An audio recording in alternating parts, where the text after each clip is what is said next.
A couple of years ago, we took over as the head coach of Appalachian State, and now we're beginning our third season. I have a lot of high hopes for our program because we just came off a 13-3 season where we ended up winning our first national championship in school history. Our goal for this year is to obviously win another national championship, but it's not going to be easy because some of our best players, like Cameron Peoples, Andrew Parker, and Nick Ross, all graduated as seniors. Taking a quick look at the depth chart for who we have this year on offense, we have quite a few new faces. One of the new faces that will stand out the most is a quarterback, Matt Smith. He's a 5-star recruit that was ranked the 12th ranked athlete in his class last year. Matt is a fantastic scrambling quarterback, but also has very, very good accuracy and throw power. It's going to be really, really interesting to see how he plays as a true freshman for us. The problem is we still have Ryan Berger. And if you guys saw last season, Ryan Berger balled out in the couple weeks that he started. His season was cut short because of a broken vertebrae towards the end of the season that ended up having Brady McBride, our backup quarterback, come in and lead us to that first national championship. So Matt Smith will for sure be on a short leash because Ryan Berger didn't throw any interceptions the entire season. Our starting running back is going to be Nate Noel. We redshirted him the first season we ever had, and he played a little bit last year, but did not have a ton of stats in general because Cameron Peoples was just having most of the snaps for our offense. So he will have some big shoes to fill if he's going to make as big of an impact as Cameron had. Kanye Roberts looks like he's going to be the backup running back for Nate. Wide receiver class, it's pretty similar to last year with wide receiver 1 being Caden Robinson. He's poised to have a huge season this year as his overall has been shooting up every single season, and his catching ability is crazy. Wide receiver 2 will have again Christian Horn, who really cemented himself as a fringe wide receiver 1. As he almost had 1,000 yards receiving in literally his first season playing with us, because he was also with Nate Noel being redshirted in year 1. Dalton Stroman is going to be our third receiver, and he is just a very underrated player for us. He's had some big plays, he's had some quiet games, he does what he needs to be able to get us the win, and I'm really looking forward to seeing how he continues to develop in his junior year this year. Deshaun Davis, again, will be our fourth receiver. He has been a lights-out return man for us, a very shifty, fast slot receiver as well, and he's won the Jet Award twice so far in the first 2 years. Our fifth wide receiver is going to be Vince Daniel. Vince is one of the recruits that we signed this past offseason, and I'm very excited to see what kind of prospect we have, as he's a 4-star prospect, and he has some decent speed too. Tight end, we'll have Eli Wilson. He was the backup tight end for us last season, and he's excited to have a bigger role in the offense. We're mainly just hoping that we have less drops this season overall, because drops have really been killing us all last season and the first season. So we're hoping that the older these guys get, that their catching ability is going to continue to improve, and we'll have to worry about that less and less. For the offensive line, every single name is a new name on this list. They're all juniors and seniors at this point, but they've all been backups for their full career. The only name that you would probably recognize would be Markel Samuel, who actually caught himself a few touchdown passes over the last 2 years somehow, because he would always be subbed in as like our third or fourth tight end, and he would just route people up all day long, and he was a fantastic backup tight end. But this time he will be our starting right tackle, so no more Markel Samuel touchdowns that I expect, but we'll never know. We'll see how it goes. Michael Hughes is going to be the same kicker as we had last year, but his kick power continues to get better and better and better, and so it's going to be interesting to see how far of a kick we can make with him. So testing about the longest field goal I can possibly make, looks like it's from about my 44-yard line. Yeah, looks like this is the longest field goal we can possibly make. Yeah, this guy's got a cannon for a leg. That's 61 yards. Ryan Johnson will be our punter, same punter as last year. Looking on defense now for the defensive depth chart. Starting off with defensive ends, the two names you guys know the most, both won All-Americans last year, Mike Mayhew and Ryan Simmons. These two are just fantastic athletes. As true freshmen, they really took the league by storm, getting double-digit sacks, getting over 20 TFLs in their first season each. I mean, these two guys are forces to be reckoned with, and I am very excited to see how they continue to progress. Mike Mayhew, Ryan Simmons, I'm very excited to see what we do this year. But they're going to have to take a much bigger role because we lost both Jordan Earl and Hansky Paliant as our 2 D tackles. So we're going back to Deshaun McKnight and DeAndre Dingle Prince, who both started year 1 for us. Deshaun at the D tackle role and Dingle Prince as a backup end. So it's going to be some somewhat familiar faces, but we've had a decent break in there because their overalls just weren't high enough to be able to get them starting minutes. But Deshaun McKnight played really, really well in those minutes that he had in this first season, and he had a couple games that he really broke out as a potential star for us. So I'm excited to see what he does now after sitting for a year and getting a little bit more awareness and getting a better upgrade for his overall. Donovan Spellman is for sure a new name that you guys have not seen yet. We'll see how he does getting the starting nod over the rest of the outside linebackers. We have a very, very tight linebacking core, especially a left outside linebacker. There's a lot of players that are very similar overall, so he is kind of on the hot seat. If he starts missing some tackles, he might lose his spot for some of the other players. Right outside linebacker, though, Paul Pittman. Again, you guys might remember him as one of the players that we recruited with Ryan Simmons and Mike Mayhew in that first season of our dynasty, and he is actually getting a chance to start this time. So I'm excited to see what we have in him. As you know, Ryan Simmons and Mike Mayhew were both complete scorers, so I'm hoping Paul is about the same as that because I was excited about all 3 of them whenever we were recruiting them back then. Middle linebackers, Brendan Harrington, super pumped to have him back. He has been a beast for us all last season. He came out of nowhere. I didn't even know if he was going to keep his starting job at the beginning of the year, but he really cemented himself as one of the better players all year round for us. And Jalen Cleod had a couple snaps here and there, didn't get too much action earlier in the seasons, but we're excited to see what we have in him. Cornerbacks now at this point, we have a lot more depth at corner, especially more than we had that first season. Ethan Johnson has been an animal for us lately, and he is poised to continue as the CB1 for us and to continue to lock down people. But the thing is we're getting some really good recruits. Jesse Billings comes to mind, the first recruit that I think of here on defense that I'm very excited to see. Jesse Billings was ranked the 5th corner in the recruiting class last year, has fantastic stats to start, and very, very fast. 9 overalls faster than Ethan Johnson. He's got similar height, and he has excellent coverage stats, so I'm hoping that we can be a nice little man coverage team this time, because we're going to have some of those coaching upgrades that help as well with the coordinator to increase our defensive coverage.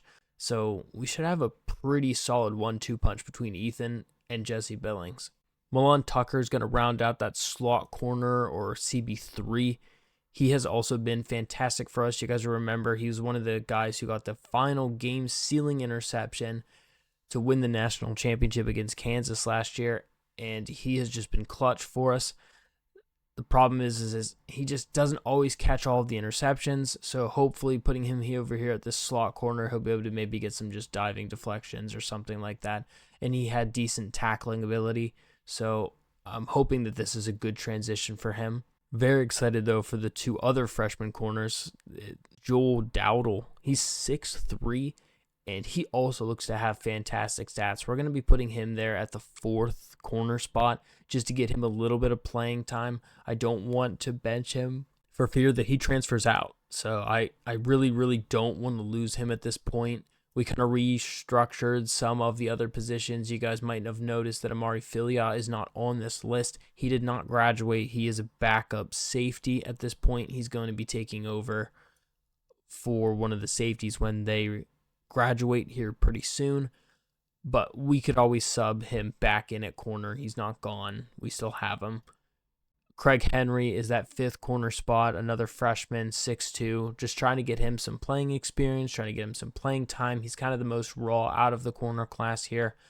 But all 3 freshman corners we have, their height is good, their athleticism is good, and I'm excited to see how all of them play this year, to see what we really have defensively, because for how young those three corners are, if they all progress well, this could be a really, really good team. Free safety now, we have Ronald Clark again. Big name, everybody knows him. He's been here since the beginning, since season 1. He's a senior this year, and we're looking for him to be the senior leader on this defense. Him, Brendan Harrington, and Milan Tucker are kind of your 1, 2, 3 seniors for this defense, and they need to take the lead. And Ronald Clark really needs to be the main guy there since he's been the guy since day 1. Had a little bit of a downslide in year 2 with his tackling ability, and he really needs to kind of shape up a little bit and put on that captain badge and be the leader that this defense needs so we can be able to continue to be a top-tier defense. For strong safety, Shelton Dennis is another one of the freshmen, so this rounds out the 4th freshman defensive back that we have on this roster, and Shelton Dennis is 6'7". Literally, this man is a giant, and I am pumped to see what we have in stock with him because he's got 98 Excel. This man straight out flies out the gate.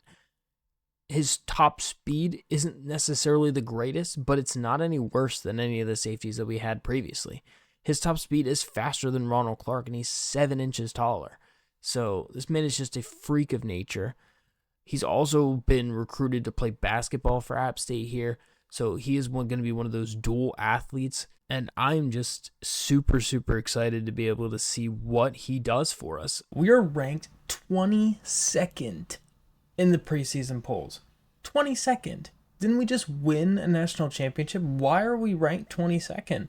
We weren't even going to be in the college football playoff if the season ended today. The next order of business is that this article is calling Caden Robinson a man-child, so I'm not really sure how we stand on that one, but it seems like the media does not like us very much. To add to that even more, our conference standings predict us to be 3rd. On the bright side, though, we do have a handful of preseason All-Americans. We have Ryan Simmons as a preseason All-American, Brendan Harrington, Ethan Johnson, and Ronald Clark. Also Mike Hughes, Ryan Johnson, and Deshaun Davis. Second team All-Americans, we have Mike Mayhew. And Kid Brewer Stadium's getting pretty fierce. We're up to 33 now. We started like somewhere in the 80s. So guys, I am super pumped for year 3 of App State. We're going to see how our defense is. We have the humongous Shelton Dennis out here at 6'7". I mean, his change of direction is a little rough, but his excel is nice. Playing against the Ohio Bobcats this time, we will see what they have in store for us. Our defense is rated in 83 now this year, and our offense is up to an 88. Deshaun McKnight getting a sack 2 plays into starting this season. This is crazy. He's picking up right where he left off at the end of year 1. We have a handful of freshmen starting this season.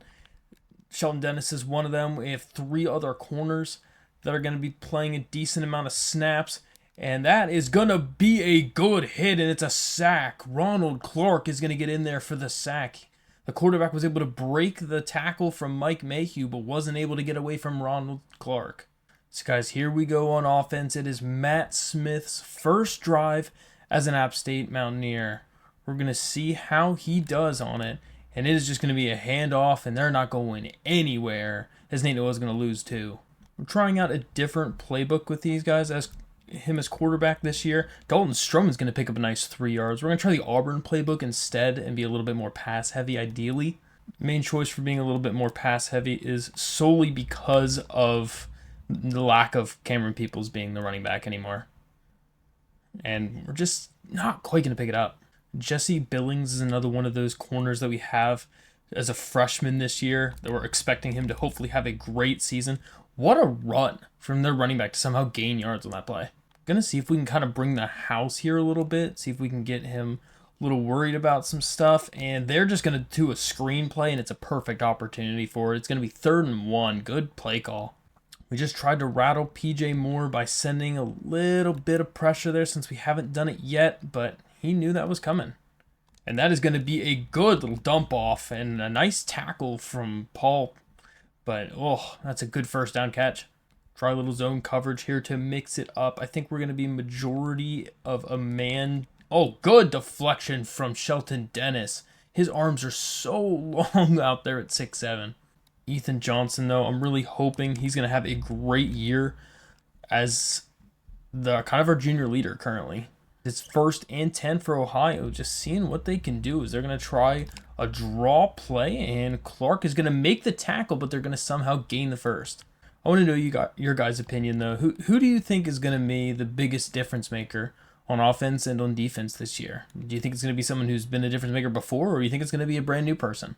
Because we have a lot of holes to fill. I mean, middle linebackers and D tackles both took a hit for us on defense. And on offense, the whole entire offensive line and also the running back spot took a big drop. Deshaun McKnight, that's his 2nd sack. Goodness, man, he should have started instead of Palliant last year, I guess. I can't believe we have 3 sacks already right now. It's kind of absurd. Let's see what we have in store this time. And it's going to be a good throw over the middle and just not enough for the first. Good tackle. I'm going to try a little bit of press coverage this time. See what happens. And it's a good play call for the screen pass. And they're going to pick up that first. That's just the unfortunate part about having a freshman receiver out there in that position. His awareness is just not going to be high enough to be able to react to that fast enough. Whereas on the other side of the field, it's not rookies. So that's a good play. And they're just going to run this one off and still just going to get about 3 yards on the carry. 3rd and short.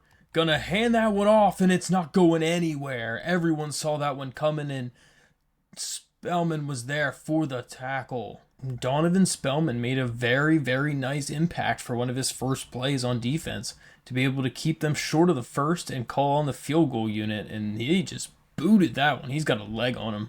See what we can do by handing this thing off to Dalton Stroman, and he's going to stumble and fall backwards for 7-yard loss. That's terrible.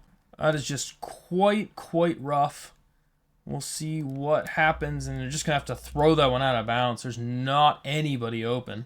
We were hoping we were going to be able to hit someone over the middle, but we just couldn't do it. And Dalton Stroman's going to make the catch, but it's not enough for the first. That was an excellent punt. It literally bounced out of bounds on the 1.5-yard line. Let's see what we can do here to hold them down, and they're going to get 3. We tried to call some pressure. At the end of 1, it's 3-0 Ohio. Definitely just got to get into the swing of things. That's why it's nice to play against a little bit easier of an opponent the first week, just so you can kind of figure out what your game plan. And that's going to be a safety. Who got there? DeAndre Dingle Prince gets his first sack of the season, and it is a safety. It's 3-2. All right, let's get some running in here. See if we can run the ball with our QB.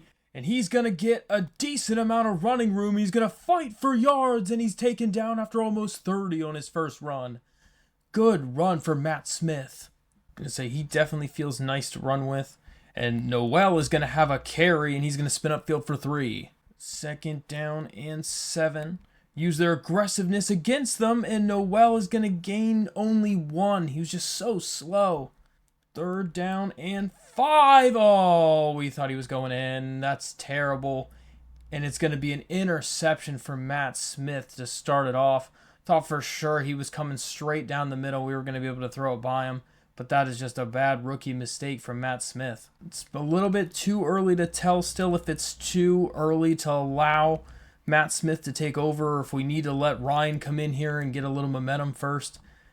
But we're trying to put him out there against an easier opponent before it gets to the meat of the schedule. But on that last play, man, we just got to wrap up. That's rough. I mean, you can't be making a TFL and then lose the tackle. And that is another good throw over the middle to Philip Coleman, and they're just driving now. Maybe we try to play a little bit more press coverage. I think I've been a little bit too kind of lenient with that, and that's a good drop for us anyway. Try to see if we can play a little bit more man press coverage. And they're just going to run the ball nowhere as Brendan Harrington is there. No gain at all. I would say they're still out of field goal range at this point, but we need to be able to keep them out of it. And that is going to be a good tackle from Shelton. It's going to be close. They had a leg on the earlier kick. So after the punt from Ohio, we're going to get another try. And we're just going to run the ball with Smith and just go out of bounds for 3. We got to get him some momentum. I think right now it's going to be on the ground. We're going to try to get him a couple runs, Get him some momentum. Nate Noel with a nice cut up field for 11. I mean, if running's been working, then we need to keep running the ball. It's pretty much as simple as that. And that's going to be a good pitch to Christian Horn, and he's going to go out to the outside, and he has a lot of space. He's going to do a nice little back juke, and he breaks a tackle, and he's down to the 12. What a play from Christian Horn. Somehow, I don't know how that was not a forward pass. It was very, very close to being a forward pass, but a great run after catch for Christian Horn. I'm interested in trying this buck sweep play and see if we have some fast enough guys for it. And he's going to! It's a touchdown for Nate Noel. Excellent blocking by the offensive line, and we were able to take that in for 6. That is a fantastic drive. And Toledo upsets Miami. That's a huge upset. I kind of thought about going for 2 on that. We probably should have gone for 2, to be honest. Oh my goodness, he's just breaking tackles. Luckily gets nothing. Tackling is still an issue, I can say for sure. And that is just going to be swallowed up for no gain at all. I mean, we better get a pick on one of these plays from all this press coverage, them throwing those little smoke screens. I mean, it's got to come back to bite him at some point. Oh my goodness, what a hit. Shelton Dennis. I mean, we've maybe finally found someone who can tackle. Got 0 safety high here, and Noel is just going to run up the middle for nothing. He's going to lose a little bit. Do we dare basically just trying to run 2 downs? And that's going to be a good run from Matt Smith. He's got tons of space, and he's finally shoestring tackled after 27. This man's speed is absurd. He just broke that outside. He should not have had that much room, but he was able to get by a lot of players with just his speed and angles. I don't really want to do nothing but read options all the way down the field, but that's a lot of what the coordinator's calling for us. We're going to try something different, though. Get Noel in here with a little counter play and gets 5 on it. Good run. Literally just about every single play in this entire suggestions is nothing but triple options and read options. So, I mean, we'll see, but it's going to be a good run to Smith, and Robinson's going to get 11 out of it. We're just running right down their throats right now. We need to redeem Matt Smith by getting him a touchdown here. It would be nice to get him a passing touchdown. If we can, it's going to be a wide open pass to Christian Horn for the touchdown. And we got it back as Christian Horn gets a huge play on offense, running and receiving now in the game. With this extra point, we are up 16-3. See what they have on their next possession on offense as they are going to get sacked again. Guess who? Deshaun McKnight. I don't know what Deshaun McKnight put in his cereal this morning for breakfast, but he is just on a mission right now. And that's only a 3-yard gain on a tight window pass. 3rd down and 9. We'll see what they can do. They're trying to just run a little bit of this clock down. Don't know if they just want to try to get to the half or if they want to just try to make this a last possession of the half. But either way, we're going to try to do our best to stop that from happening. But they are going to throw it, and it's going to be complete to the tight end. That's a great play. We were expecting the in route. Should have been expecting the out route there, but we expected the in route, and it came back to bite us. And that's another sack. Is that Deshaun McKnight? Does he have 4 sacks? Deshaun McKnight is literally going to break the record for sacks in a game from this. He was right there again. He luckily slides down, though. I mean, when we can expect that it's going to be a pass, we can just send our boys at him. And he shakes off Deshaun Mike Mayhew almost gets an interception twice, though. Oh, my goodness, the pressure's intense from App State right now. Just about every single play that the quarterback has, he's being hit or he's being hurried. And that's like how I feel playing quarterback pretty much every game. So it's kind of nice to be on the other hand this time. And that is going to be a terrible play. Probably try one look here. See what we get. Gonna be a nice pass to the tight end.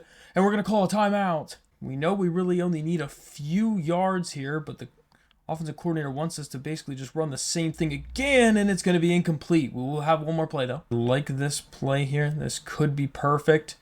If we have time for something, just going to have to call a timeout. Did we get enough time? I think we might have. Depends on the wind and if we get a perfect kick or not, but it is up and it is good. Perfect kick from Michael Hughes, and we get 3 more on the board. That was an excellent kick. 19-3 at the half, App State. Looks like this one could be a solid play for our men over the middle. Gonna be a great pass to Deshaun Davis, and he's gonna pick up 27 in a first. Matt Smith threw that right on the money after he made the break. After that bad interception from Matt Smith, he's really settled down. He just needed to get a little bit of momentum through the run game. And Noel is going to make a nice little run for 5 yards, and we're up over 100 rushing yards on the day. Second down now. Oh, he has some speed. He had the throw, but he just didn't have enough arm strength on it. It's going to be 3rd and 5. I honestly thought we were going to be sacked on that last play, but I'm not used to this amount of speed. It was really nice. Going to have a nice throw to Christian Horn, and he's going to get a good run over the middle for like 20 yards on the completion. He's just too quick for the defender. He was able to cut upfield and get a huge gain. Go back to the triple option. We haven't gone back to it in a while. Let's see what they do about it. And Matt Smith has a wide open running lane, and he's into the end zone. 31 yards out, but it's wide open for the score. And 26 unanswered points. When you've had more sacks than they have points. And we'll see what they do this time on offense. They're going to throw it, and it's going to get intercepted by Billings. His first pass attempt against, and he's going to get the interception, the young freshman. I told you from the beginning, Jesse Billings was going to make a difference on this defense, and he already has. That's fantastic. And that is going to be a great tackle from the corner, though. Second down and 10. And just going to have to throw that one out of bounds. Good coverage. Third down and 10. Going to have a good throw to Dalton Stroman, who's going to make the catch, and it's a first. 10 for 15 for Matt Smith is a pretty good completion percentage, especially for a first-year player. And that is going to be a great pitch to Deshaun Davis for an 8-yard gain. I think we found ourselves a very good quarterback in Matt Smith for a true freshman. I think he's going to be fun for a while here. And Nate Noel is going to get a nice 8-yard gain, and we're first and goal. About 5 yards out from the end zone. Try another read option play here. And it's going to be a wide open touchdown for Matt Smith, his second on the ground, and we're up 32-3. We have 33 points on 33 plays. That's absurd compared to their 3. So 1st and 10 on offense again. Gonna throw that one over the middle, and he drops it. He heard footsteps from Paul Pittman. I love how Paul Pittman was considered a preseason All-American for someone who's literally only had one career tackle, period. I think on special teams before this season. And oh my goodness, what a hit from Shelton Dennis. He's been making some good plays. Going to see what they have, and that is gonna be another sack from who else but Deshaun McKnight, his 5th sack of the game. This man is absurd right now. He has tied the school record. Well, I mean, I feel bad for not starting this man last year then, I guess. And Mike Mayhew's gonna get in there, but it is technically a rush because he passed the line of scrimmage. Gonna see what they have on the next play, and it is gonna be intercepted but out of bounds. And Deshaun will return this one. He's got a lot of space. Is he gonna be quick enough? He gets shoestring tackled after 20. 1st and 10, we're gonna try something tricky here that I don't think we've tried before. And he had Caden Robinson, but got deflected at the line. Caden on that route bounce was perfect, but it was just deflected. That's tough. They're going to run the ball off to Nate Noel, and he gets stuck in the line of scrimmage and doesn't get anything. 3rd down now. Going to throw that one over the middle to Caden Robinson, and he's not going to pick up the first. We were just trying for something special there, but weren't able to get it, so we'll punt that off. So Ohio needs to get something going. Like, they have to get something going if they're going to do anything here. And that is another sack. Ryan Simmons gets in on the action this time. 2nd down and long now. Gonna throw. That one is an excellent throw into double coverage, and he's going to make the nice toe tap catch. Just a little bit low of awareness there from Shelton Dennis, or else I think we could have done something else about that one.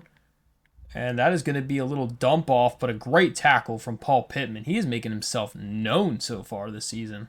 So here we go. Empty backfield for Ohio. Gonna try to just run with it and get sacked again from Ryan Simmons. Another sack, and it's 3rd and 16. Sounds like this quarterback's going to need to sit in the ice bath for about 6 hours later on because he's going to be feeling it. And that's another sack. Oh my goodness. Ryan Simmons gets his 3rd. Him and Deshaun are having a battle for who's going to have more sacks at the end of this one. 1st down and 10. Going to try to scramble out here. Throws a good pass to Caden Robinson, who's going to pick up 26 yards in a first. Just had to scramble out enough to get the corner to drop down a little bit to open that passing window, and he threw a dart. 1st down and 10 then, and gonna just barely get it off in time. Sheesh. See if we might be able to find Deshaun Davis open over the middle potentially. We will not, so we're just going to have to scramble with it. Is he going to be fast enough to get much? He's going to fumble the football. Don't you tell me he's going to fumble the football. I was trying to get out of bounds, but that tackle animation made him stay in bounds. And that is so unfortunate because that is not what we were trying to do. Oh, I was trying to beeline it out of bounds as fast as possible because I didn't think I was going to be able to slide.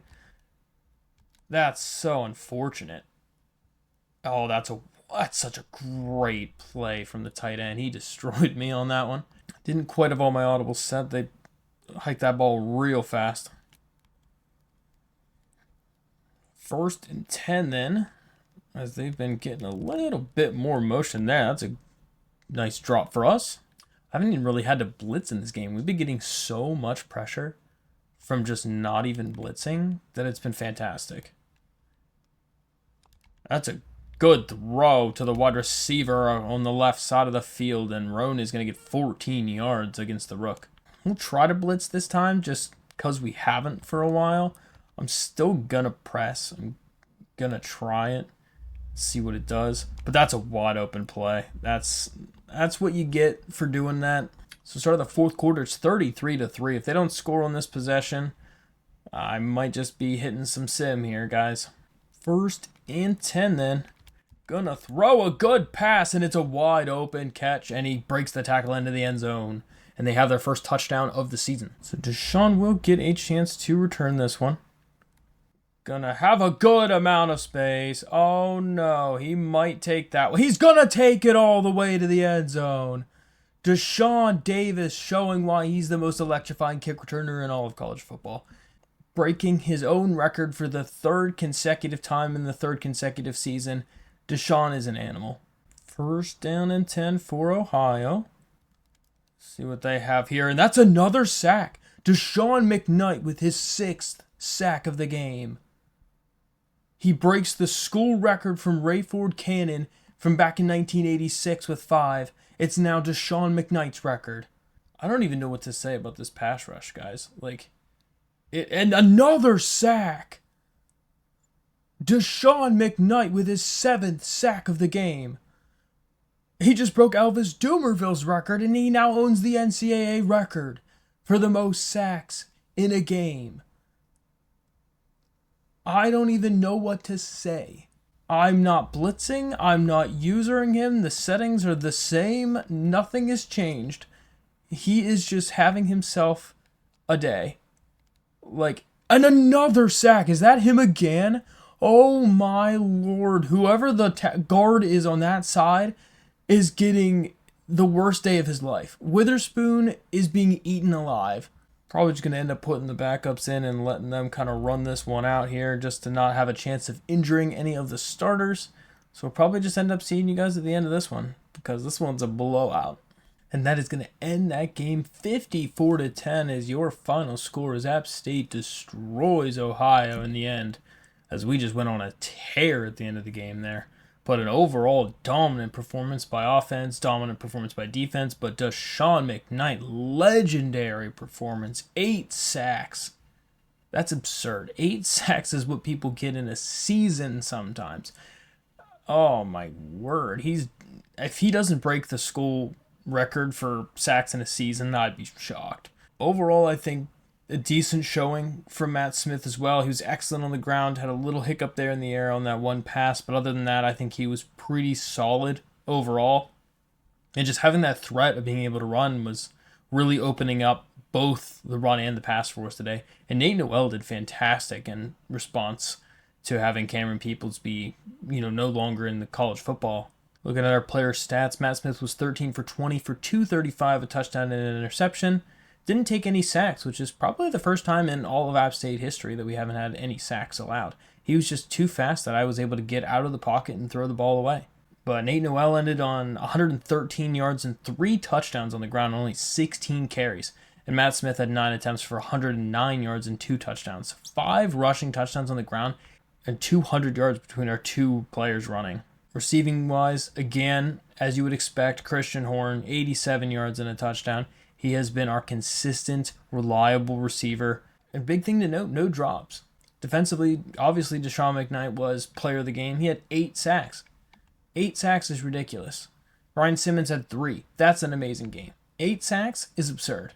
And Jesse Billings, the true freshman, getting his first pick and the first takeaway for our defense this season. What is Georgia doing that they already have 2 of our players committing to their team? Guys, it is time for the Deeper Than Hate rivalry game. We are up 2-0 in the series against them. It is time to see if we can make it our 3rd straight win, this time as the away team. So Matt Smith and company coming back onto the field as we completely embarrassed Ohio in our last game. We'll see what we can do against our rivals in this one, as Nate Noel is going to get a nice 7-yard gain to start it. Nate Noel had a pretty solid outing in the last game. I mean, most of his yards did end up coming off of that one long run he had, but overall, I can't complain getting over 100 yards on his first actual start for our team. Trying to just see if we can get some solid momentum this time, and that is not going anywhere, as that's excellent play by the linebackers. They just blitzed us. You guys are going to have to let me know, who are you most excited for on the offense for this season to take a big step forward? I feel like for me offensively, I am definitely excited to see, and that is a great defensive play, but I'm excited to see how this quarterback goes with Matt Smith at the helm as the new quarterback. But we're going to have to punt. On defense, though, we have a lot of new faces. I mean, first off, the one that we should be thinking about is Deshaun McKnight. I mean, he had 8 sacks. You heard it right, 8 sacks in that first game, and that was just amazing. But Shelton Dennis, though, just getting that TFL right there, I mean, he's one of the ones that I'm putting a high praise on so far early into this season. So he's been a tackle machine. At 6'7", 239, he's just a massive force to be reckoned with, and he makes good tackles. Except that time when he gets trucked, but okay. Another one on defense that I'm really looking forward to seeing how they progress is Jesse Billings, the corner.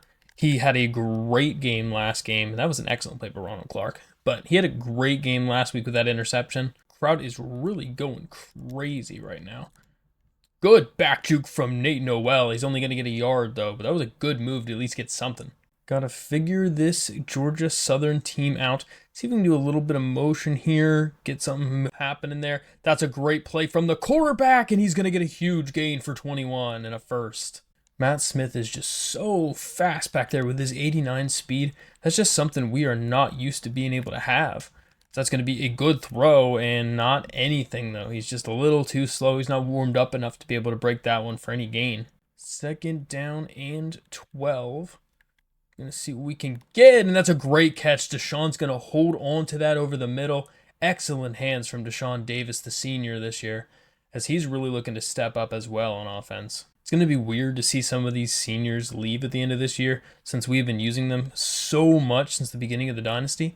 And that is going to be a decent little run there for 5 yards with Matt Smith. He's getting up a little slow, so we need to make sure he gets less hits. Deshaun Davis looks like he was actually injured on that catch that he had. It is a will return soon from just being a knee bruise, so that is good news. But Nate Noel is going to get a nice gain there for 9 yards. See what we can find here. Going to have to just scramble out. Not a lot open. Can we get a run? And that's a huge hit on Matt Smith. I don't like that. All right, he is still in the game. That's good. I just wanted to hurry up and see if he would still be in the game there. We're going to try to just hand the ball off to Nate Noel. He's going to power forward for the first. Can we punch it in the end zone? We can, as it is a wide open touchdown for Nate Noel, and that is his 4th of the season to start. So we're already up on our rivals 6-0 early. Next possession here for Georgia Southern. That's a wide open receiver. Joel Dowdle's going to push him out of bounds, but he just burnt Ethan Johnson to a crisp there for 37 yards down the sideline. Man, Ethan just got destroyed. He can't be doing that as our kind of leader at the corner spot. I mean, he needs to be better than that. I mean, Ethan's even has like 90-some press. I mean, it's kind of surprising actually that he got destroyed like that. And that is a good throw, but he drops it. He heard some footsteps from the Shelton Dennis. So guys, who do you think on defense is going to be the standout guy this year? You think it's Shelton Dennis? You think it's Ronald Clark? Do you think Deshaun McKnight after that first game is going to keep doing it? And that is a great tackle from Joel Dowdle. Excellent job for a TFL 4. 3rd down and 14. Gonna throw it, and it is dropped. Threw it a little too hot for the receiver to handle it, and it is a 4th and 14. Gonna try to see if we can get a little jet touch with Dalton, and we'll get 4 on that. That's not bad. We've been liking a lot of the triple option game so far for us, as it has been highly effective, and Matt Smith is going to get a nice gain for 10 more. Our coach really wants just repetitive calls, and that is going to be a good throw to Christian Horn, and he's going to fight for yards and 25 gains. Christian Horn really only needs a few yards to be able to get to that 1,000-yard mark in his career, having 952 in his first year as a starter, leading the team last year. We're hoping he's going to continue to make a big stride this year. See if we can fool him with a little fake here. Going to have a nice open pass to the tight end, and Eli Wilson's going to fight for 18, and we're down to the 5-yard line. Really just nobody covering him on that wheel route. It was an excellent play fake, and we were able to hit him for a big gain. See what they can do with the read option close to the goal line, and Matt Smith is in for the touchdown, and it's 14-0. Georgia Southern has to do something to get points on this drive, because this is not going to go well for them if they don't score here. Kind of interested to see how we are this year in the dime formation. I mean, playing against them with 4 receivers so much, it's kind of interesting. See where we're at. And that is a huge hit. Shelton Dennis again with a massive collision. Just making sure he couldn't get that pitch off. 3rd down and 6. Gonna run the ball, and it's a huge hit. Shelton Dennis is gonna force a fumble, and DeAndre Dingle Prince is gonna pick it up. Shelton Dennis is an animal right now. Another huge hit that he just laid on the running back, and he's gonna force the turnover. Kind of want to see if we can go big or go home on the first play. We can't, though. We're just going to have to throw that one away. The pass rush was too much. 2nd down and 10. Going to scramble out. Try to hit him low. Good catch from Christian Horn, and we'll pick up a 1st down, and that's going to end the first quarter as we're threatening. 2 running backs in the backfield this time. We're just going to try to hand that one off. It is going absolutely nowhere as they knew what we were doing right away. Jalen Jackson, I remember him having a great game against us last year, too. 2nd down and 12. Going to scramble out of the pocket. He has enough speed to get through some of them. He's going to move around nicely and gets a few. It's 3rd and 3. 3rd down and short. They're going to throw it quick to Eli Wilson, and it's a touchdown. We saw the blitz coming all the way. Everybody was down at like 2 yards from the line of scrimmage, so we knew we just needed to hit him with something quick. So we are up 21-0 against our rivals early. So thanks to the Shelton Dennis forced fumble, we were able to score quickly on them again. Gonna see what we have. That's a nice wide open play to Evan Leister. But guys, I think we're gonna have to start having the discussion. I mean, winning the national championship in only 2 years is probably a little bit early for a realistic rebuild, which is what I want to have, and I know all you guys also would enjoy. Having just a continuously realistic rebuild would probably take a couple seasons for us to win the national championship, not just in our 2nd season.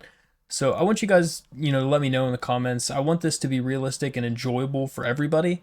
And depending on what you guys think, do I need to change the sliders? We're already on Heisman. I can put the sliders in the comments. You guys can even let me know if it's just a gameplay thing. Would you like me to do less of something, more of something to make it a little bit more challenging and more enjoyable for you guys to watch? Because we're building a community together. I mean, we need to have something that's going to be enjoyable for everybody. That was super close to being a catch, and that would have been very upsetting. But something realistic as far as stats, wins, how long it takes us to win a championship, something like that. That is my goal. That's what we all want as a community. in general. So whatever I can do to help achieve that is what we should be focusing on. So I definitely enjoy your feedback. Let me know what you think and what you want to see more of, and I'll try to do my best to implement that. Problem is right now we're playing against a little bit lower tier teams, so it's kind of hard to judge just how dominant our team is, since we really should be winning these games anyway, which we're still blowing people out. So maybe it's a matter of kind of just waiting until we start playing some better opponents and see if that helps. Oh, that's a fantastic pick. That's going to be a pick six. That's fantastic interception. That was a terrible play from me. Chase Dial Watson is going to take that to the crib. That was a terrible pass. I tried to throw it low, but he didn't throw it very low at all, and he threw it right to the corner who was standing there. So, like, for realistic stats, I don't want to have one person having all of the yards on the team. I want to have it be realistic as far as everyone getting in on the action, both the pass game, both the run game. I want to make it balanced, something that could actually happen in real life. Same as I don't want to be scoring 60 points a game. It's cool to have those blowouts every now and then. They're fun. They build a lot of morale, and it's nice to be able to have them, but you don't really realistically want to have them every single week, because it's just that doesn't happen in real life. But also turning up the defensive sliders too much makes too many interceptions, too many turnovers, and it's also not realistic to have 15 interceptions every single game. So that's also not realistic. So something along the lines of more punts with less touchdowns and turnovers being the end of the drive is probably the sweet spot we want to have. But enough ranting, we'll get back to the game as we're going to try to run this one off to Nate Noel, and he'll get about 2. This play here seems super intriguing, as we are going to run the ball to Caden Robinson. It seemed intriguing. He just needed to be a little faster of a receiver. So it's 3rd and short. 3rd down and 4. Going to scramble out, has a nice pass to Deshaun, and he's going to drop it. I knew that was going to happen. Oh, that's unfortunate. Had a nice punt, pinning them back to the 10-yard line. They're going into this Wildcat formation again. We're going to see if we can get them. Well, that is a great play from Brendan Harrington to snuff that out for a 3-yard loss. Maybe we're actually good enough defensively to be able to withstand the Wildcat? Question mark. 2nd down and 13, as we will see what we can do. Is they're going to run the ball, and that is a good run from the quarterback. He's able to break the tackle from 1 and slide down for a huge gain. What I'm kind of interested is, how is Deshaun McKnight not an impact player after that last week? Sounds like he had a fantastic week. 8 sacks and player of the week. That's a lot, but he hits a huge 1st down. Space like that, I don't know how you animate for that. But how you don't animate for that, rather, as the coverage player. But that's a good play for us, as they didn't see anything open and just threw it out of bounds. Boys, I'm also super, super excited about the new college football game coming out. You guys are going to have to let me know. Are you guys getting that game? Should be awesome. I'm super excited for it. And he is still not down. Okay. I have the game pre-ordered already. I'm super excited for it. Have my PTO in. We will be off during that stretch, having the early access for it. Should hopefully be pretty awesome. Huge hit from Sheldon Dennis. Leave that man alone. He has been mauling the whole team so far. Look at this collision. Coming off of a screen block and just nails him. Look how balanced our offense is. Offensively on running and passing. That's pretty balanced. I don't know. That's kind of the goal for realism, is we want it to be balanced. That's a great throw to Christian Horn. Excellent ball placement as we are all the way into the red zone. 1st down and 10. Looks like they're kind of sending a little bit of a blitz. It's a good throw to Caden Robinson, and we'll pick up the 1st. We're going to no-huddle that. When we have him in a blitz formation, it's worth trying to attempt it. Going to throw it. It's caught for a touchdown to Deshaun Davis. We didn't want to throw another pick 6 there, so whew. But we are up 28-7 right at the half. Florida State is being upset right now by Pitt. Almost towards the end of the 4th quarter here. That could be interesting for us. 1st and 10. They're going to run the ball off again, and that is another good tackle from Sheldon Dennis. Oh no, boys, but I think we found ourselves a stud here at safety. For being how young he is right now and making that big of impact plays. That's a huge hit. Ronald Clark, going back to his early days. That was back to like year one Ronald Clark. That's a great play. Ethan, you can't get beat like that, man. Most of their big plays they've had have been off of an Ethan Johnson mishap. That's going to be a okay throw, but really doesn't do them much. Kind of was a little better for us, considering that it keeps the clock moving. And they are going to try him, and Ethan Johnson's going to get the pick. Excellent job, Ethan, to seal that off. They're not going to challenge it. It is a good interception. Noel is going to run with it, and we're just going to take that to the half. 28-7 at the half. Been a great game for us so far against our arch nemesis. Shelton Dennis is just so tall compared to everybody else. It's kind of crazy. That is a great pitch. Great pitch. Huge hit from Ethan Johnson. Okay. I don't know how he got that pitch off, though, to be honest. I mean, that was an excellent pitch from the quarterback. Second down and short. They're going to run the ball off, and that is a great play from DeAndre Dingle Prince. I mean, man, still to be in a block engagement and to get that TFL, that's great. Third down and 4. That is a good throw to Kennerson, and he's going to make a nice play for 27 yards. Oh, we just were hoping Ethan was going to be fast enough. That's his problem with only 83 speed. He's just not quite quick enough to be able to keep up with some of these younger guys. It's crazy that somebody so many inches taller in the name of Shelton Dennis is able to keep up better with some of these guys. That's a huge hit from Ronald Clark. We've been laying some big hits on this team so far this game. See, like in the new game with that wear and tear system, I mean, this guy's going to get messed up from our defense right now.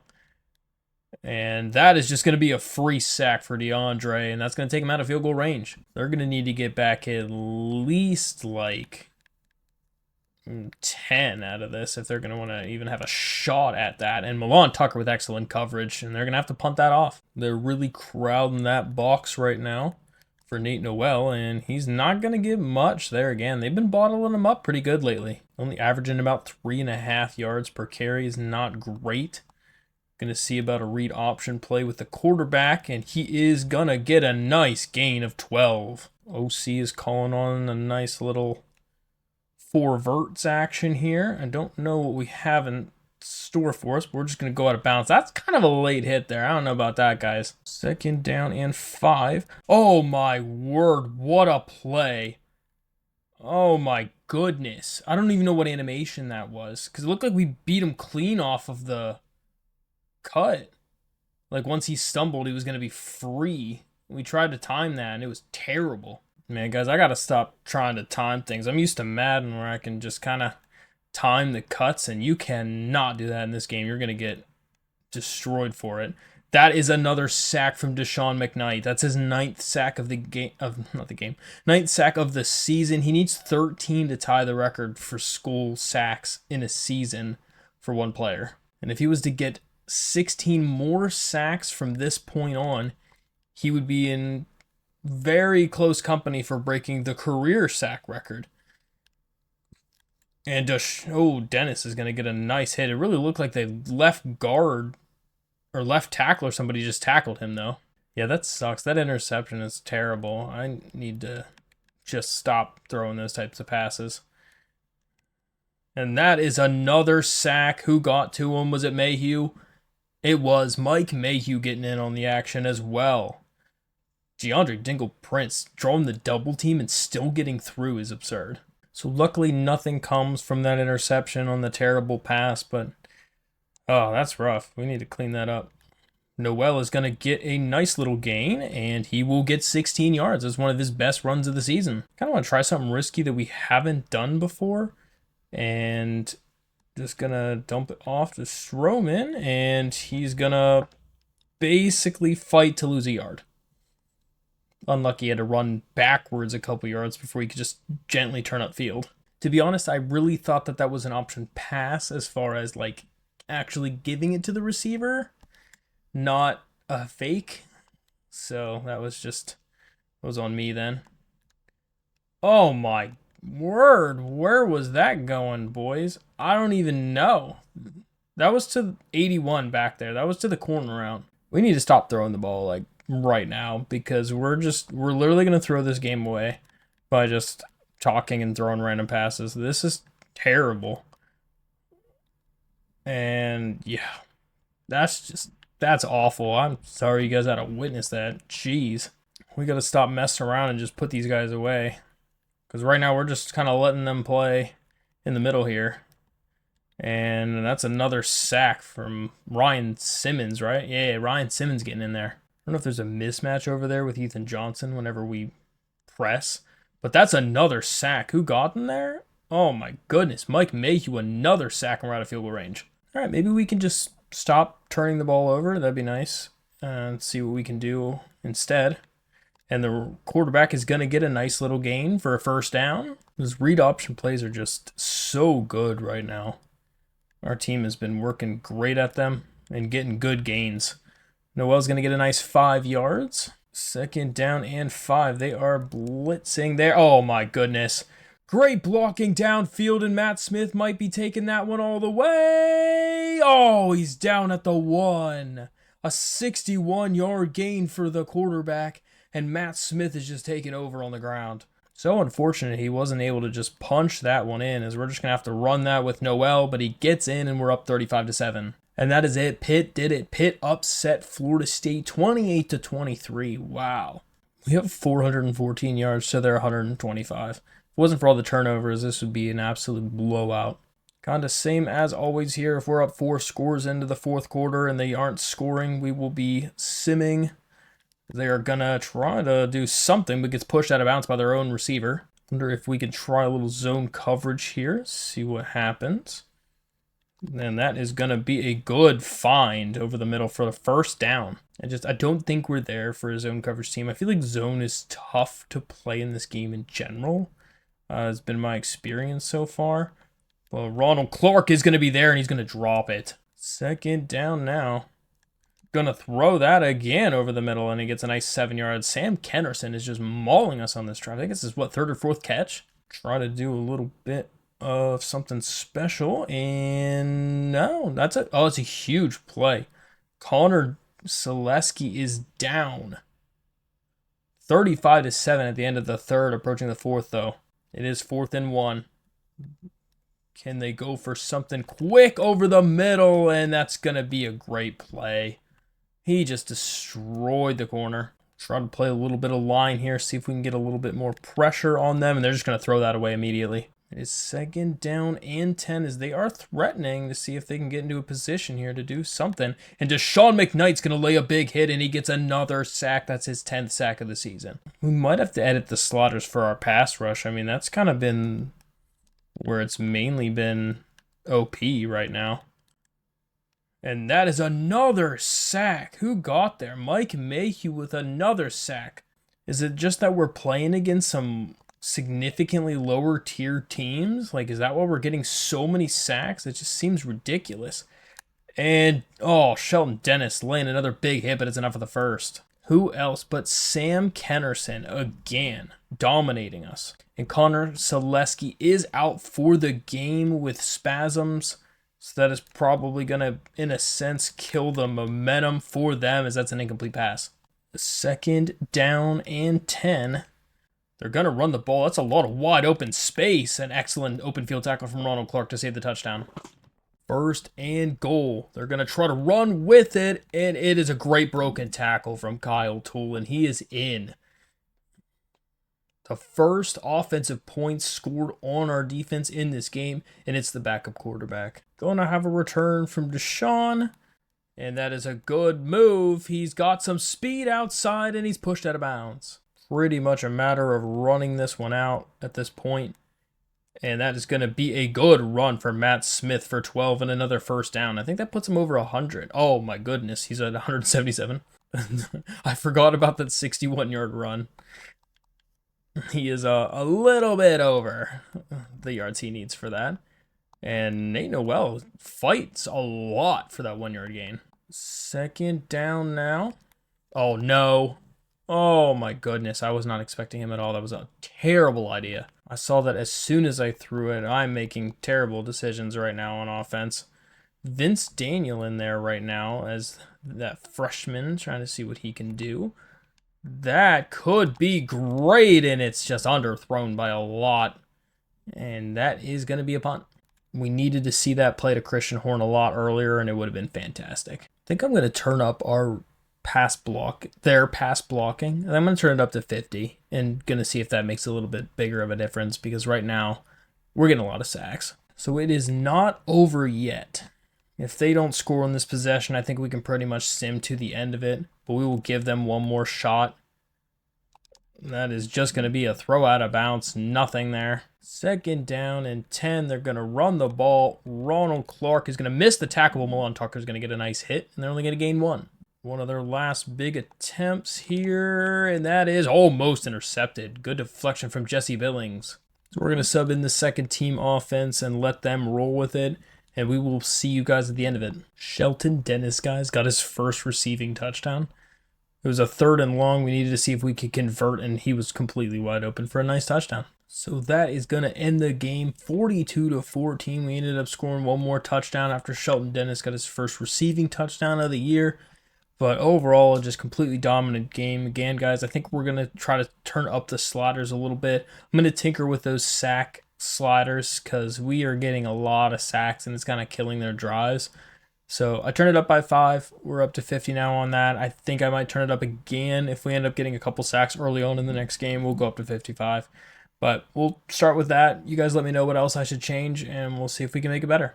But guys, for game stats, I mean, Matt Smith was 14 for 23, 182 yards, 2 touchdowns, and 3 interceptions. Those 3 interceptions, all of them were terrible. All of them were super, super bad and should not have happened, so we need to clean that up for sure. Running-wise, absolute dominance. Matt Smith had 177 and a touchdown on the ground. Nate Noel had 61 and 2 touchdowns. Ryan Berger even came in and had 53 rushing yards after we subbed in the second team. Receiving yards, Christian Horn, 4 for 80, which was huge. Again, he's been fantastic for us.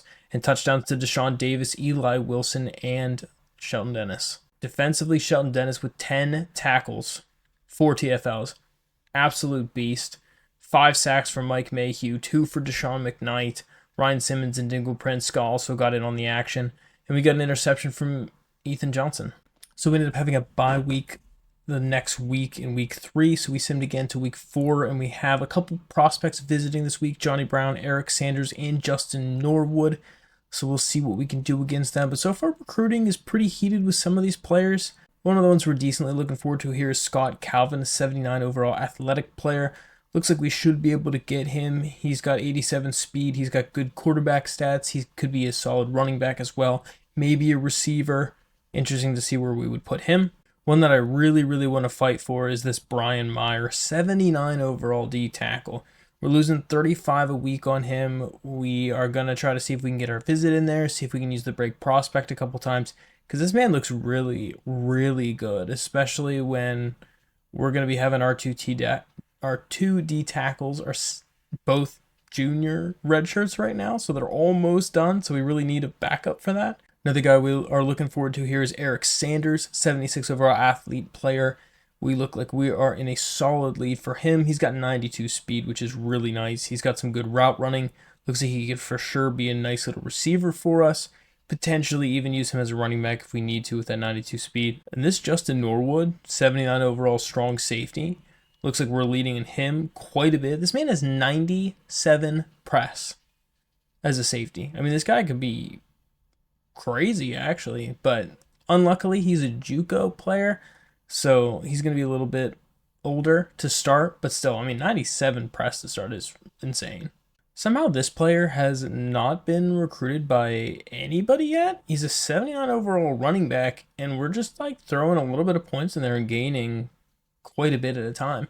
I mean, if Clemson or Georgia or whoever turns it on, we're probably going to be in trouble. But so we're going to try to see if we can get some sort of lead early on. But he's the number 1 ranked running back in the entire class. And he ran a 4.4 for a power back with that 89 speed. And he looks really, really good. Andy Collins is also one of those players that has 76 overall free safety. He's got 93 speed, which is really, really nice, which would be a good solid replacement. Justin Tate is another player that we're looking forward to.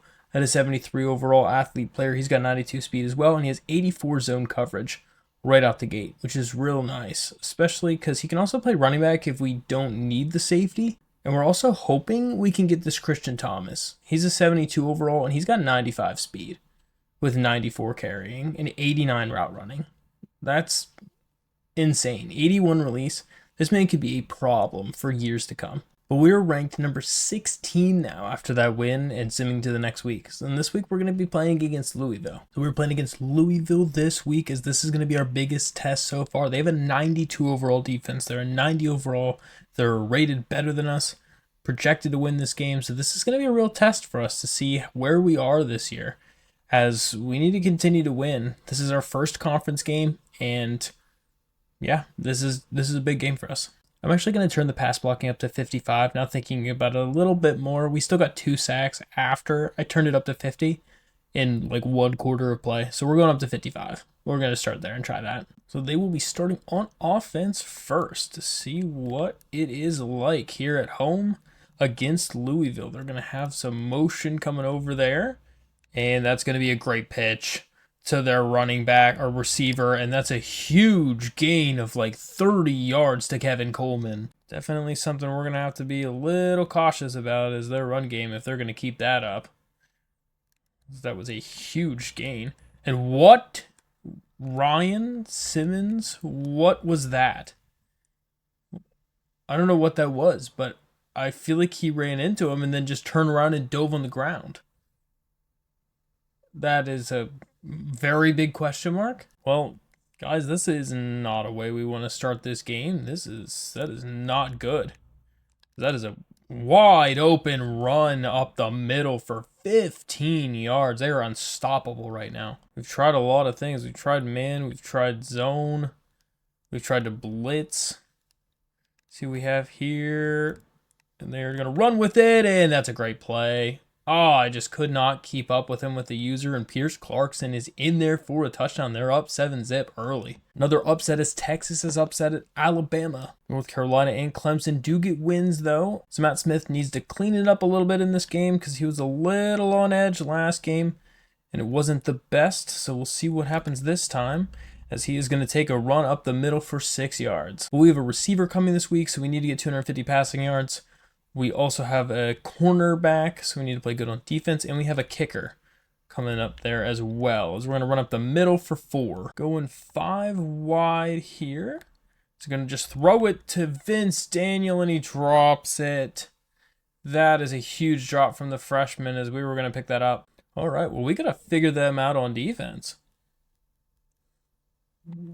because what we were doing so far was not efficient at all. Oh my word. Wide open play for the quarterback as he just embarrassed the whole defense. He should have lost yards. Try to pinch our line a little bit. We're like sending all of our people out. And that is a good play defensively, as they're going to lose 2. It's going to bring up a 3rd and 5. Going to run the ball off, and it's excellent blocking from their offensive line, and they're going to pick it up. See if we can try something a little different here. We'll come out in 3-3 this time. See if having more linebackers is beneficial. And they're going to run with it and pick up 7. We couldn't get off the blocks. This one's not looking super great here, boys. They are really moving down the field well. Gonna have a nice play to their quarterback, but Brendan Harrington gets a handle on him just in time to keep him from the first. They are 1 for 1 on 3rd down conversions so far. I think we're gonna attempt to try to press cover them. Just want our guys to be closer to the box in this. And they're going to throw it. Ethan Johnson's going to get the pick. Great interception from Ethan Johnson. He's got a 2-week streak going now of interceptions, as that was clutch. See if we can move the ball on offense then, as Nate Noel's going to get a nice run, and he tries to do a little cut move and gets 3. Problem is Nate's just not the quickest person on the field. And Christian Horn's going to get a nice 10 yards on the play. Christian Horn has really just been that dude so far the last year plus, as he has been fantastic. That's a terrible play. We don't want to get knocked out of field goal range. We want to see if we can try to run the ball here. And they're just going to take a big hit on the quarterback, and I don't think we got anything. So 3rd and long. We'll see if we can pick it up. Gonna have a good throw to a wide open Christian Horn, and that is going to be a touchdown. Excellent recognition to see it was cover 2 zone, and he was able to throw it to the perfect spot to be able to beat him for a touchdown as Christian Horn gets his first. So we are all tied up, guys. Let's see what we can do on defense. Can we get a stop to see if we can start getting a lead? Great play. Excellent play from Paul Pittman. He's been emerging lately as one of our better linebackers. 2nd down and 13. They're going to motion their tight end over towards the right side of the field to see what they have, and it's an incomplete pass. Paul Pittman lays a nice hit on him and drops the ball. It is 3rd and long. We'll see what they can do. They're going to throw it over the middle, and it's caught, but it's not going to be enough for the first. Sheldon Dennis hits them just in time to keep them from getting it. We're going safe, man, for sure. We really don't want this early on for them to be going for it and getting it. So good thing we did that.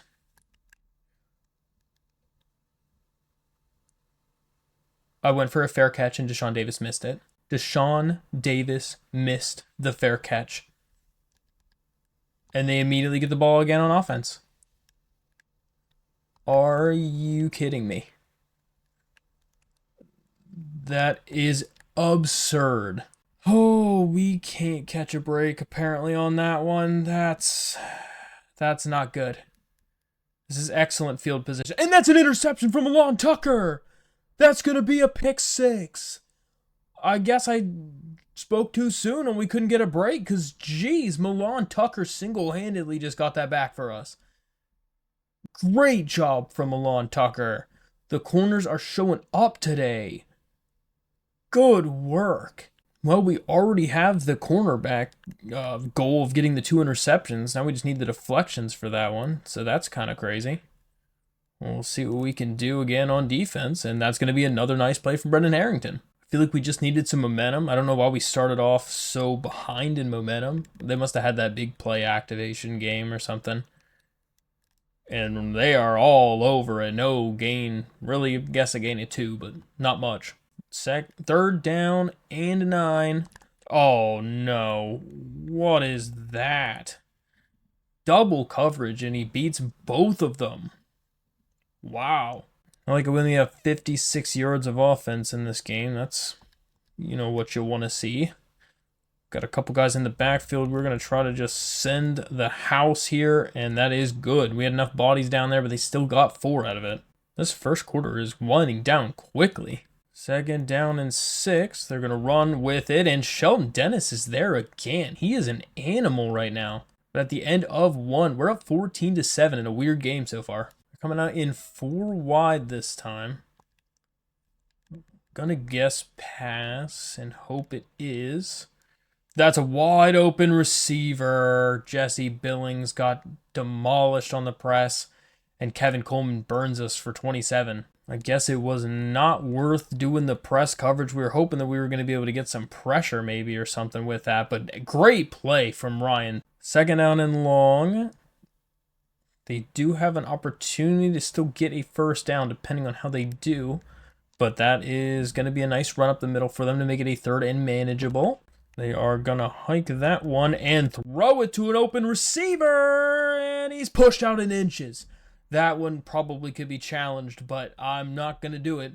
That is a fantastic diving tackle. They're going to challenge it. I figured they were going to do that because I would assume this is going to be reversed. I think he definitely stretched his arm out there. There's no way they don't reverse this. And yep, it was reversed. That's what I thought. Gonna have a chance on the next play here. I'm going to just throw that out of the end zone. 2nd down and goal. They're going to run. Oh, Shelton. How do you miss that, bud? Wide open quarterback to just lay out. He doesn't miss plays like that often. But that was embarrassing. And Miami gets upset by Syracuse. How are they still ranked 9? Now 2-2. So after it's all tied up, we'll get another chance to take this one. And Deshaun Davis has a lot of space. I think he's going to be faster than him. He's going to take that thing all the way to the crib. Deshaun Davis with another touchdown. He is such a clutch kick returner that every time we get into a pinch, we can rely on this man to get us points. So with that, we are then up 21-14. Excellent play from him. Next possession for Louisville, as we will see what they have, and they're just going to run with it and slide for 2. Second down and 8. They are going to look like it's a run, and that could be great. Whew, barely got him in time. 3rd and 1. And that is a great play. Fantastic. We just called a blitz there, and Ryan Simmons was in there for an immediate TFL. So Deshaun Davis scoring on that kick return did kind of make up for the fumble that he did.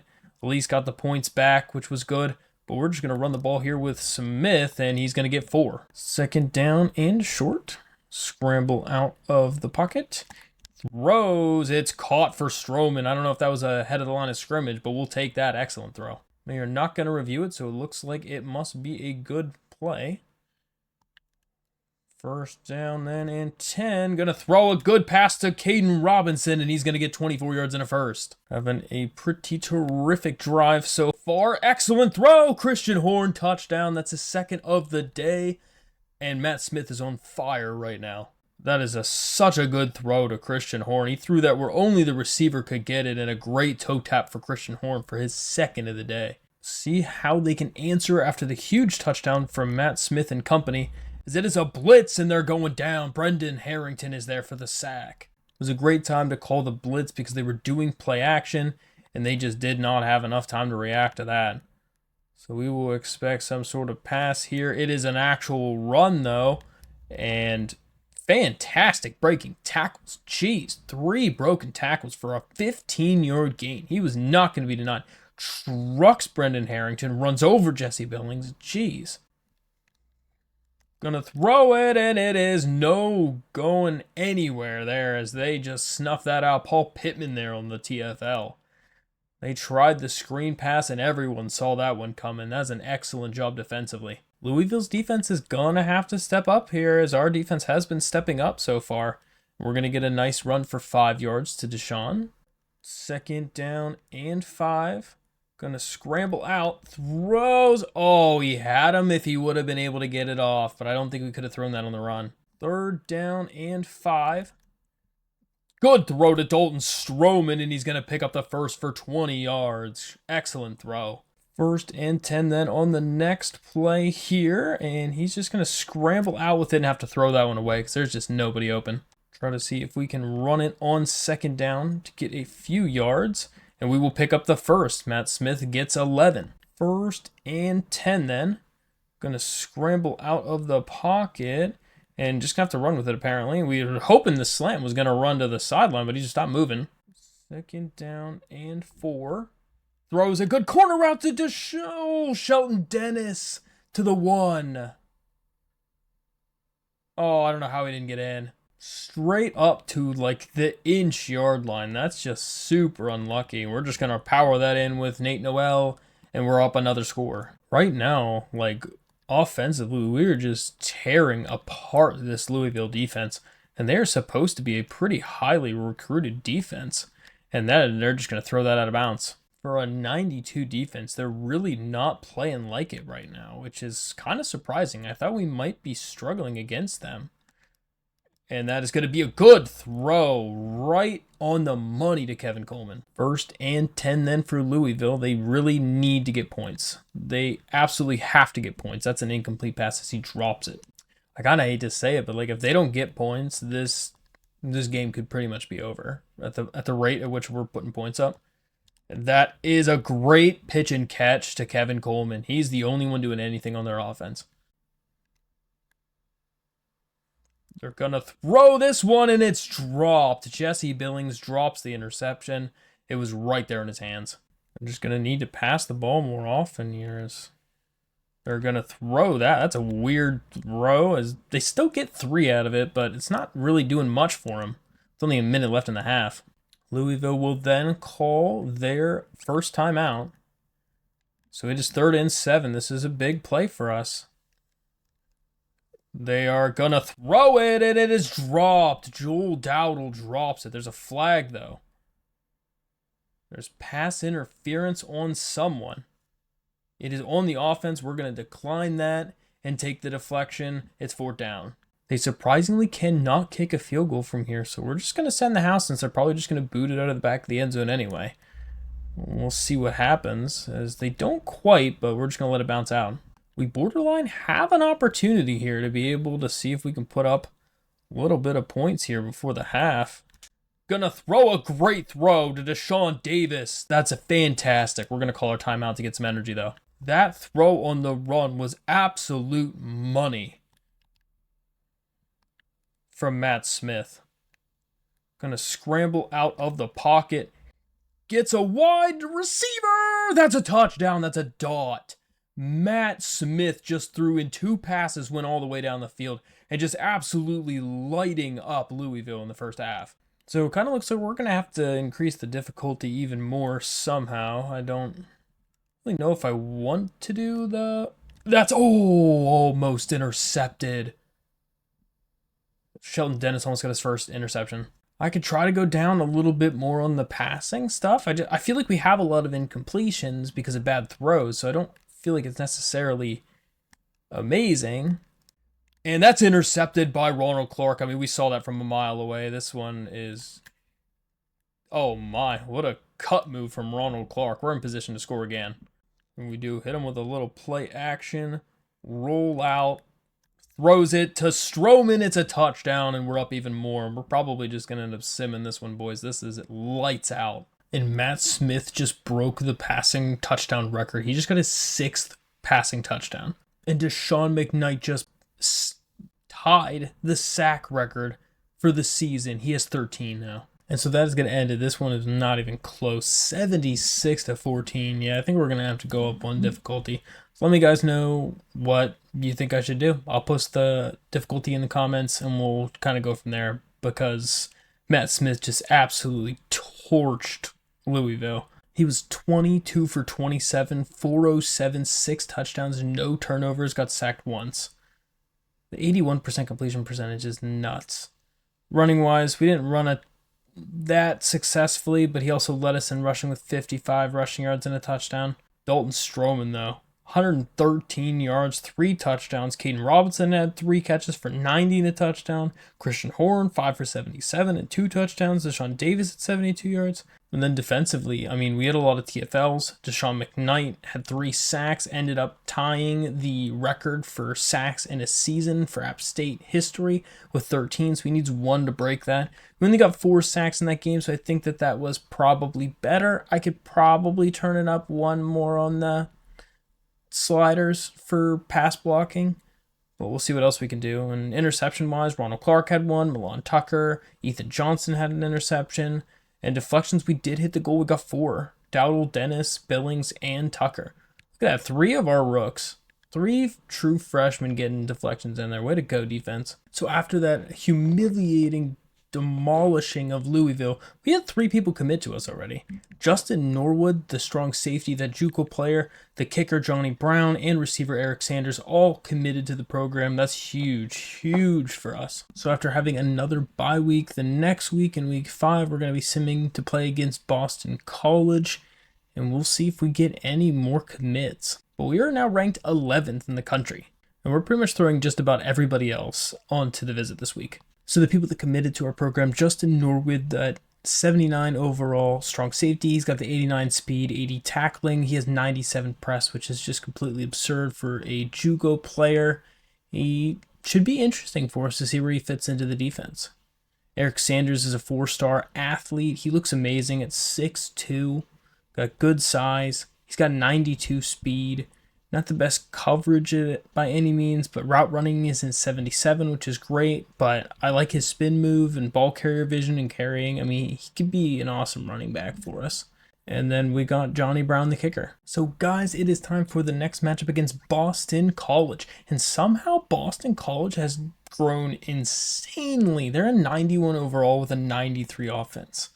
I don't know how they got so good, but this might be an interesting battle.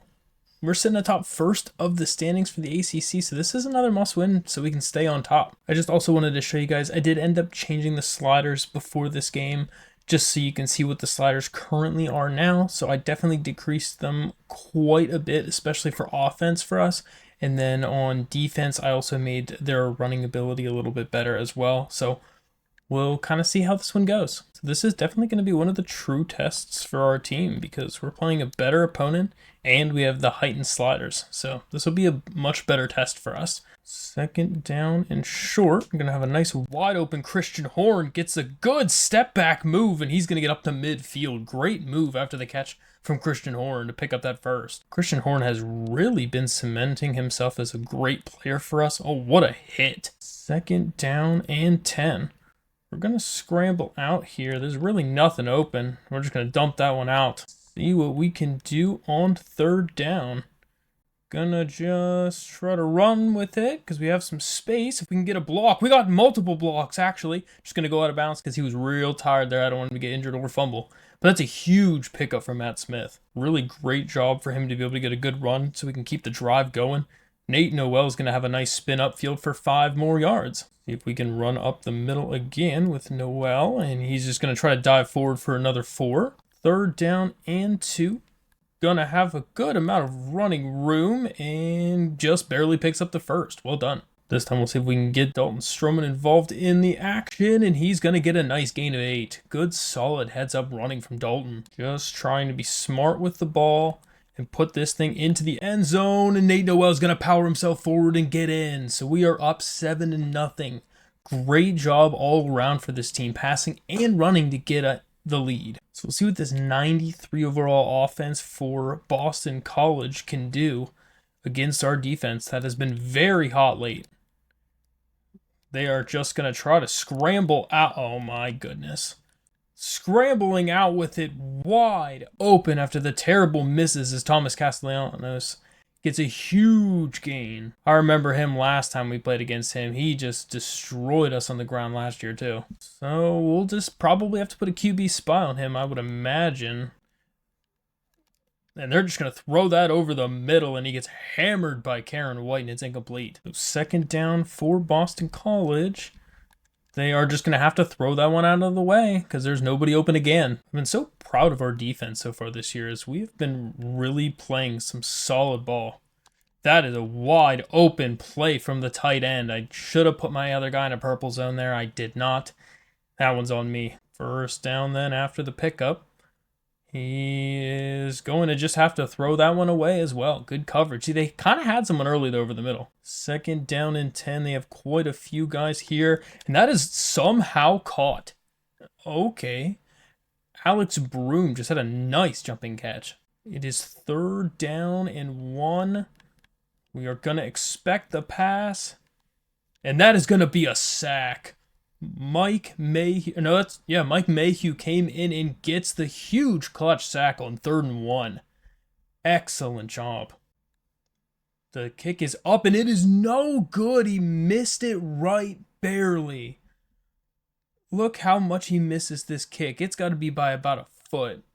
That is so close. So the early defensive adjustment to put the QB spy was huge on that drive. And Matt Smith is going to take a decent hit, but he gets 4. Try one of these screen passes. Just going to dump it off to Dalton Stroman, who takes a huge pop, but he gets the first. First and 10 after the play. They're going to throw that one again to Dalton, and he's going to drop it. It is incomplete. The good hit jars the ball loose. Second down now. Gonna have a good throw. Open to Christian Horn, who makes the catch for 36 yards. He's wide open on the sideline. Good find from Matt Smith. As the corner started blitzing, he was able to throw a perfect dot. It's just a matter of taking what the defense gives you sometimes. Oh my word, Nate Noel just went airborne on that. Look at this hit.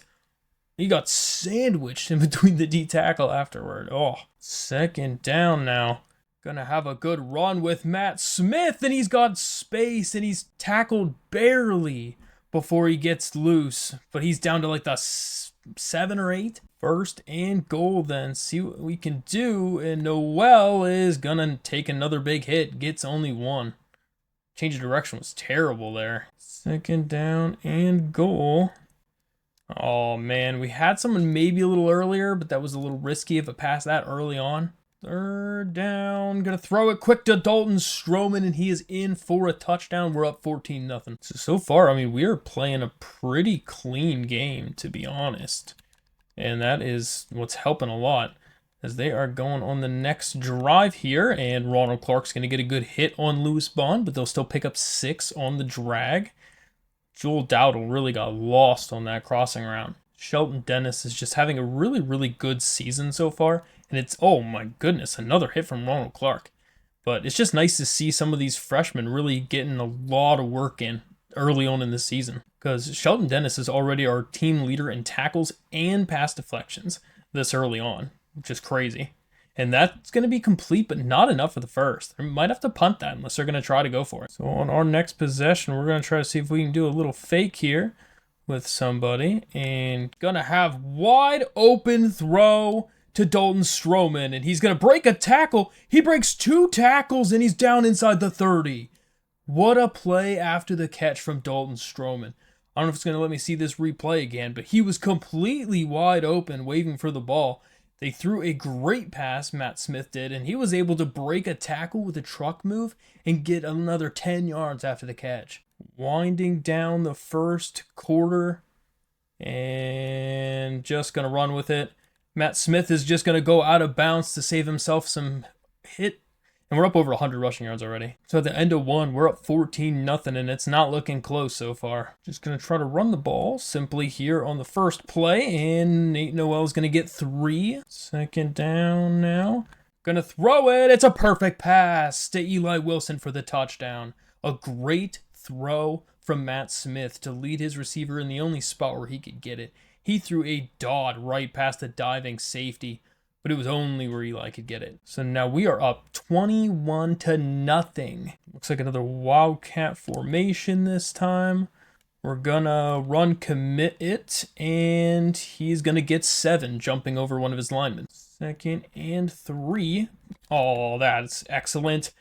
From their running back, just trucking people and moving them aside. 13 yards. He would not be denied on that run. I feel like I don't even know if I need to still have that QB spy on there, but I feel like the one time I don't have that is the time that I'll need it. And that is an awkward tackle, but he gets 14 out of it. Got a bunch of people in the backfield. We're coming out in our Tampa 2 set, and that's a good tackle. That's a good tackle from Mike Mayhew there. Yeah, I feel like I'm going to stop putting that spy out there. He hasn't run with it for, oh my god. Literally the second I say that, the first play I haven't put him up there. Sorry, Karen. Well, I guess you're going to be in QB spy for the whole game then, I guess. And that is a good run. That's a good run for the first down. They're making a drive now. 1st and 10 again. See what they can do is they're going to run with it and gets about 2. Good thing with that spy there is he can't get much. The reason we have the spy out there. Gonna just dump it off to the running back, and he's gonna lose 2 yards. That's a terrible play call. Milan was all over it. What do you guys think? Who's been our best defensive player so far this year? Do you guys think it's been Shelton Dennis? Who do you think? Our defense is definitely getting tired now. So we are having some issues with keeping people in line, and that's a huge hit on Joseph Griffin. I don't know how he held on to that pass, but he got mauled. Gonna run with it, and that's going to be Deshaun McKnight. He gets his 14th sack. That is the school record owned now by Deshaun McKnight. He is just on another level this season. So it's 2nd down. They're going to fake the run, and that's a huge hit. And Thomas is down. He took a massive shot from Karen White, and he is down. That is not good for Boston College, as he's holding his arm, looks like. Don't know who this backup is, but don't really want to chance whatever it is. As that is just a good throw, as he's going to break a tackle and he's into the end zone. Okay. Peter De La Portes. 1 pass. Perfect. So it looks like Thomas will be back soon. It was not a long injury. Can he throw that? Oh, that's perfect. Oh my goodness, what a throw from Matt Smith. We tried it with the running back, but that worked out fantastic. Perfect throw from Matt. He is just having a solid game. I know we need some passing yards. And Matt Smith is going to have a great run up the middle for 21 more yards. What do you guys think? Do you think we have like a Heisman candidate over here on our hands? Yeah, we might. Noel is going to get a nice run, and he gets 11 off of the screen pass. You'll have to let me know if you guys think that Matt Smith is one of those ones who could be a Heisman candidate. He's not quite fast enough. That's going to be kind of a late hit. I hope he doesn't get injured on that. 2nd down and 10. Oh, it's a perfect read from the safety. Oh, no. Don't tell me that's a pick six. I don't know why it won't let me turn it to anybody else. Oh, that's a great read from the safety.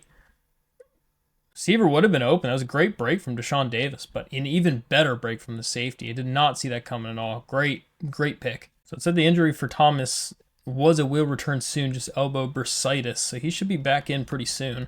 But that is a fantastic play from Shelton Dennis, a 4-yard TFL. But literally every time I compliment somebody, I feel like they have a terrible play on the next play, because that's kind of exactly what just happened with Matt Smith. But another great TFL for Ronald Clark, another 4-yard loss. 3rd and 18. This is a very long call now as Thomas is back in the game. They're going to throw that one deep, and it is not even close to being a complete pass as they were in double coverage. That somehow went out at the 1. Okay. I don't know how that went out at the 1, but this is not the play call I would be doing then if I knew that. That's where we're only going to get 1. I thought it was out at the 20. 2nd down and 9. He's going to throw a quick pass to Caden Robinson. He's going to stiff arm his way forward for 16. We're going to no-huddle this as time is getting down to the wire. Going to have a good throw to Dalton Stroman for 20. Down to 1 minute remaining in the quarter. Going to have a decent throw to Stroman. He holds on to it. Fantastic play, and Dalton's injured. We're going to call a timeout. I figured he was going to get hit. We hope that injury to Deshaun is not very long. That could be picked. Excellent play. I thought he was in an outside third and wasn't going to be able to get up the seam there. All right, looks like it's just back spasms for Dalton Stroman. He will return soon. That is very good news because that would have been terrible had he been injured. Oh, and he had the wide open receiver on the crosser. We're pretty much already in field goal range, so we're just trying to see if we can extend this a little bit more. Gonna have a good throw to Deshaun Davis, and he's in for the touchdown. That's a huge throw to put us up another touchdown before the half. Passing for 250 yards in the half. Our offense has really shown some fantastic strides this year. Having a mobile quarterback, I mean, it's been making us really, really lethal. Great sack, too, for Ryan Simmons getting in on the action also.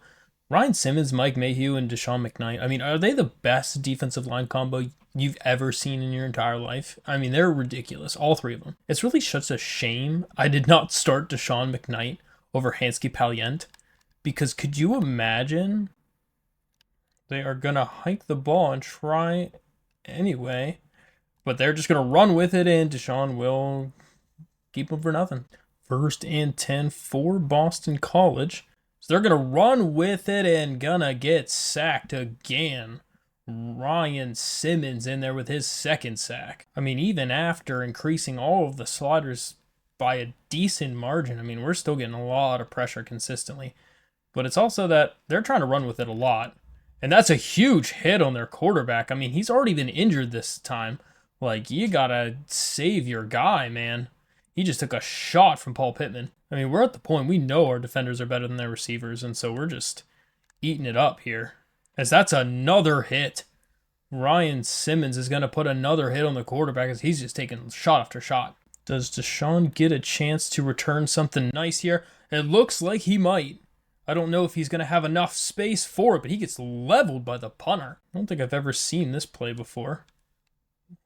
But it looks pretty... Oh, my goodness. There's a super speed glitch there. I'm pretty sure that middle linebacker came flying around the corner. 2nd down and 8. Oh, we had a guy open, but we're just going to have to run with it. And Matt Smith's going to take a decent hit. I don't want him to get injured. Matt was kind of getting up a little slow on that last one. Going to have a good wide open pass to Christian Horn, who's going to be able to get down to the 6. 1st and goal. Open receiver, Christian Horn, touchdown. Just did the good old spacing play, and they didn't know what to do to handle that one as they left him completely wide open. And Georgia Tech is destroying Clemson. Okay. What's up with Miami and Clemson this year? and Florida State for that matter. Again, another dominating game, 425 to 135 for yards. Oh, Boston College definitely needs some sort of points here, and they take another sack. Our line is just eating right now. Ryan Simmons gets his 3rd sack of the day. They were all through, too. That's rough. My favorite part is I'm not blitzing, and I'm actually taking one of our blitzing players out of assignment so that he can go into block the quarterback from running, as they're only going to get 1 on that scramble. Right now, that's just the formula against this offense, apparently. I mean, it's given them fits so far. That is going to... Oh, no. How did he not even attempt to intercept it? But, I mean, it's still an incomplete pass, but that should be house. I'd say probably if we score here, I mean, it's going to be another one of those ones that we just take to sim. 2nd down and 3. Oh, no. That was so bad. That was not even supposed to go anywhere near that. He threw that so far to the left. I want him to throw it up towards the end zone, but... I guess not all of them can be perfect, especially with the lower settings on QB accuracy. That's rough. That's super unfortunate, though. That would be a wide open touchdown, throwing that in the end zone. He basically just threw it way too short, and there wasn't much he could do about trying to come back to that one. And gonna run with it with a quarterback again. He's taken so many shots in this game. He's been every single play basically being tackled. Oh, that's a great play. Oh my goodness, another huge hit from Shelton Dennis. He laid some big hits consistently. I was stuck in a shift last play, so I wasn't able to be Shelton because that's who I wanted to be in that situation. Kind of same for this play here. And what a catch in triple coverage. Oh my goodness. Look at how many defenders are here. How does he hold on? How is he the one who gets this ball? I'd love if I could stop being on Karen White on plays like this. Oh, Jesse Billings. Oh my goodness. He gets beat in a big play scenario. I feel like he could have attempted to intercept that pass, but it wouldn't let me. Gonna be a good play for us as Malone's gonna get a TFL. 2nd down and goal, and they're gonna hold him out. Barely, but they're gonna hold him out. You would think that for sure this is 4 down territory. They're definitely going for it. That is gonna be a good play. Paul Pittman started it and Ronald Clark finished it, and they lose 2. Excellent job on that. They're going for a field goal, shockingly. So we're going to play safe man just in case, because I don't want to give up a touchdown here. I'll let them gladly take the field goal. And they will get it, but they're still down by a lot. We'll get a chance to return with Deshaun. And that's probably a touchdown. Yep, there is nobody going to get him this time, and he is all the way in for the touchdown. Another kickoff return for a touchdown. We might have to start putting some limits on how much he can touch the ball, because that's his 3rd kickoff return for a touchdown already, and this is only the 4th game. So this is make or break time. And that is almost intercepted from Shelton Dennis. Good deflection. Karen White's really just putting in work as a QB spy today. Just making sure that they stay inside. And see, look at that. Another big hit on Thomas from Karen White. Anytime he tries to run with it, Karen White just levels this man. Gonna motion the tight end over. Gonna throw the ball right to Brendan Harrington, who's gonna tackle him immediately for no gain. I want to see if we can not turn the ball over the rest of this game. That'd be nice. And Matt Smith is going to have a nice run to the outside, and he's going to pick up another 20, and he should be up over 100 yards rushing on the day. Winding to the end of the 3rd quarter, Nate Noel gets a nice little screen pass and picks up 5, as that'll end the 3rd quarter. We're up 42-10. I'll probably show you guys the rest of this drive, and then we're going to be simming the rest of it. Matt Smith will pick up the first. 1st and 10 now. See what we have, and just gonna try to dump it off, and he can't get rid of it. Oh, I thought he did get rid of it, but it is a sack. Kind of just a matter of running the ball here and just kind of making sure that we guarantee we get some yards. Good gain of 16 to make it 3rd and manageable. He is just so electric on the ground. Trying to let some of this time slip away. Gonna throw a good pass to Dalton Stroman. He'll break a tackle, but he won't get enough for the first. But we do get over 300 yards on offense passing after that catch. We will line up for the field goal. It is up and it is good, and we will see you guys at the end of this one. And that is gonna end this game. 59-17 is the final score, as we tried to just turn on an Excel clock and get out of this one, but we just kept scoring because our run game was just so good. But really just no competition at all. Matt Smith had another excellent game, having 309 passing and 150 on the ground. I mean, he's just going off this year so far.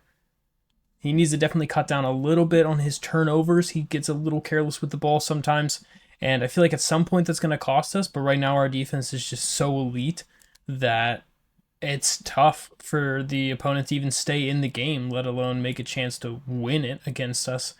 And right now, even with those turnovers, he just scores at such a high clip, Matt Smith does, that it pretty much makes up for those 1 to 2 turnovers a game that he has sometimes. But then again, rushing-wise, Nate Noel had 67 yards on 16 carries for 2 touchdowns to go again with, like I said, Matt Smith with that 150. Receiving yards, Dalton Stroman, again, second game in a row over 100 yards receiving. He's got 6 catches for 120 and a touchdown. The touchdowns were spread very evenly as 5 different receivers had a touchdown in this game, as that was excellent. Excellent job passing the ball around. Defensively, Karen White, look at that man. 6 solo tackles, putting him in the QB spot was game-changing for us.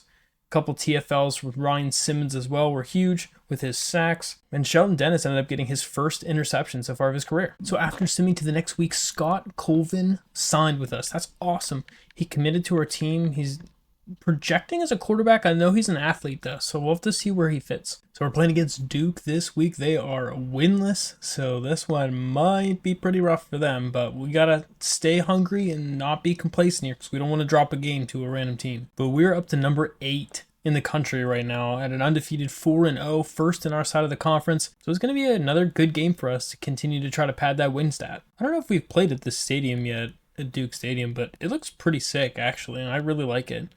See what they have. They're just going to throw that one underneath to Higgins, and he will get hit hard from Shelton Dennis, but they will pick up the first. So Samir Higgins is up to a 92 overall at wide receiver, so that'll be interesting.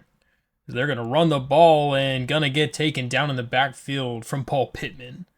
He's been super clutch for us as far as linebacking goes, because he was taking over for Andrew Parker and those guys, and he's really done well. I wouldn't say he's quite on par with where they were when they left, but I feel like he could get to their level by the end of being his junior or senior year. But geez, what another hit from Shelton Dennis. This might be a hot take, but I'm pretty sure I'd say Shelton Dennis is the best safety we've ever had.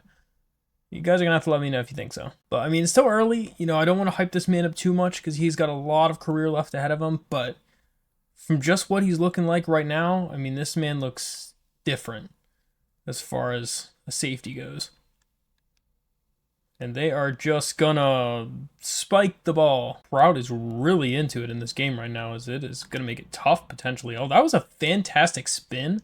It was so quick, but the corner has real fast hands to bring him down. This crowd is really packed for an 0-5 Duke. I mean, I guess they want to come see us, but it's a good run up the middle for 7. 1st and 10. Just going to dump that off to Noel, and he'll get back to the line of scrimmage. I was hoping we'd get more on there, but his change of direction wasn't fast enough yet. Try a little triple option here. Haven't tried it yet. Looks like they want us to run up the middle. That's so unlucky that we ran into our own guy. We had so much room. 3rd down and 8. Going to... Oh, it's terrible. That was a horrible pass. He threw, it was inaccurate, and it was right at the corner of the linebacker. That was, that was terrible. Especially for one of the first passes of the game. That was awful. We were trying to build a little momentum, but we just couldn't there. Oh, that's a nice wide open play from the tight end. He took a licking afterward, but I feel like Shelton didn't even move on that one. I don't know if that's just me, but it looked like he didn't even move until after the play. And Shelton's going to make another good tackle. He's just racking up tackles right now. Looking like they're potentially in a wildcat or something here. Gonna try to run the ball. Oh, no. Just a fantastic play up the middle. We even did a run commit up the middle, and it didn't work at all. Maybe I got to try to do a QB spy on those, and maybe that'll help keep them there. Another big hit. Shelton Dennis just laying hit stick after hit stick. Pretty sure that Shelton Dennis, his aggression is just, I think his switch is broke to off, or to the huge hits only. You know what I mean? I feel like it broke off towards aggressive only. But this man already has 6 tackles in the first quarter. And this is crazy. That is almost intercepted. Paul Pittman overran it. He could have had an easy interception. He threw it right at him. Oh, and the tight end, Mueller for Duke, is a torn rotator cuff, and he is out for the season. That's a tough injury for an 0-5 team already. But looks like Utah beat out Oregon in a top 10 battle. That's big, so we can move up another spot if we win this game. All right, looks like Matt Smith is cold now, so we don't want that. So we're going to have to try to run with him a little bit to get his momentum back up. Going to run the ball again and have a nice pitch to Kanye Roberts, and he'll get 4. It's his third manageable. Third down now. Oh, and he's just going to take the sack. It was taking so long for them to get open there. There was just nothing happening. We probably should have just ran with that. So after the extremely bad punt, I mean, they're in good position again to put some more points up here. That's a good tackle. That's a real good tackle from Mike Mayhew. The TFLs are what we need. We need to get them out of field goal range. I mean, if they score a field goal, they score a field goal. It's not the end of the world. They just can't score a touchdown. That would be worse. And that is another great tackle from Shelton Dennis. That's 7 now? Geez, 7 tackles in the first quarter. Going to pass commit. So we're expecting something here, and that's going to be not a sack, but they will get the tackle. Paul Pittman's going to drag them down. It's 4th and 12. So they're attempting the punt here, but I'd be kind of surprised if they were able to get this the whole way there. Looks like it's going to be wide, and they missed it. So Smith is still pretty cold.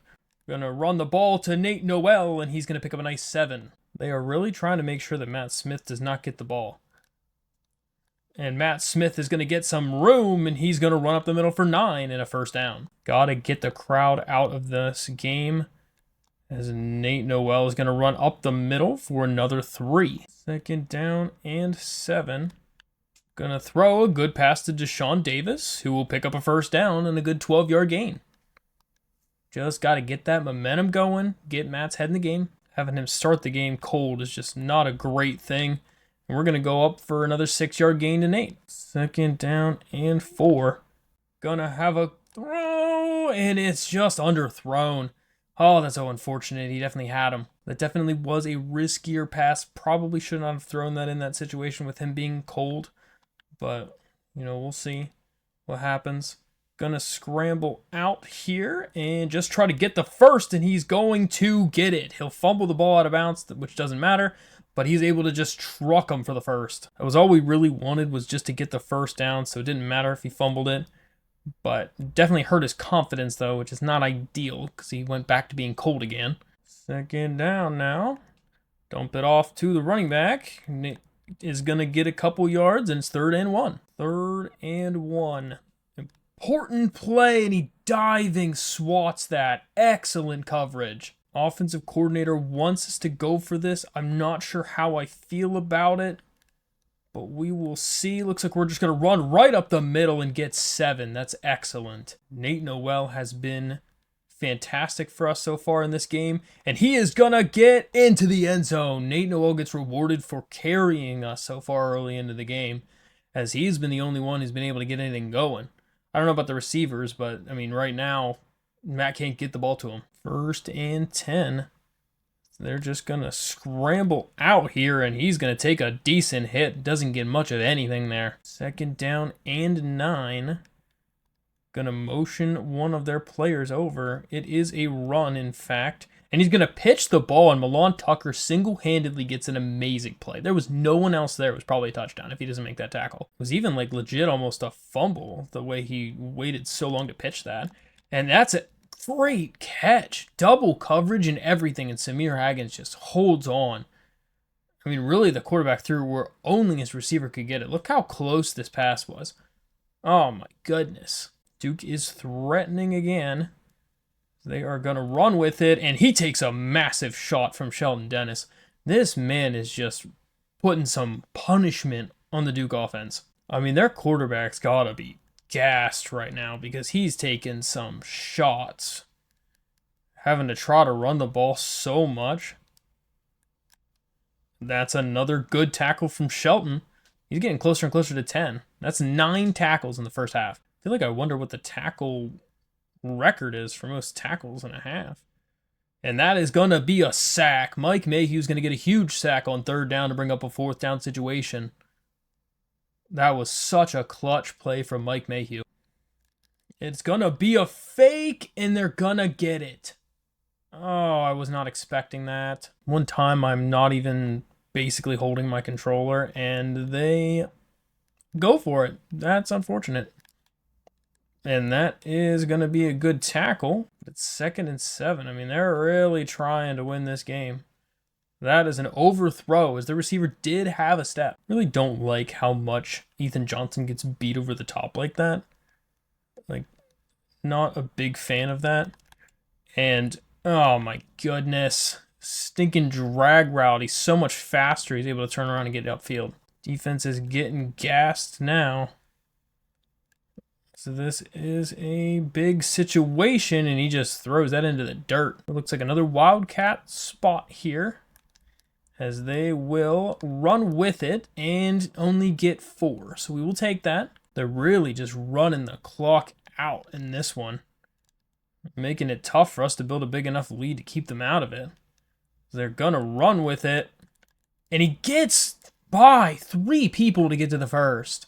I thought we had great angles on all 3 people, and he was able to just cut upfield. I'm not sure why Duke is the team that's so far given us the most trouble. I mean, they have Matt Smith rattled for sure, and that's heavily affecting our offense. And on defense, I mean, geez, this has to be a 40-play drive. This literally feels like it's been the entire game. And that is another tackle from Sheldon Dennis, and they injured the running back. Okay, I figured it was at some point he was going to start injuring people. He's just laying big hit after big hit non-stop, and he's not being, like, there's no benefit to any of it so far. That is another huge hit from Sheldon Dennis. Jeez. 11 tackles in the first half. Gonna go with the safe man. There's bruised ribs on that running back that was injured earlier, but he will return soon. So we're doing a safe man play here because we're gonna call a timeout though. Definitely don't want them draining the entire clock because we want to see if we can get some points on the board before the half. But, I mean, man, he missed it. Oh my word, he missed it. How do you miss a field goal like that? That is crazy, actually. We're just going to have to throw that away. I don't want him to throw a terrible pass. I mean, unless it's an easy pass, I don't want to be forcing anything right now. And that is exactly what we want. And Christian Horn's going to make a good play. We'll call a timeout. Whatever we can do to get Matt Smith to start heating up. Going to have a good throw to Nate Noel, who's going to run for a couple more yards and run out of bounds. 1st down now. Going to have a good throw to Caden Robinson. He's going to make the catch. We're going to have to no-huddle it because it's still in bounds. We can try to go right to the read option since we have time. Going to run with it, and it should be wide open. No, he gets leveled. Oh, my God. Trying to let this clock run down a little bit here just in case we score on this play. I don't want there to be too much time left. And it's wide open up the middle, and Nate Noel will get the touchdown. That's an excellent, quick drive to put us up. So, I mean, that was insane. The fact that they didn't even get points on that drive after converting a 4th down and making it like a crazy, insane drive to get all the way downfield and to not get any points on it. To make matters even worse for them, then they allowed us to just go straight down the field and score a touchdown on them. Like, that is very, very rough for momentum for them. Not sure why you just have a run play and then call timeout. Like, you only have 13 seconds left, man. You got to get down the field if you're going to try to score points. And that is a great play over the middle, and Sheldon Dennis will get a good hit on him. But I don't think they're in field goal range, but they are close to it.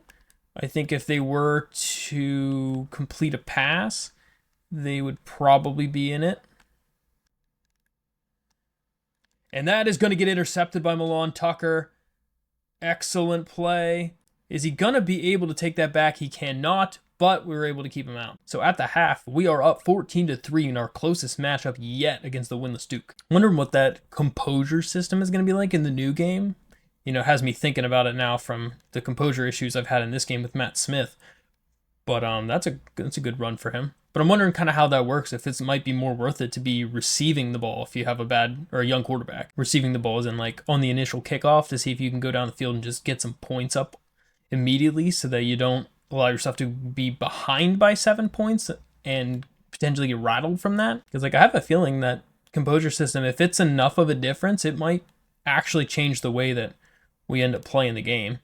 Matt Smith is just going to have to run with it, and he actually has a lot of space here. There was nobody on that side of the field. Is he fast enough? He's going to get pushed out after 51 yards. That was an excellent decision from Matt Smith to just tuck it and run because there was nobody open. And after that run, he is now hot, which you would assume, and that is a good run up the middle, but we got to give him some rest because I don't want him to get injured. 2nd down and 4. Going to sprint out with it. Throws it up over top of him to Dalton Stroman, who gets another touchdown. And that is the Matt Smith that we know, because he is back. So we'll see how Duke answers. They have not answered yet, so it will be important for them to try to answer. That's a good tackle from Milan. So 2nd and 3, they're in the Wildcat formation, and that'll do. We got a TFL on the Wildcat. That is it. Mike Mayhew. Just making a huge difference since he's been on the team. Are they really running Wildcat twice in a row? Well, let's hope it's the same thing here. It is a fake. They are actually trying to throw. And that is going to be a great tackle. It's 4th and inches. 1st and 10. Going to see about running the ball here. And that is a good run up the middle for Nate Noel for 6. 2nd down here. Gonna throw, and he can't get it off in time. It was so close. That would have been a huge gain. Dalton Stroman was coming open, wide open too, right as the defense got there. I feel like Deshaun Davis has been pretty quiet as of late. That's tough. No one open again. We're just going to throw that out of bounds and punt. So Duke will get another chance to respond. And they're going to get a good 5-yard run. 2nd down and 5. Going to run the ball, and it's another good tackle from Shelton. 13 tackles in this game. That's absurd. I don't remember what the college record is. I feel like it's like 20-something, like 26 or something. Pretty sure Luke Kuechly did it at some point. Great play from Shelton again to get another tackle. It's 14th, and it's going to bring up 4th down. Deshaun gets a chance, and not a great opportunity, but actually his speed's pretty solid. He actually might be able to take that. I think he's going to. He's going to take it all the way to the house. Great play from Deshaun Davis, and we're going to bust this one wide open, I think, here pretty soon. 1st and 10 again. See what they do, and they're just going to throw a nice little pass outside for 4. 2nd and 6 for Duke. They are going to run with it, and they are going to get a decent gain up the middle. Their quarterback had a solid decision. We want to go back to Karen White spy. I hate having to have a spy out there at all times, but I feel like it half the time is the move. It's a good 7-yard pass. 2nd and short. They are going to go for a screen, and it's almost intercepted by Ryan Simmons.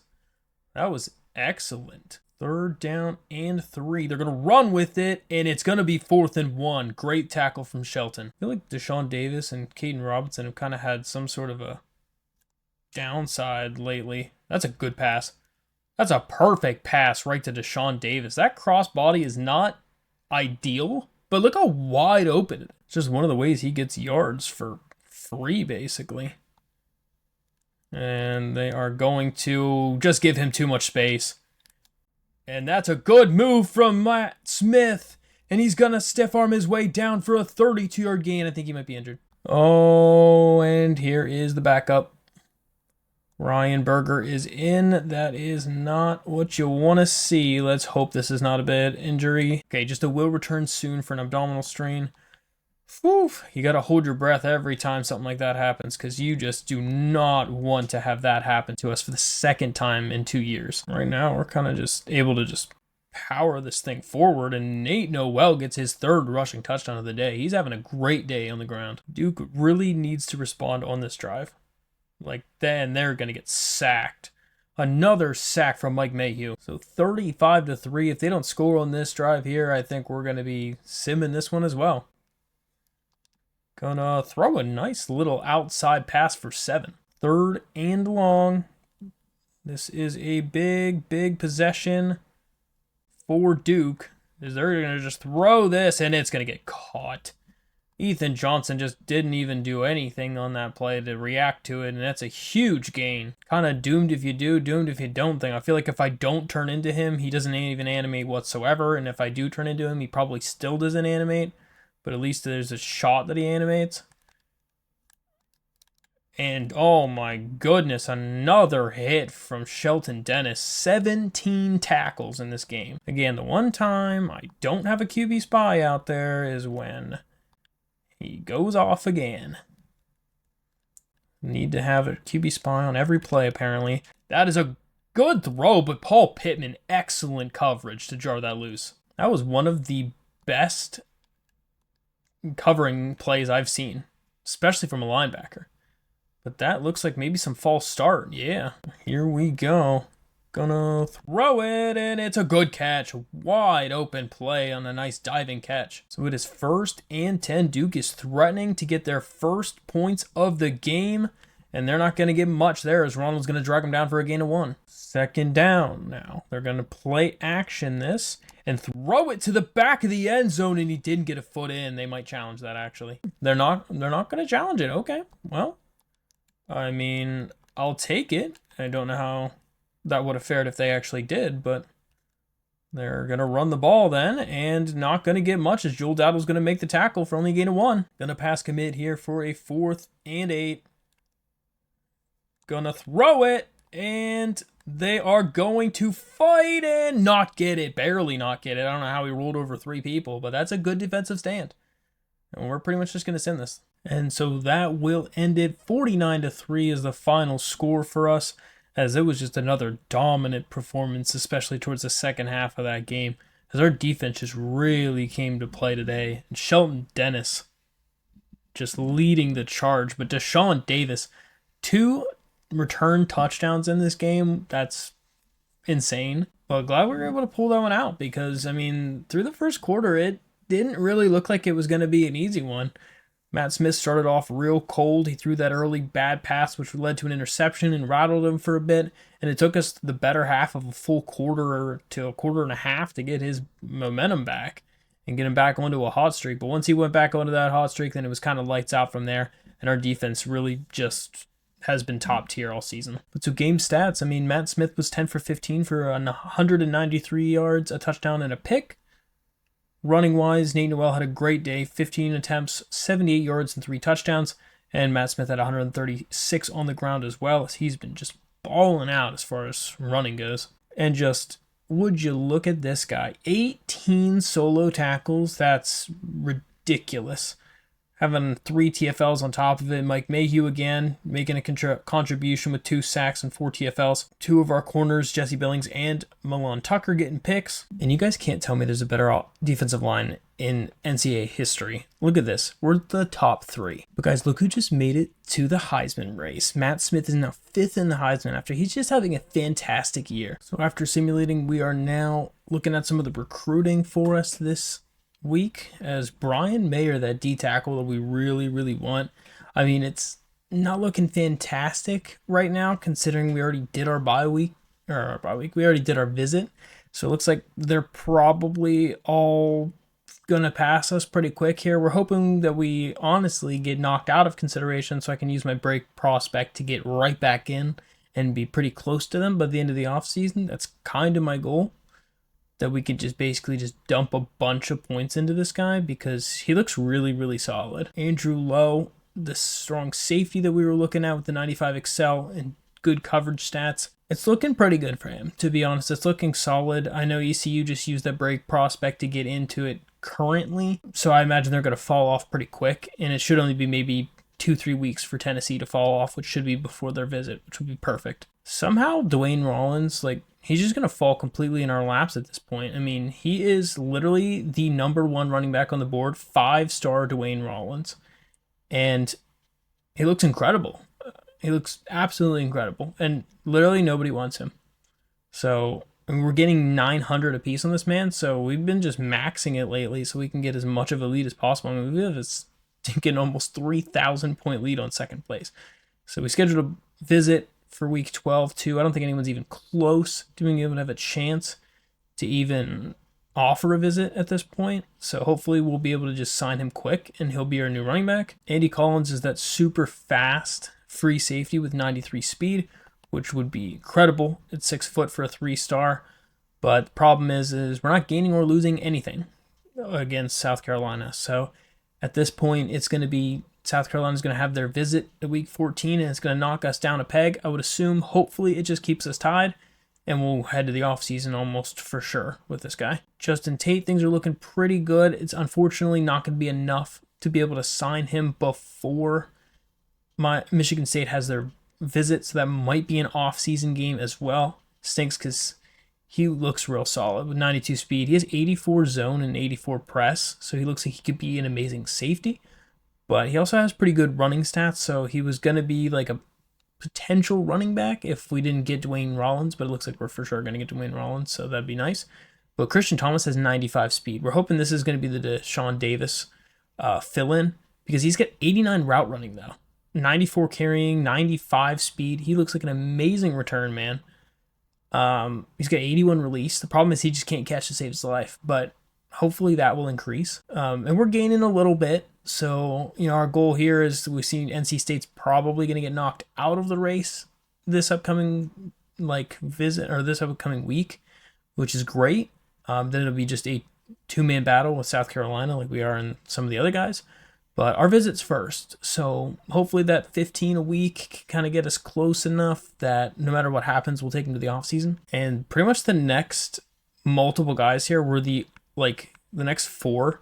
We're the only guys even going after, which is awesome. So we're just trying to put a little bit more points on them to commit them a little bit quicker, because ideally we can commit all 4 of these guys at least. It may be him. I'm hoping we can commit maybe 6 of these. How many are we going after? 14. 6 of these 14, potentially 15 people I'm going after. We might be able to sign before the offseason, which would be fantastic, so I don't have to spread my points so thin. Because that's the problem. When you have 10 or 15 people in there you're trying to get, you just don't have enough points for everybody. But we were up to number 7 in the country. We're going to be playing against number 23 Clemson next week. Guys, this is a big, big week for us as we're playing against Clemson this week. It is a rematch game for us as they embarrassed us last year, beating us in triple or quadruple overtime. It was a crazy game. But this year, they're kind of on a little bit of a down streak at 3-2 right now, sitting at 3rd on that side of the Atlantic side of the ACC. And we're sitting at 5-0 right now. But, they're still a 99 offense and a 97 overall. So we're going to have to play pretty lights out if we're going to want to beat them, especially as the away team. We're picking to receive first. And we're going to try to make a new rule here that we're only going to be able to return kicks that are basically at the goal line or out of it. So we don't have so many kick return for touchdowns like we have been lately. But this stadium is crazy. It is loud and people are ready for it, and that's a good throw to Christian Horn, who's going to get a good move and pick up the first. Good throw from Matt Smith for the first throw of the game. We really need Matt to show up in a big way this week if we're going to want to be competitive against these guys. Another huge hit from number 17. Whew. Good thing it's not the new wear and tear system yet, because that'd be nuts. Eli Wilson is going to break a tackle. Okay, Eli, can he outrun him? And he's going to get a nice stiff arm, and it's a 45-yard gain for Eli Wilson. I was not expecting that, but okay, we'll take it. The big man putting in some work. 1st and 10 then. We're going to have a little option on the screen and just going to lose yards. Nate Noel's not quite fast enough yet to get out of that one. See if we can try to run a little bit more option this time, as Matt Smith is going to get a nice gain up the middle, and he gets 10 yards. He just barely someone got a hand on him there before he got into the end zone. OC has a good play call set up for us here, but on 3rd down, the crowd is going crazy. And just going to have to... we couldn't quite get it to throw away. That's unfortunate. I tried to wait just a half second, but the linebacker was going to jump that pass if I threw it. So we'll see if we can go up and just get 3 points, and we will. So we are up 3-0. That's a good first drive for us. Just trying to get some momentum. But wow, Miami lost again. They are just embarrassing me right now as a Miami fan. They just can't get it together. I don't know how they're still ranked. But Cade Klubnik is coming back out here. Last year, he really had a solid game against us, winning that game in a bunch of overtimes, being super clutch for them. We'll see how he does today. I'm pretty much fully expecting to have Karen White on his, on a QB spy pretty much for the duration of this game. And that is going to be a good throw. But man, Ronald Clark just nailed him. Troy Stiletto got his... Oh, Troy just got rocked. I mean, our safety duo is hitting hard right now. That is going to be a quick throw to Stiletto. And he's going to break a couple tackles and get taken down by Brendan Harrington. Bringing everybody down. Expecting a good play from Paul Pittman as he shoots the gap and gets him. It's a 3rd and short. I've really been super pleased with how Paul Pittman's been playing too. I mean, our front 8 has been actually doing fantastic. Ryan Simmons is going to shut the door and it's 4th down. Excellent TFL from him. So good defensive hold from us. We're going to see if we can go back up on offense and get something else done here. Oh, we got stuck on our own lineman. That looked so good too. 2nd down and 9. Going to be handing the ball off again to Nate, and he took a big hit. You don't want any injuries this week, guys. 3rd down again. The crowd is back into it again. See what we can pick up here. And, oh, we just couldn't get it off. Oh, we had a guy, too. That's so unfortunate. So that 1, 2, 3 was not what we wanted. And they are going to run the ball. They're going nowhere. Ryan Simmons again with a TFL. They just can't get anything going so far. Overall, I mean, I've really been loving the way our young guys have been playing so far this season. I've been pretty impressed with them. And that is a good gang tackle. They get 6 out of it, but we do get them wrapped up, so that's all that I can ask for. 3rd and medium. Going to just run off with it, and it's intercepted by Paul Pittman. That's a fantastic interception from the linebacker. Like I said earlier, Paul Pittman's been a pleasant surprise, and he just continues to improve every single week. I mean, that draft class, Mike Mayhew, Ryan Simmons, and Paul Pittman all in the same class, that's a pretty deadly class. We've been utilizing them all pretty consistently so far since getting them. Not sure if I'm leaving anybody else out from that draft class. I'm pretty sure I am leaving at least somebody else out from that draft class, but those are the 3, probably biggest names right out the gate. That's a perfect pass to Dalton Stroman. He's going to be fast enough to take this thing to the end zone. A perfect play. Wow, 47 yards. Dalton Stroman is having a breakout season this year. So after the huge touchdown play from Dalton Stroman, it's back on defense for us. And they are just going to run right at us for a huge gain of 7. Look there at Jesse Billings, the corner, getting in on that tackle on that last play. He's not afraid to get his hands dirty, and I like that for a corner, especially for an outside corner. It's really nice, and that's so unfortunate that Shelton Dennis is going to get manhandled by the offensive lineman, and he's going to get a huge 37-yard gain. I think it actually might have been a tight end, not an offensive lineman, which just still stinks, but that is going to be a great play. Joel Dowdle's going to get him for a loss. Just trying to see if we can get some big hits on Cade Klubnik early to make him have to change his play style potentially. But just another 2-yard gain, and now Jarvis Green's getting up slow. But at the end of 1, I don't know how we're up 10-0 already, but we are. But Clemson's pretty close to scoring right now. 3rd and 9. They are going to throw it, and it's dropped. I don't know if it was dropped or deflected, but whatever it was, Jesse Billings on the coverage, and it's 4th down. We're going to expect a fake here. Come out in some man coverage set. The kick is up, and he missed it. Wow, how do you miss a kick that close? Especially for Clemson. The rain must be getting to him because he barely missed it. Part of me wants to try to capitalize on this by just going for like a home run immediately. But I don't know if that's the best decision, as we're just gonna... Oh, no. Okay. I thought we could lob it over him a little bit more than that, but that was terrible. Yeah, let's not try to make any of those passes ever again, especially when he's still that close. But we'll have a good run up the middle for Nate Noel for 7 to make this a 3rd manageable. 3rd down and 3. Gonna throw it. It's a... Oh, Vince Daniel dropped it. It was a perfect pass. far, we've only allowed 70 yards on this Clemson 99 overall offense. They are going to run the ball again with their quarterback, and Milan Tucker is going to get a 4-yard TFL. He was not fooled at all on that read option. 2nd and long. They're going to have to start getting some deeper pass plays in here because this read option stuff that they're doing is just not working super well. Another loss on the play as it's 3rd and 15 now. We're going to commit to the pass here, expecting it to be something like that. And that is what?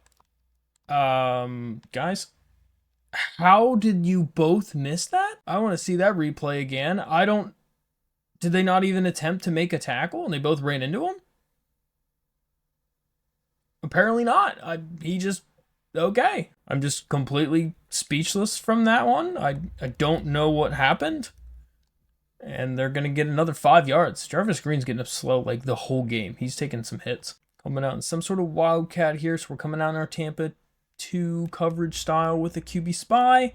And they're going to break a tackle. And barely Brendan Harrington gets a stop on that. Oh my goodness, that was a touchdown. All they literally had to do on that one was basically break one more tackle and it would have been to the house. That is just another fantastic run. I can't stop them running right now. I think we'll possibly try a little bit of 3-3 instead of 4 down linemen and see if having some extra linebackers helps us with a little bit more speed to get around there. That's going to be a perfect defensive play from Shelton Dennis. That's excellent play from Shelton. He just literally took away like 3 routes all by himself and gets the pick. This man is an absolute legend. So we'll see if we can strike while the iron is hot. Don't know if we'll be able to, as we're just going to have to run out of bounds to try not to take a hit and gain 3. See if we can give Noel the ball on this counter play. And that's a great juke move. He made 3 people miss. Was able to barely get tripped up and got the first. Nate Noel's been having a pretty solid year this year. I see that he has had 11 touchdowns so far through 5 games. And that's putting him pretty much on pace to be right up there with Cameron Peoples' amount of touchdowns. Right now, kind of Matt Smith dominates the yardage just because sometimes those read options allow you to get so much more yards on him. Oh, it's so close to a first down, though. I like our numbers here for an opportunity. And Noel's just going to run up the middle and get 5. Also, this read option play is potentially really nice, too. Having that lead blocker. And though he missed, but we'll get 12 and a first, so that's still a good solid run, and we're keeping the chains moving. 1st and 10 as we are driving. We're seeing what they can do against this triple option this time, and Matt Smith is going to take a huge shot. I really don't like to see hits like that on the quarterback, so we're going to see if we can try to come back to passing a little bit here first, and he's just going to get sacked immediately. Didn't even get out of my 3-step drop. Jeez, he came in free. 3rd and 19. See what we can pick up over the middle. It's going to be a good throw. Vince Daniel's going to make the catch, and it's a first down. He had him wide open over that cover 2. Looked like some sort of zone. Now that it's 1st and goal, we're probably trying to run a little bit more of this clock down because we want to score, but not too fast. And man, they're just laying hits right now on us. Next play, we'll try to just dump this thing off to Christian Horn. He gets stuck on the offensive line, just can't get by him. He had a wide open space for that touchdown too. See if good old slants work here at the goal line, basically. Just gonna have to run with it, and he's gonna get in. Matt Smith just barely tiptoes down the sideline to get in and put us up by 17 now at almost the half. I imagine they'll just be airing it out here to see if they can get down the field. Gonna be a good throw. That was an excellent dot from Cade Klubnik to pick up 19 and a first. They're apparently challenging this, but it looks pretty close. I think he got his heel, though, in. So we'll see what they said. They only looked at the replay one time. They're going to reverse it. Wow, apparently that was not it. So apparently after that not being a thing, they're going to be going for a screen, and he's just going to pick up a few yards, just 4. 3rd down and 6. You would assume they should be passing the ball most likely. They're kind of running the clock out, though, to be honest, and I'm not really sure what the point of that is if they are going to be throwing the ball on this down, risking a chance of throwing an interception. But that is going to be a complete pass. He's going to break 2 tackles, and he's pretty close. If they wouldn't have ran the clock out, they'd have a whole lot more time, but they did, so I'm not really sure what the game plan is here. They called a timeout so that they get a little extra time. They're going to just spike the ball. 25 seconds left in the half. Throws it to Milan Tucker, and he almost intercepts it. It's a big drop, though. I'm wondering if this 3-2-6 formation is probably even better for us currently. And let's see what they do again. They throw the ball. Oh, it's wide open. That's absolutely wide open over the middle. So apparently wondering if that was better was not the right answer, because it is not better. They are going to throw to the sideline and pick up a few out of bounds with 12 left. What we know is they absolutely need the touchdown. That is a for sure given that they absolutely need. Wide open. Joel Dowdle got destroyed by Ronan, and he just demolished him for a touchdown. That route bounce he had went to the corner and then just cut right back upfield and was completely wide open. We figured we wouldn't hold them forever on there, as they're going to get their first touchdown, as we're cutting the lead down to just 10 now. So at the half, it is 17-7 us, as Clemson will be starting with the ball. Clemson just scored to cut the deficit down a little bit, so we'll see what they do on the next time, as Sheldon Dennis is going to get a good TFL. And looks like they're going to go right back to this like read option style. They're just living and dying by it all day. Another TFL for Brendan. 3rd and long. Going to get sacked from Mike Mayhew, as he just tried to go up in the pocket too much. It's going to bring up a 4th and long. Try a little bit of play action here on this one. Gonna have a wide open throw to Deshaun Davis. The play action destroyed him, and that's a huge touchdown to put us back up. Matt Smith is having a fire day for 7 for 9 for almost 200 yards and 2 touchdowns. And Deshaun Davis also having a huge catch. Gonna do their own play action fake of their own, and they're gonna have a nice pass. Jesse Billings got completely beaten by that one. Good chance for the comeback route there, as Jesse was just going completely to the other side of town. I'm going to try to mix it up a little bit, see if we can call a cover 4. We haven't called one in a little bit. Just to kind of throw them off a little bit. I might press us a bit.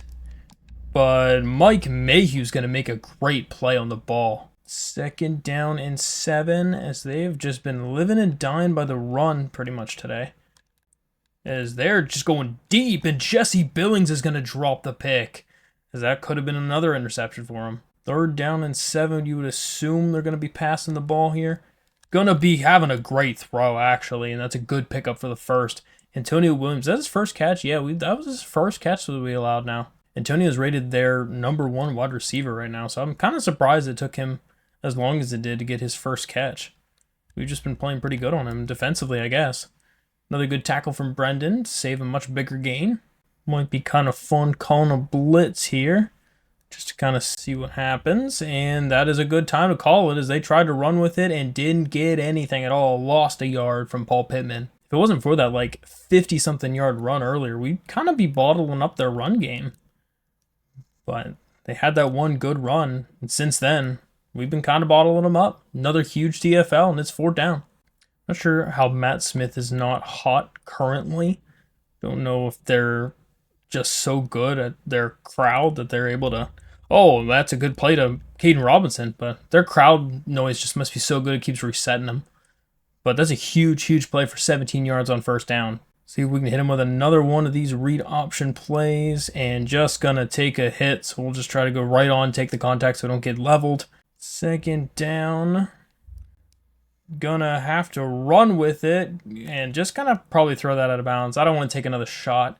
Looks like they're pressing somebody here on the outside, which is a little interesting, but just kind of can't get that off. We were gonna have to scramble out left if we were gonna get that open, and we're just gonna have to punt it. So unlucky we didn't get any points off of that last possession, but we can't get points on every possession. That would be too insane. So we are going to just try to go back to stopping them on the ground game, because that's literally all they're doing right now. I feel like they've only thrown like 10 passes in this entire game. I feel like everything's been all run all the time. What was that, Cade? 3rd down and 8 then. Gonna have some people coming over the middle, and he's gonna get sacked. Mike Mayhew gets in again. I think we knew who he was gonna throw to over the middle, and it was gonna get picked by Shelton Dennis if he tried to throw that one. So after a couple in a row here of just making sure nobody gets anything on defense, but Christian Horn's gonna get a nice catch over the middle for 24 yards. 1st and 10, then we're gonna fake it, and that's just an immediate sack. Probably a little bit too many of these play action fakes against the Clemson defense. Immediate shed. Jeez. 2nd down and 17. Gonna throw it. Can he get there in time? Dalton Stroman's gonna make the catch. Perfect bullet pass to barely get there in time. That is just a huge pickup over the air, as they had a nice little press coverage, but it wasn't enough as it was zone coverage and not man, so we were able to exploit it. Got to do our best to put up points here. If we can put up points, there's going to be a lot of pressure on this team then. And Noel is going to be able to bounce it outside and get a nice 5-yard gain. We haven't tried one of these toss plays in a while, but I kind of want to try it. I don't know if it'll work. Nope, absolutely did not. We lose 6. That was a terrible choice. I feel like sometimes they just work so well, but other times they're just terrible. So 3rd down now. We'll see what we can do, and we're just going to have to throw that one away. That was perfect coverage. I really would have had to force that one. We'll just take our field goal. The kick is up, and it is right down the middle, and we are up by 3 more. So at least after getting that field goal, we were able to push it to a 3-possession game. That is big for us heading into almost the 4th quarter now. And they're going to throw that one, and it's a good throw. Right now, they kind of found that mismatch. Joel Dowdle against whoever the 4th receiver is kind of a mismatch currently. And that is going to be a good tackle from Ronald Clark and company, and they're only getting 2. They're going to run the ball. And that's a big hit on the running back. Shelton Dennis laid the hammer. 3rd and 5. This is a big possession for them to try to put up something here, and it's going to be a big hit on Troy. And Shelton's going to hold him to a 4th down and inches. And they are going to run with it, and Brendan's not quite going to get it. He was able to fight for the 1st. Oh, that was so close. Tried to run a little 2-man zone, little press coverage, make everybody closer to the line of scrimmage, but it was not enough to do much there, and that one's almost getting intercepted by Paul. And then we'll see what they have on 2nd down, and they're just going to throw that one away. Good coverage by us. Are we able to keep them out? Are we able to beat this Clemson team? We're trying to get our revenge from them beating us earlier last year, and that's a good throw over the middle, and Ethan Johnson got beat. Just the, 2nd time today at all he's even had a catch? Guess we just can't quite bottle him up forever, but we were able to bottle him up for a little while. And they're going to throw to the corner route again, and he luckily drops it. 2nd down and 10. Going to throw that one, just a quick little curl, but it's not enough for the 1st, but they do make it manageable on 3rd. Try a little 3-3 again for this one. See what happens. Hopefully they don't run the ball, because they might. They did. And Ronald Clark's going to do it. Great job, Ronald Clark, to show some senior leadership and get that tackle. That was a very, very big tackle to make the big pressure on Clemson right now to stay in this game. Trying to push him out a little bit just because of that out route. Gonna throw it, and it's a turnover. An excellent tackle from Jesse to be able to hold him barely short. I feel like that could have been challenged, but they're not going to challenge it, so that is big for us.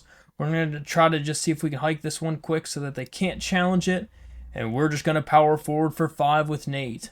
Don't really want to be too complacent early because we definitely want to still try to score, and Matt Smith is going to have a great run.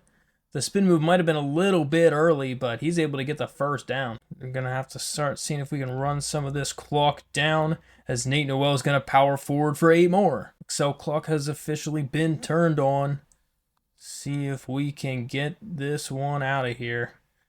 That is going to be a good run with Matt Smith up the middle for another good amount of yards. And we're up to 84 yards rushing now on the day. Continuing to try to run the clock down. We're going to cut back upfield, and Nate Noel's going to get 10 yards and a 1st. hoping very well that we're going to be able to just run the rest of this thing out. And Noel is going to fall forward for 9. He's just averaging a fantastic amount here in the fourth quarter. Down to 3 minutes left. That's a good TFL.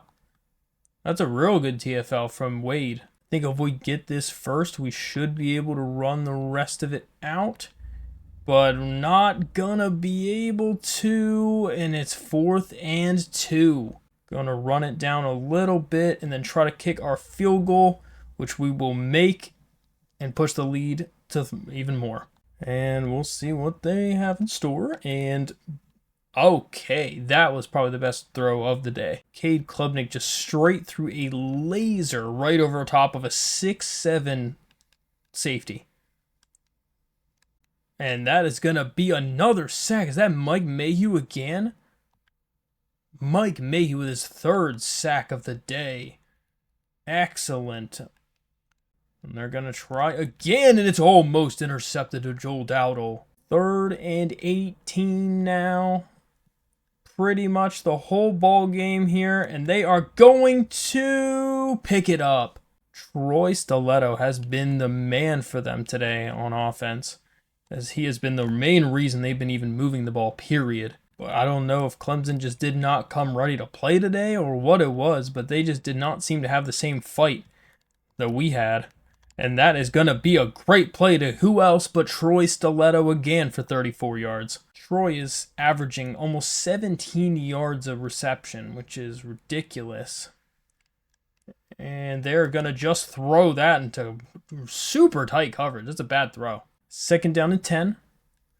Gonna throw it to Brendan Harrington, and that might be a pick 6. I don't know if he's fast enough, though.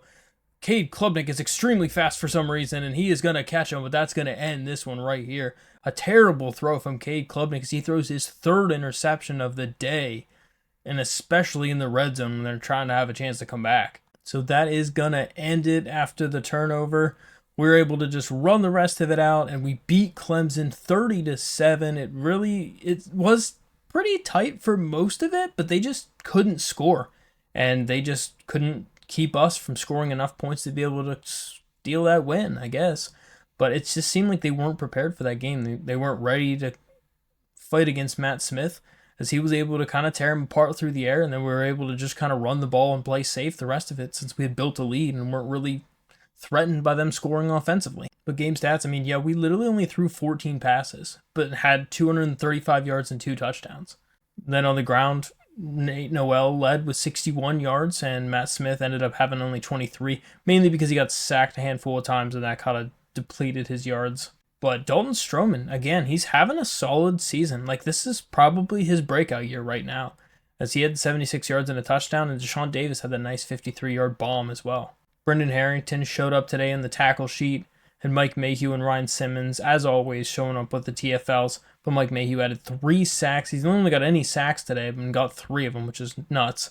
Same with 3 interceptions. We had Shelton Dennis, Brendan Harrington, and Paul Pittman all had interceptions, which was super clutch for us, and had a handful of deflections as well. So after beating Clemson, Matt Smith jumped up from 5th to 3rd in the Heisman. What do you guys think? Is he going to win the Heisman this year? We're up to number 6 in the country now, and we're playing against North Carolina, who beat us last year once. Guys, Drake May is injured. He's out with a dislocated elbow for 4 weeks. That's just going to be crazy. The fact that Drake May is injured in this game significantly should make this game easier for us, because they're a 95 overall offense, and they're without their 99 overall quarterback. So, no wonder they're sitting at 4-2 right now. We got to be repping the all yellow today, guys, as we are just getting pumped for this matchup.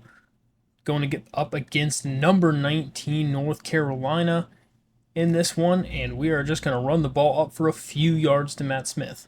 Matt Smith in our last game against Clemson really tore it up and had a solid day on the ground, making himself even higher in the Heisman race. And Christian Horn's going to have a nice catch for 26 yards after the perfect touch pass from Matt Smith. What do you guys think? Does Christian Horn or Dalton Stroman, do one of those guys get 1,000 yards receiving this year?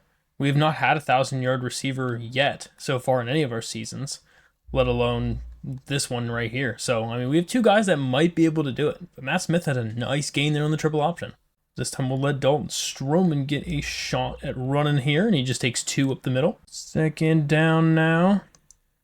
It looks like we had Dalton Stroman there, but we're just going to run the ball with Matt Smith and just go out of bounds. That's kind of a late hit, though, but a huge gain of 15 for him to move the chains. We were hoping they were going to break off a little bit sooner so that we could just dump it off basically for a free touchdown, but instead, we're just going to have to run with it. So, and Matt Smith's getting up a little bit slower, so we might have to chill with him for a little bit. Second down now. Going to throw quick to Stroman, and he's in for a touchdown. That's the 7th touchdown of the season for Dalton Stroman, as he is just going off this year.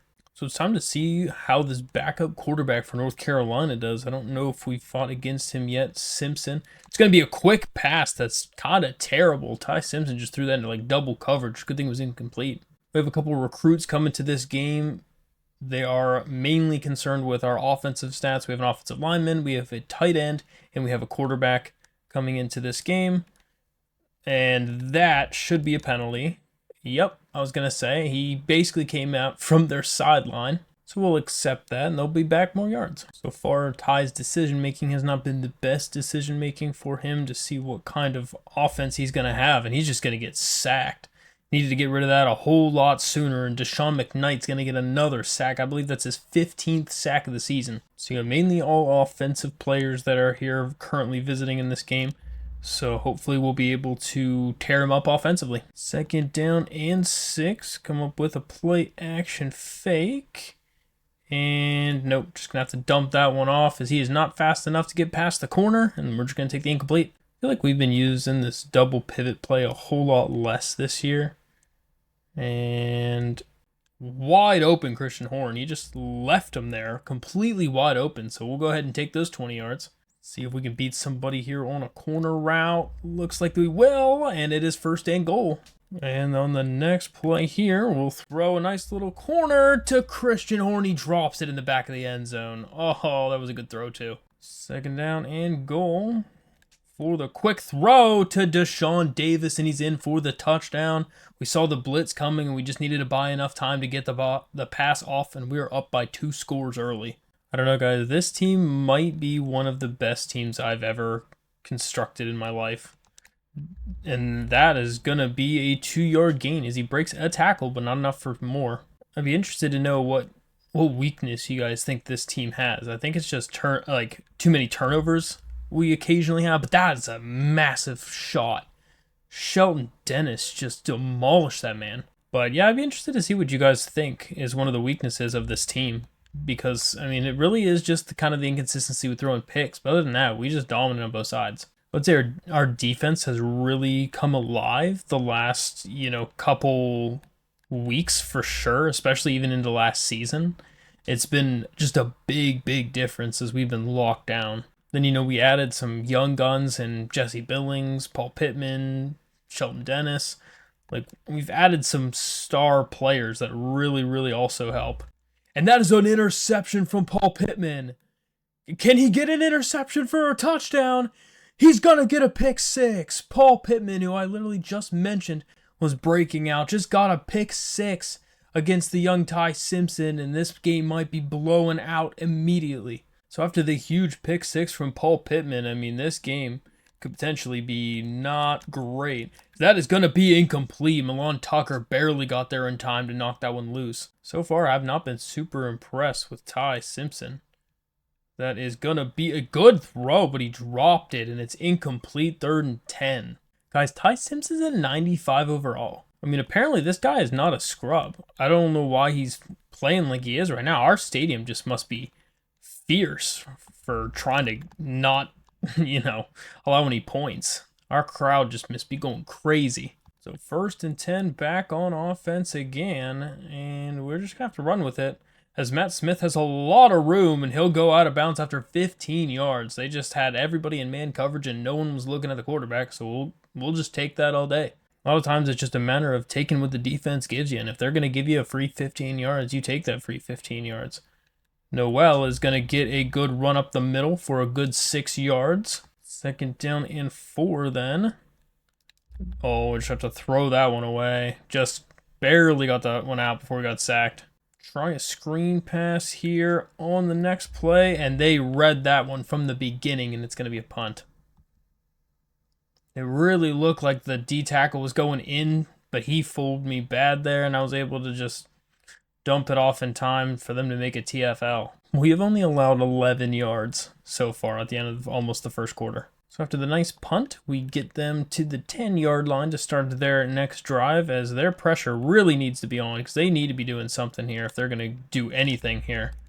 That's a good throw over the middle to Kobe, and they're going to get 18 in a first. I mean, I guess now knowing his overall is that high, I don't really want to be like blitzing this guy. I was going to try to continue to rattle him, but I feel like he will destroy us if we do that.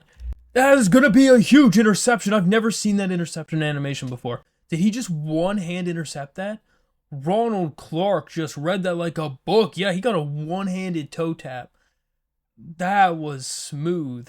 Ronald Clark just literally read that all the way, and it was such a good play defensively to be able to get the ball back after they had momentum from getting one first down. Second down in short. We're going to scramble out again. Gonna have a good throw to... Oh my lord, Eli Wilson just got airborne. I'd love to get Deshaun Davis in some of these jet touch situations. He's such a good return man. It's such a shame he doesn't get much yards on this. But he gets 8 out of it. We'll take that. So at the end of one, this one he's threatening to get out of hand. 21 zip as we were in the red zone as well. Have Kanye Roberts come out here and see what he can do, as he will pick up the first with a nice run for 3. 1st and 10 then after the pickup, as they're just gonna leave him with some space, and he'll get knocked out at about the 3-yard line. Give him a little read option situation, and we will just take this one in for the touchdown, and we're up 28-0. 29 yards allowed is all. You know, one of the things I just realized is that I don't think Matt Smith's ever lost in his career at this point, and I'm kind of questioning if Ryan Berger has ever lost in his career as well, as that's something you guys might have to find out. That's a huge play, and Culliver's going to take that thing all the way to the end zone. An excellent out route for 75 yards for Chris Culliver. He torched Milan Tucker, and that was a terrible play. Bad angle, too, from Shelton trying to make that tackle as the safety. Huge momentum shifter. Yeah, you guys are going to have to let me know. I mean, as far as games that Ryan Berger has actually started, like physically started, has he lost any of them? Would be an interesting call. And we're just going to take the sack. He couldn't get the ball out of there. Is it crazy to call a read option play on 2nd and 21? I feel like it kind of is. But yep, it was, because that wide receiver had no blocking ability, and we're going to lose even more. So apparently the coordinator says that this is a setup play, and I think it was a setup for us because we just took an immediate sack. We're going to have to punt that away from our own 1. So after a weird play that basically the punt bounced off the punt returner's head and bounced in for a huge gain, they start the ball in excellent field position, and they are right on the door. I mean right on the door to being able to put up 14 immediately. And they are going to run with it, and great tackle from Shelton Dennis to make them lose 3. 2nd down and goal. Again, going to be just running the ball off, but another big hit on the running back, and they're not going to gain much. 3rd down and goal. They are going to throw a screen pass, and Ronald Clark missed it. And it's a touchdown. Oh, he threw it right at Ronald Clark, and I held triangle for it. That could have been a pick 6. We read that all the way, and look at this man not even attempt to intercept it. That is the stuff you dream about. We had a feeling they were going to be calling a screen, and I knew it from before they even snapped it, and it still didn't work out for us. But we'll get a chance to return with Davis since it is out of the end zone, and he has some room around the corner, and just gets shoestring tackled. All the sacks have been absolutely kind of murdering us lately, and we will have so many blockers, but yet we ran into every single one of them and only got 5. 2nd down and 5 then. Throws it quick to Dalton Stroman, who picks up another 15 in a first. We saw that blitz coming all the way, and we're able to hit them right where they blitzed from. 1st down then now. Gonna have not really anything open. Now we'll have something wide open, and it's Caden Robinson for a touchdown. Excellent job from Caden to be able to recognize the safety came down, and he route bounced himself back up past the safety and Matt was able to stop on a dime and hit him in stride for the touchdown. That was an excellent play. So we pretty much answer right back on the nice drive from Matt Smith and company.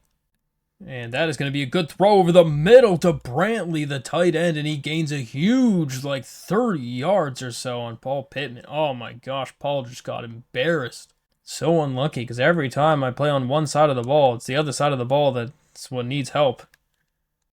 Gonna have a throw to Ethan Johnson, who gets the pick. And this could be a decent return, and no, it's going to be a stop, but 3 turnovers now already early for this North Carolina team.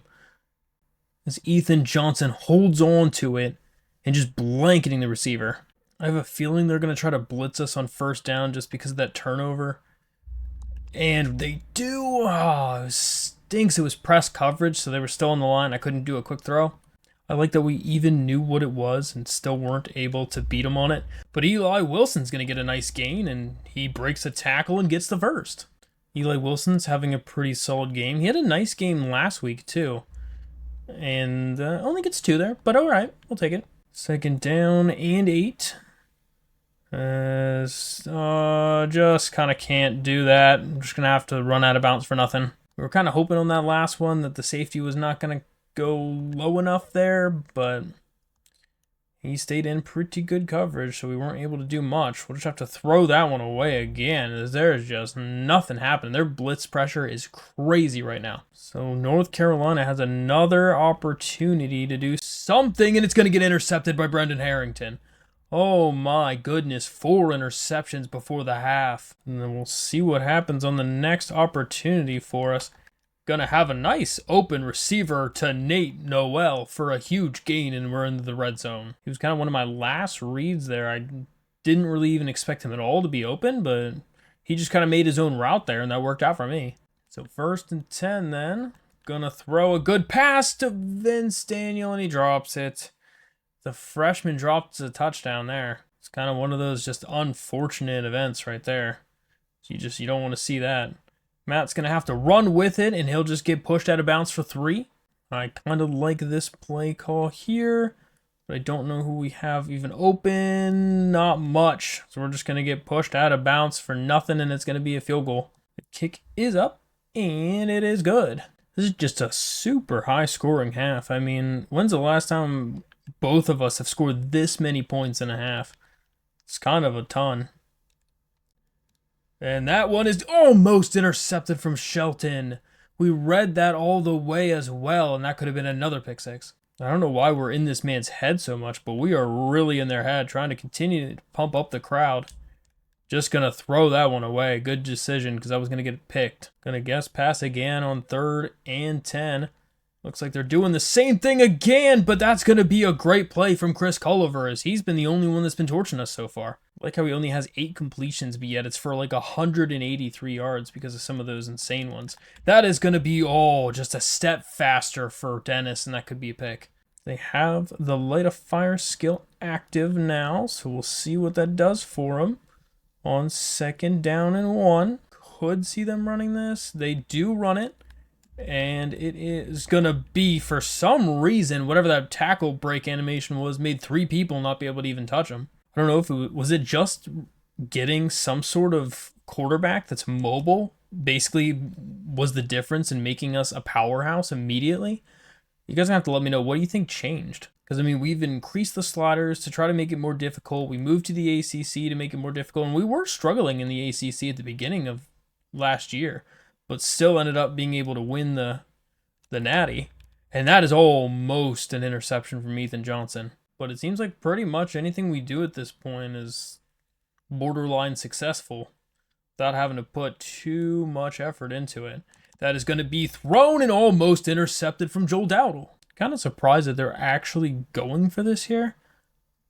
Or going for the field goal here. I would assume you'd be trying to get points out of this. But I mean, like a touchdown, I know you're going to get 3 out of it, but still. I mean, we have 42 seconds left here in the half, so wouldn't be crazy to at least attempt to get down the field quickly. See, what we can do about it. That could be underthrown significantly, but somehow Caden Robinson will make the catch, and we're going to call our timeout. Was definitely overthrown by quite a bit. But, I mean, it still worked out so far. Oh, that's underthrown again as well. Whoo, we got to stop underthrowing it, man. You had space. 2nd down and 10. We're going to scramble out of the pocket and try to hit him while he was running, but we had to just get rid of it. So after just running the rest of the half out, we're up 38-17 against North Carolina. So if there was any possession that was big, it would be right now, being 21 points down. North Carolina needs to do something, and that is going to be a good completion. That's the start of it. Then on the next play, they're just going to run that one off, and Paul Pittman will be there for a 3-yard stop. But you guys are definitely going to have to let me know what you think changed to make us such a dominant team, because, I mean, it wasn't like it was really something that we recruited, because it kind of happened halfway through last year. Like, it happened once we started Ryan Berger, but it wasn't necessarily even Ryan Berger, because after he went down for the season, I thought our season was kind of up in the air there, but Brady McBride played significantly better at that point too, and we were fine at that point. We'll get a chance to return it with Deshaun, and he's got some space, decent amount of space actually. Actually, quite a... Oh, he got caught. So let's just get back to the basics here. Let's get back to running the ball. Get some momentum here. Build back up. Get a nice little 3 yards on the run. Still need to get to 100 yards for the offensive lineman goal. Kind of surprised from running all this read option this year that teams don't just catch on and start looking at the quarterback. You know what I mean? Making me forced to run with the running back. Not that I'm opposed to running with Nate Noel, but they just allow Matt to take it almost every time. 3rd down and 2. Gonna throw a nice little pass to Dalton Stroman, who will get the 1st down. Matt is up to 209 yards passing now. Having a solid day on the ground. Just gonna have to dump that one off because we were under some serious heat. We just ran this like fake screen wheel thing, and it kind of looked nice, but not that time because the safety saw it and played it well. 3rd down and 10. Going to have a guy, and he just threw that not fast enough. That could have been picked. I was not looking forward to letting go of that pass. I immediately felt a little uneasy about it, but at least we'll make the field goal out of it. Right now, it's kind of mainly if it wasn't for all those interceptions that North Carolina threw, I mean, they might be significantly more in this game. That's kind of been the main determining factor right now. Huge play from Mike Mayhew. Great TFL. I know Mike and Ryan both had 20 TFLs last season, over 20 TFLs. Are they going to do that again this year? And they still threw that. Wow, I should have stayed on it. I left just in case. 3rd down and 14, trying to get this crowd into it again for another big down. Oh my goodness. Ethan Johnson. Why? Chris Culliver has 3 catches for 133 yards and a touchdown.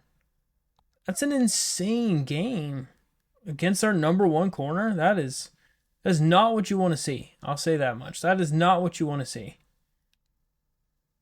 And that is a great find. And he is going to get wrapped up after 24 yards. They are just moving down the field right now. It's kind of a good thing it's not Drake May, because I feel like this could be much worse if it was. They're going to throw it, and oh man, Joel, you got to turn around, bud.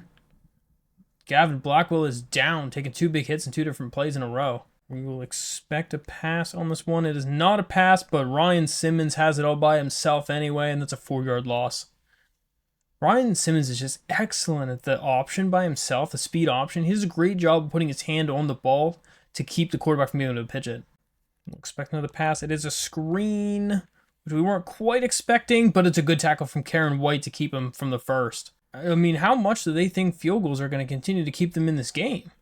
And that is up and good, and it's back to a 3-score game again. Well, I guess it always was a 3-score game, but now it's just 21 points. Gonna just kind of try to run the ball up the middle, I think, here, and just try to get some yards. Only get 1 there. That's not ideal. Definitely want to get those offensive lineman goals. We need to get some more offensive linemen on this team.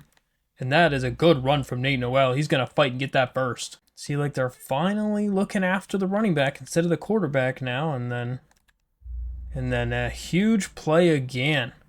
Number 34 has Caleb Lavalley has just been demolishing our read options in this game. Kind of like where this one is going. It looks like it might be some sort of play. Nope, just got to throw that one away. Takes a big hit though. 3rd down and 12. We're going to expect some sort of a blitz or something. Can we get the ball out across the field? Oh, and Caden drops it. It was a great pass from Matt Smith on the run. Kind of upsetting with that 97 catching from Caden Robinson. Still just wasn't enough to actually successfully complete that. So their defense has been giving us some fits, and we've been having to punt the ball quite a bit. So we'll see what they do this time around. And they are going to throw the ball perfectly to Brantley.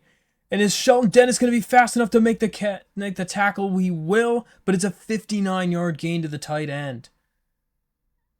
Brendan Harrington, I don't know what he was doing, but he just got beat. Might have been our fault for moving Shelton Dennis out of his deep blue zone and putting him into a little bit shallower of a zone just in case. But that is going to be good defense. 2nd down and 10.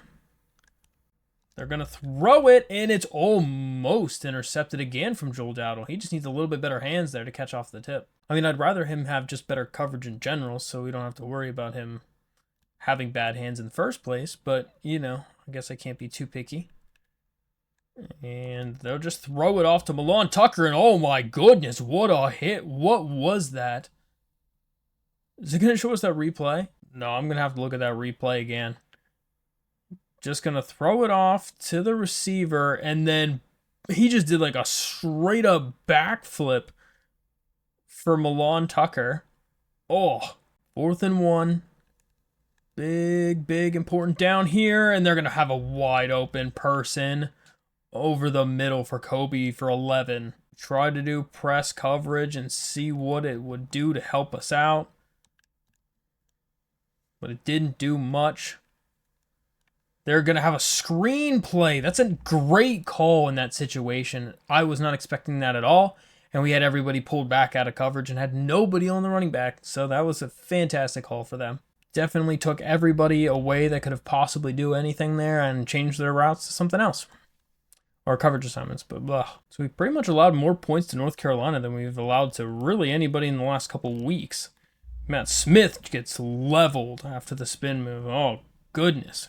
I'd really love if we could stop taking so many massive shots with our quarterback. Would be pretty excellent, actually. We're just going to go up the middle, get another 12, and we'll hit the 100-yard rushing mark. Going to try to hurry it up and see if we can get one more play out of this. Going to have a wide open man. Caden Robinson is completely wide open and gets into the end zone. That's a huge play from Caden Robinson. I don't know what happened, but he was completely wide open. And apparently our fans think we're Idaho. So, I mean, this would still be a rough collapse after capitalizing and getting back to a 21-point lead again. But, I mean, they're still not out of it. North Carolina is fighting hard. Their defense has been playing well enough, I think, for, potentially winning this game. So we need to offensively be with it. And that is going to be a great play from Shelton Dennis to make him lose 5 yards on a good TFL. This QB, though, Ty Simpson, he's going to throw for, goodness, 500 yards in this game, probably. It's going to be pretty close to that. Ronald Clark is around there, but not enough for it. And they're going to fight and get a broken tackle out of bounds for 15. I just was not expecting them to go for 2 consecutive screen passes. That's what I wasn't expecting.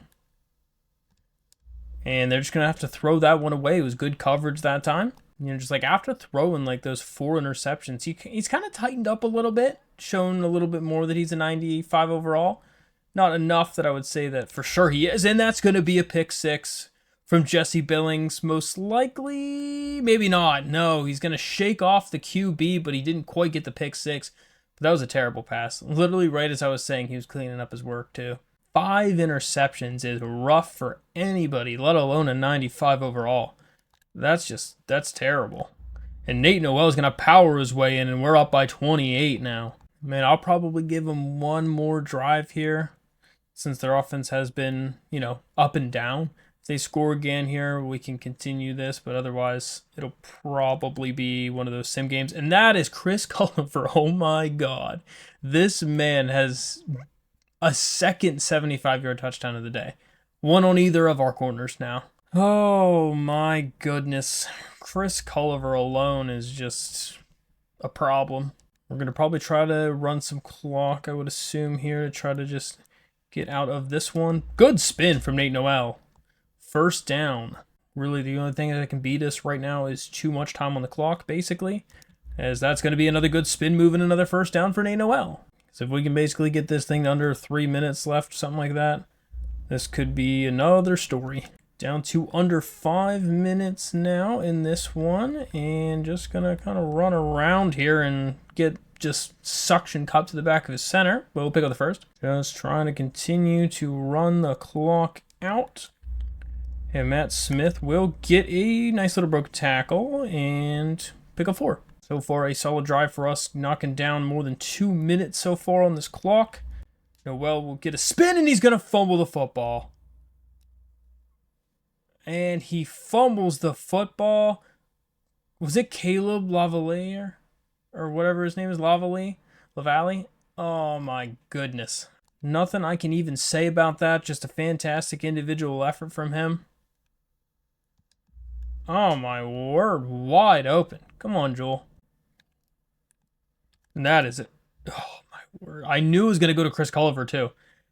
5 catches for 229 and 2 touchdowns. That's ridiculous. I'm literally going to go double cover Chris Culliver on every play because I feel like that is where the issue lies.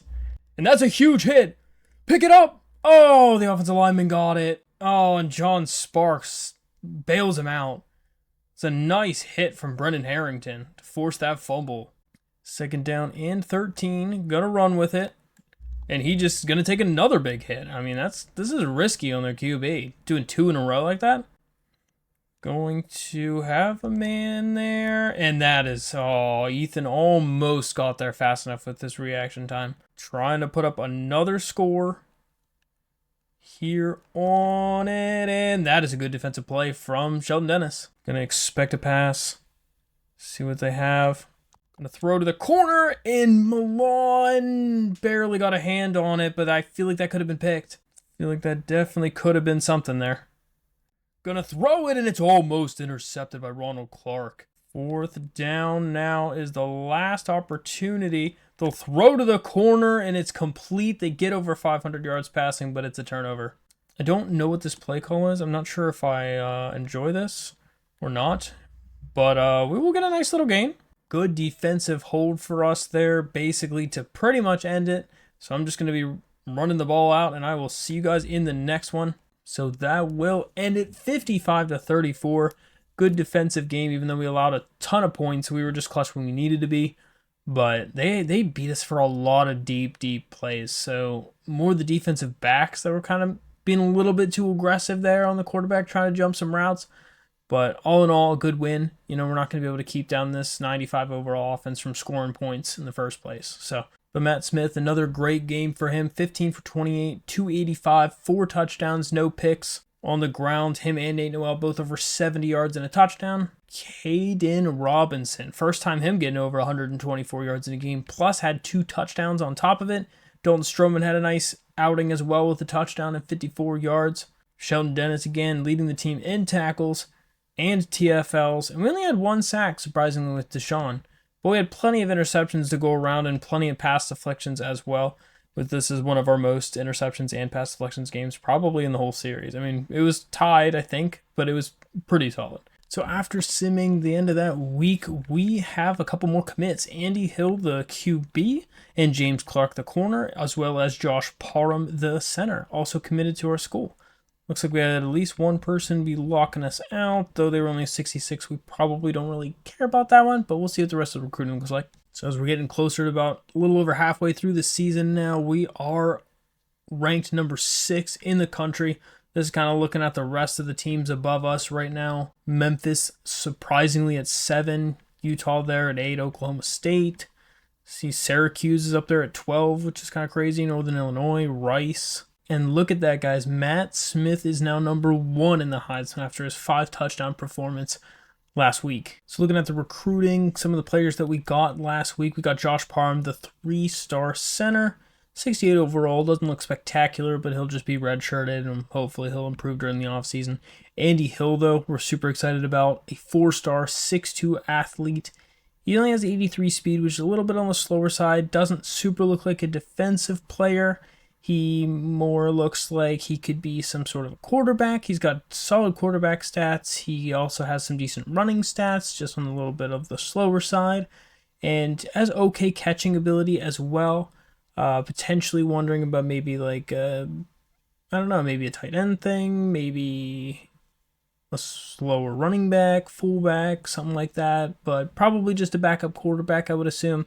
That would give us another great option behind Matt Smith for someone who's going to be pretty accurate. Then we have James Clark, and it's going to be interesting to see where he fits. He's 5'9", he's a corner, he's 3-star, and he's 89 speeds, got 80s in his coverage stats, 82 play rec, 90 press.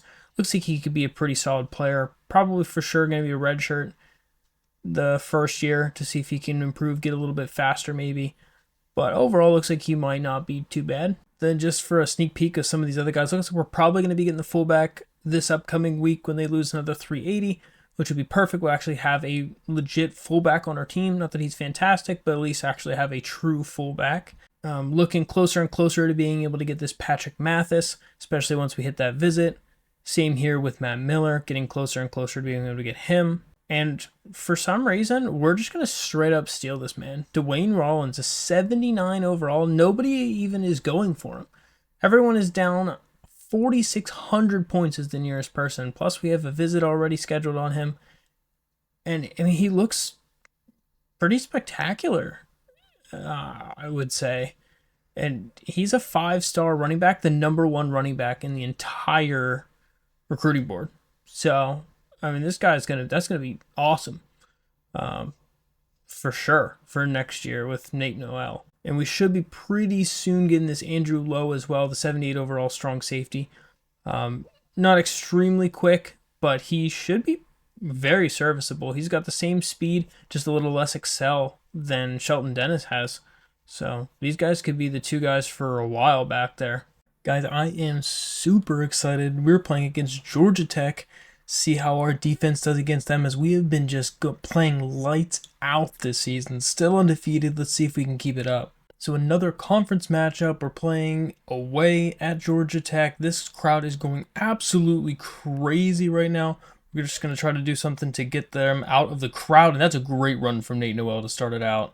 Huge run for him. So that was a great run on the first down for Nate Noel. Let's see if we can keep that up. My God, this thing is going crazy right now. And that is going to be a good spin from Matt Smith, and he's going to go upfield for 16 yards on the run. After the last game, Matt Smith has bumped himself up to number 1 in the Heisman right now. This is the first time we've had a legit Heisman contender so far in our franchise. So it's super cool to see some success that we're having. Gonna have to throw it to the sideline, and Christian Horn's gonna make a great catch. So after that big play, we no longer have that meter we have to be worried about, and it's a good catch to Christian Horn, who somehow breaks that tackle, and we only gain 1. If he would have just went down, he would have gained so much more yards, but he literally was just continuously fighting backward. So apparently after that catch, it then made us now back being nervous again on offense. We get a nice 3-yard run from Nate. This place is going absolutely crazy. We're just going to have to scramble out immediately. Throw it short to Deshaun Davis, and he is going to make the catch and pick up the first.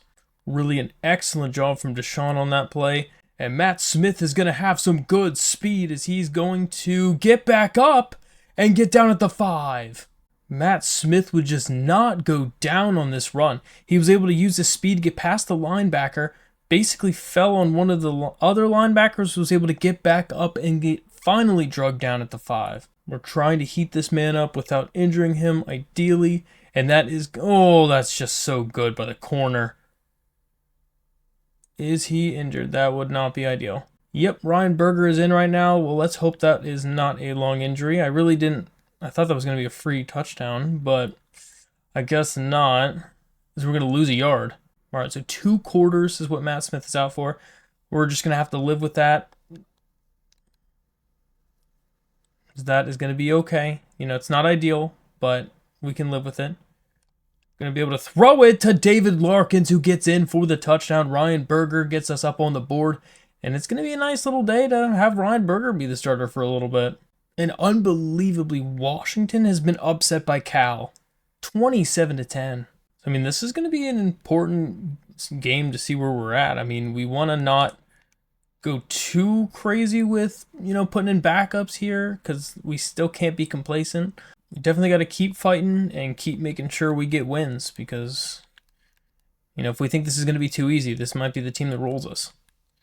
And that is going to be a solid run to the outside, but we get them down for only 2. Our defense really has been just lights out so far this season, so we haven't been super concerned about having to play from behind or be able to come back in games because we just haven't had that experience yet so far, as that's just going to be another dump off and it's going to be a punt. So we'll see how a little bit of a screen pass does here, and Nate Noel is just completely wide open. We have an excellent block as well, and he's going to get a huge 15-yard reception. So we have Nate Noel out there as a wide receiver for this run, which is kind of a little cool there. Get 3-yard gain on that. 2nd and 7, we will run the ball off with Nate Noel, and he's just going to power forward and somehow not get the first. I'm pretty sure his full body was over it, though. Man, they really gave him a bad spot there. And Ryan Berger is going to run with it, and he's just going to get 10 yards on the run. They were not expecting him to be the one to take off with it. 1st down and 10. Let's see what we get on that next one there. It's going to be... Oh, and he barely gets his hand in for the deflection. We were trying to throw him low and just make him stop running. But I think that pass needed to come out a little bit earlier than it did.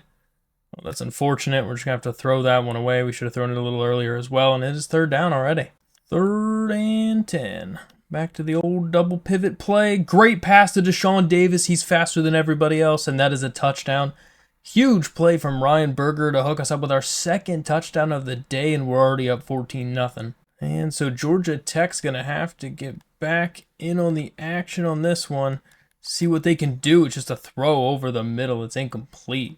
Georgia Tech has had their number 1 receiver out for a couple weeks. He's only had 3 catches this year so far, so it seems like it had to be an early injury, and that is just going to be a little pass for about 6 to make it 3rd and manageable. So you'd kind of like to think that their offense is probably hurting because of that specifically. And this is going to be just a little dump off, and it's not enough. They're playing so small with every pass. We're absolutely doing safe man here. We do not want to have something like that. Oh my goodness. Shelton Dennis almost just blocked that punt. I feel like I kind of like this matchup here with, I think I do. I don't know if he has enough speed on him, but he does, and Deshaun Davis gets a 44-yard catch on a perfect touch pass from Ryan Berger over the corner's head. That was just a dot from Ryan Berger. Once we saw the single high safety rotate down into the box, we knew it was time to just go up with it, and we did and burned him for a huge play. Gonna try a little PA jet fake here.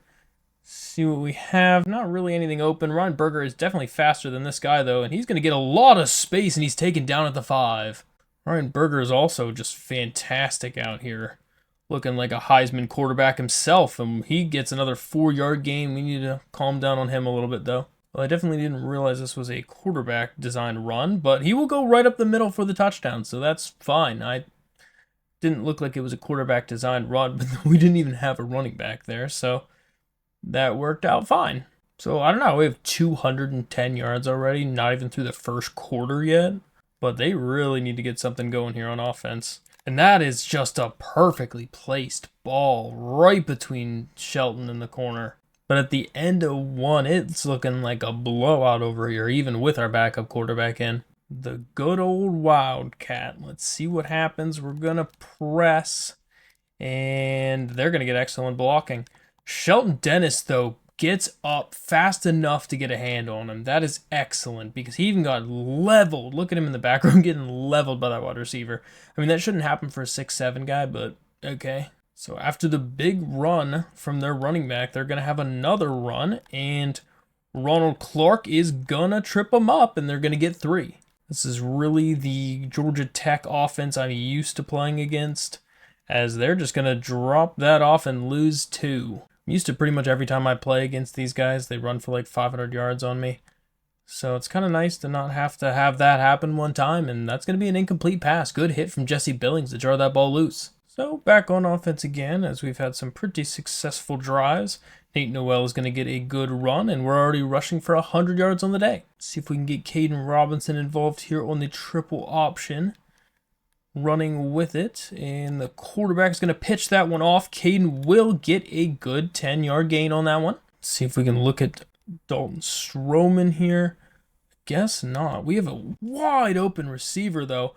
That is going to be... Oh, Eli drops it, but we had a wide open receiver way downfield. I really wish we would have been able to throw that earlier. We were just kind of on the run, so I wasn't really able to throw that. That's a good pass to Deshaun Davis. He hits him with a little back juke and gets out of bounds, but there is a flag. Holding looks like probably on us. It is on us. That is super unfortunate. See if we can hit him with a little screen. It worked great last time, and that is not happening at all. Ugh. I like this call, especially if they blitz, which I assume they might be doing on third down. And they're just going to not get anything there as he nails Reinberger, and he's hurt. I don't think Reinberger has very good injury because, geez. So just a will return soon, but that was a fantastic punt from our kicker, or our punter. We got him down to the 7, which is pretty solid. Gonna just dump that one off, and Karen White is way out there to get the tackle. So on 1st and 10, they're looking to run with it, and they're just going to drop it off to the running back who's breaking multiple tackles and gets 5. We're going to try to blitz a little bit here. We haven't really tried it in a bit, so we'll see what kind of happens. And that is going to be... Oh, no.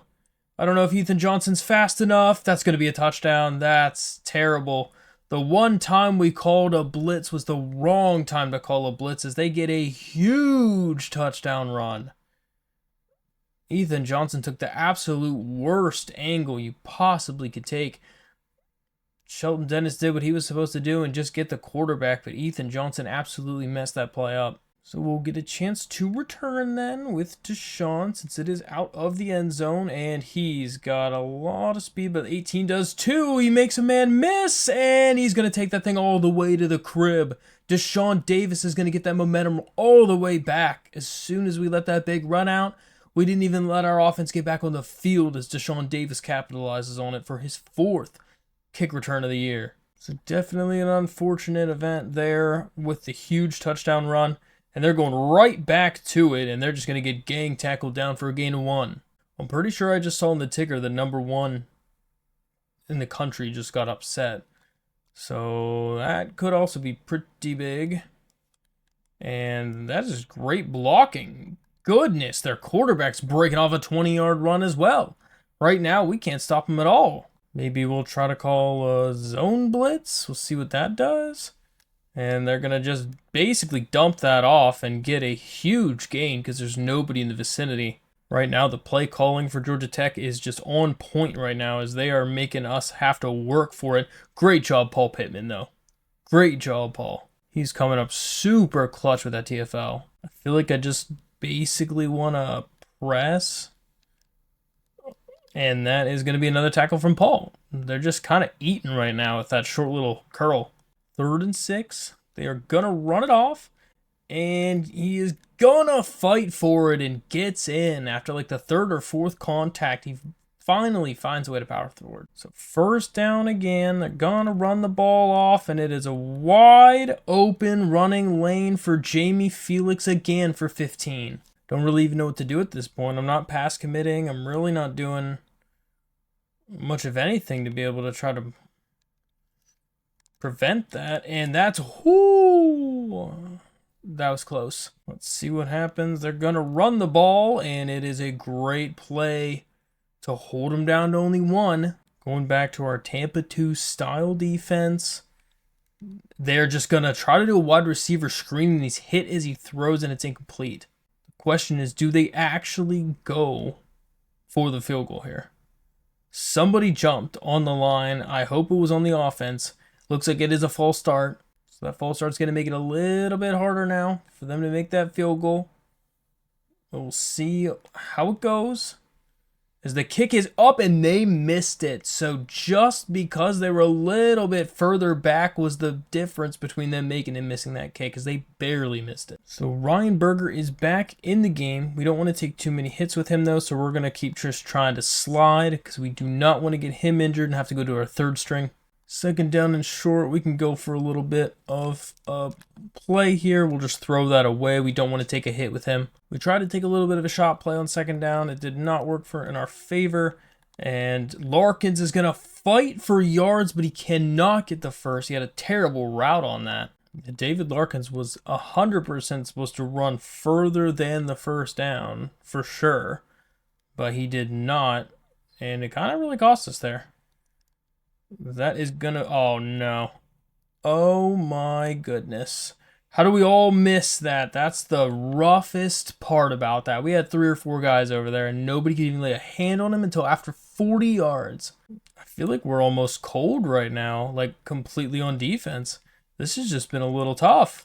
And that is a good play from Ronald Clark to draw that loose.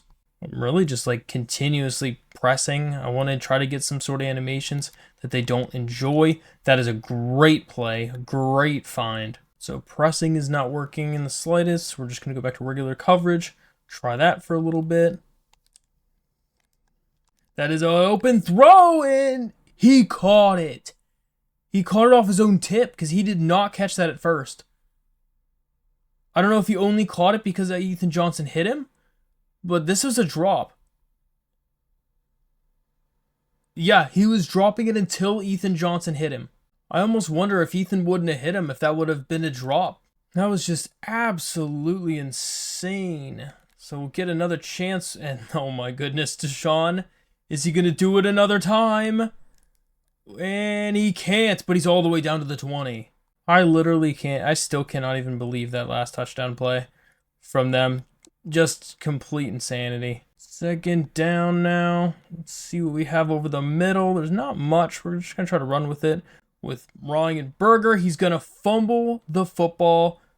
We should have went down for it. I tried to see if I could slide. I was just a little bit late on that, and that is terrible. We were hoping we get maybe at least a little bit better of a block, but we did not, and they just kind of like let us have that for free. Oh my, all right, we might call a timeout there. We're getting close to a safety. I think we try to bring these boys down into the box and see what we can get, and that is going to be another good one. We'll call another timeout. Bringing these guys into the box. We're going to try to shoot the gap, and that's a huge hit from Brendan Harrington. We'll call our last timeout, and we have 10 seconds left. Great defensive stand. We're going to try to bring the house here and see if we can block this punt. Have not been able to block any punts so far, and we do not that time either, but Deshaun will get a little bit of space and see if he could just go down. Is it close enough? I think we might get a field goal out of that. Only 50-some yards. We're going to kick that with a lot of power. It is up, and it is good by a while. Huge field goal kick as we end up getting points out of that somehow. So 31-14.5, and we've been playing a messy second quarter. We need to clean that up. So we need to clean this up as we've been playing really, really bad here in the second quarter for sure. And they're going to throw that. Milan had it right in his hands, and he drops it. Second down and 10 then for Georgia. They're going to run with it, and Ronald Clark's going to get a good hit on Jamie for only gaining 2.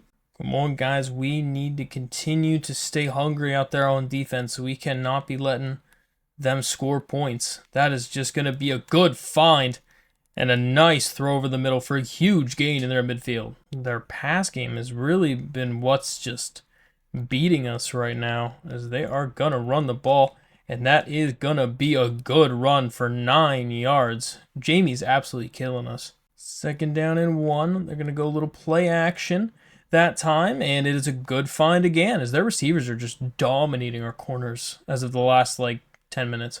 Look at that, 176 yards. And they are just dominating us.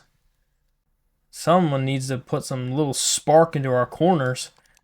Come on, Shelton. Oh, he almost got the pick. Definitely need to do something to spark the defense, as there hasn't been anything yet. And that is going to be a great run from the quarterback. We had a spy all game into this drive. They just hadn't even run the ball at all. There's been no reason to even put anybody out there on on some sort of spy, and now apparently there is. And, oh no. That is going to be a good tackle. Great tackle from Ethan Johnson. See if maybe we can do some sort of pass commit. Expecting them to go over the middle, and it almost gets intercepted. Second down and goal. Again, looking like they're in some sort of... Oh, that's right into Jesse's face, and it's a touchdown. Oh, Jesse, come on, bud. You gotta put your hands up for that one. It looks like he just became completely happy with only the receiver going for it, and he just went for the tackle. So we'll get another chance to return this one for Deshaun, as he's had 2 excellent runs so far. Gonna have another good chance of a return this time, and he won't get all the way there, but he's past midfield. So Matt Smith is back in the game, but the crowd is going absolutely crazy as they got it all the way back to a 10-point game, but it's a wide open pass to Caden Robinson on the first play for a touchdown. Excellent job for Matt Smith, just coming in there in one play. We'll try something a little bit different here. Maybe we'll try a little cover 4 action this time. Just, oh my word, just wide open. I don't think we can do zone at all. Zach Pyron is just lighting us up. I don't really know what we got to do at this point. I mean, geez, we've been trying man, we've been trying zone. There's not a lot of options here. Then they run the ball whenever we're expecting some sort of pass. It's a fumble! It's going to be picked up by Shelton Dennis. That is massive. The quarterback messed up on the pitch. And it's coming the other way. Do we just hit him with another deep shot pretty much right away? Going to be a good throw to Eli Wilson, and we'll pick up 14 yards. I saw the blitz. We need to get rid of it fast.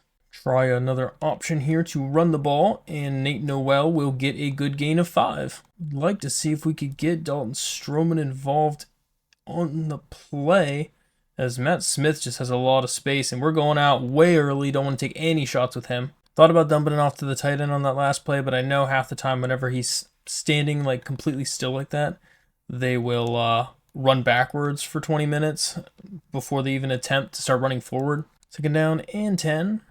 We're going to scramble out to the pocket, throw a little touch pass to Dalton Stroman, and he gets the touchdown, and we are up another score.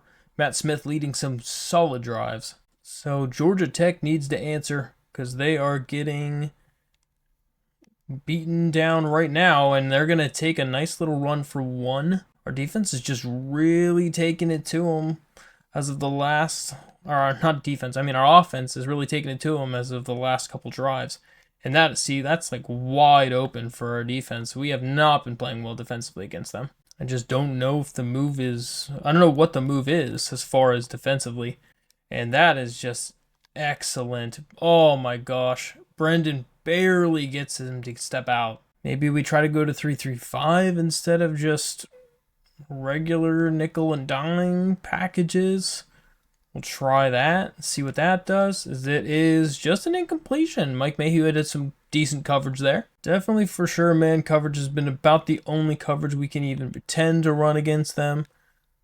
So we're going to stick with that. And that is going to be, oh my goodness. Don't tell me he runs he then fumbles the football, and then it's picked up again, and they get 25 yards. My goodness.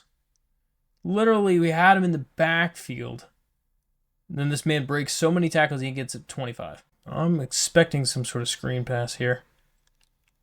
Oh, I knew it. I knew it was a screen from the beginning, and we just ran right in there, and he ends up getting the sack.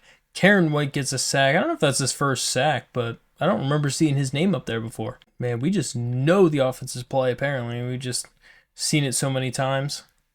That is just wide right through the middle, and obviously ain't going to be incomplete there. 3rd and 18. We're expecting some sort of deep pass. They're going to throw it, and Jesse Billings! Oh, you got to try to pick that, man. So they missed a field goal earlier from a pretty similar distance. We'll see where this puts them now.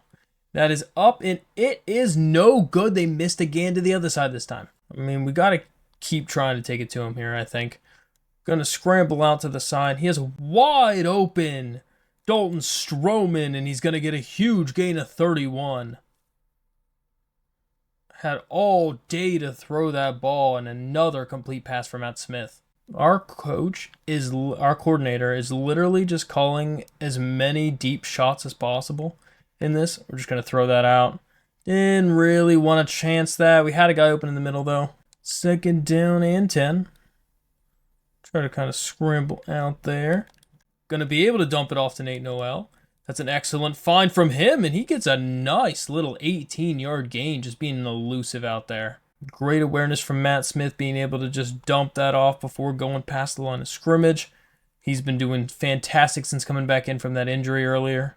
We really would love to just punch it in one more time here, and Roberts Kanye gets a huge gain of 12. Don't even know what play I picked. I was hitting X to go to the next play, and all of a sudden it was showing me what this was. And Smith is going to have to run with it. I'm just going to slide down. I don't want him taking any contact. Can we get Eli Wilson a touchdown here? Is that the move? It is not, though, but we will dump it off to Caden, who will take a shot, but he gets the first. After the end of 3, we're at the doorstep, and it is 45-21. I like the defensive play call here. They're really giving us a lot of space, and Nate Noel is going to punch it in for a touchdown, and we're up 52-21. So it really is now or never. I mean, they have to score on this drive, and quickly, if they're going to want to have a chance at coming back in this one. And they're just going to dump it off. Those short little curls are what's really eating up space. I mean, there's supposed to be someone on them, and I don't really know where they're going. Because they're definitely not covering the receiver. But I don't really know where else they're going there. That one is a great catch from Leo Blackburn. Ethan Johnson had a great break on the ball. 1st and 10 for Georgia. And they will just run up the middle for 7. They definitely need some sense of urgency. I'm kind of expecting some sort of screenplay again here. It apparently is not, though. And they are just going to pick it up for free. We really have had no pass rush at all today. I feel like that's been also an issue for us. That could be intercepted, and it is. Ethan Johnson's going to get the nice pick. Excellent job from Ethan to be able to read that one. I'm not sure if he's thrown to the corner route. No, I think he was throwing to the streak. It was just a terrible throw. 1st and 10 then. Gonna be basically just throwing a little dot over the... And there's no way that's a fumble. There's no way that's a fumble. I feel like we're going to challenge that. It's got to be incomplete. He got leveled, though. He got folded in half. I was going to say, all right, they're booth reviewing that already. I was going to say I was pulling out my red flag if they didn't. Because that, I mean, poor Dalton got absolutely demolished on this hit. He got folded like a lawn chair. See what the call is on the field. It stands. How does that stand? I don't like that call at all. I don't know how on earth that stands.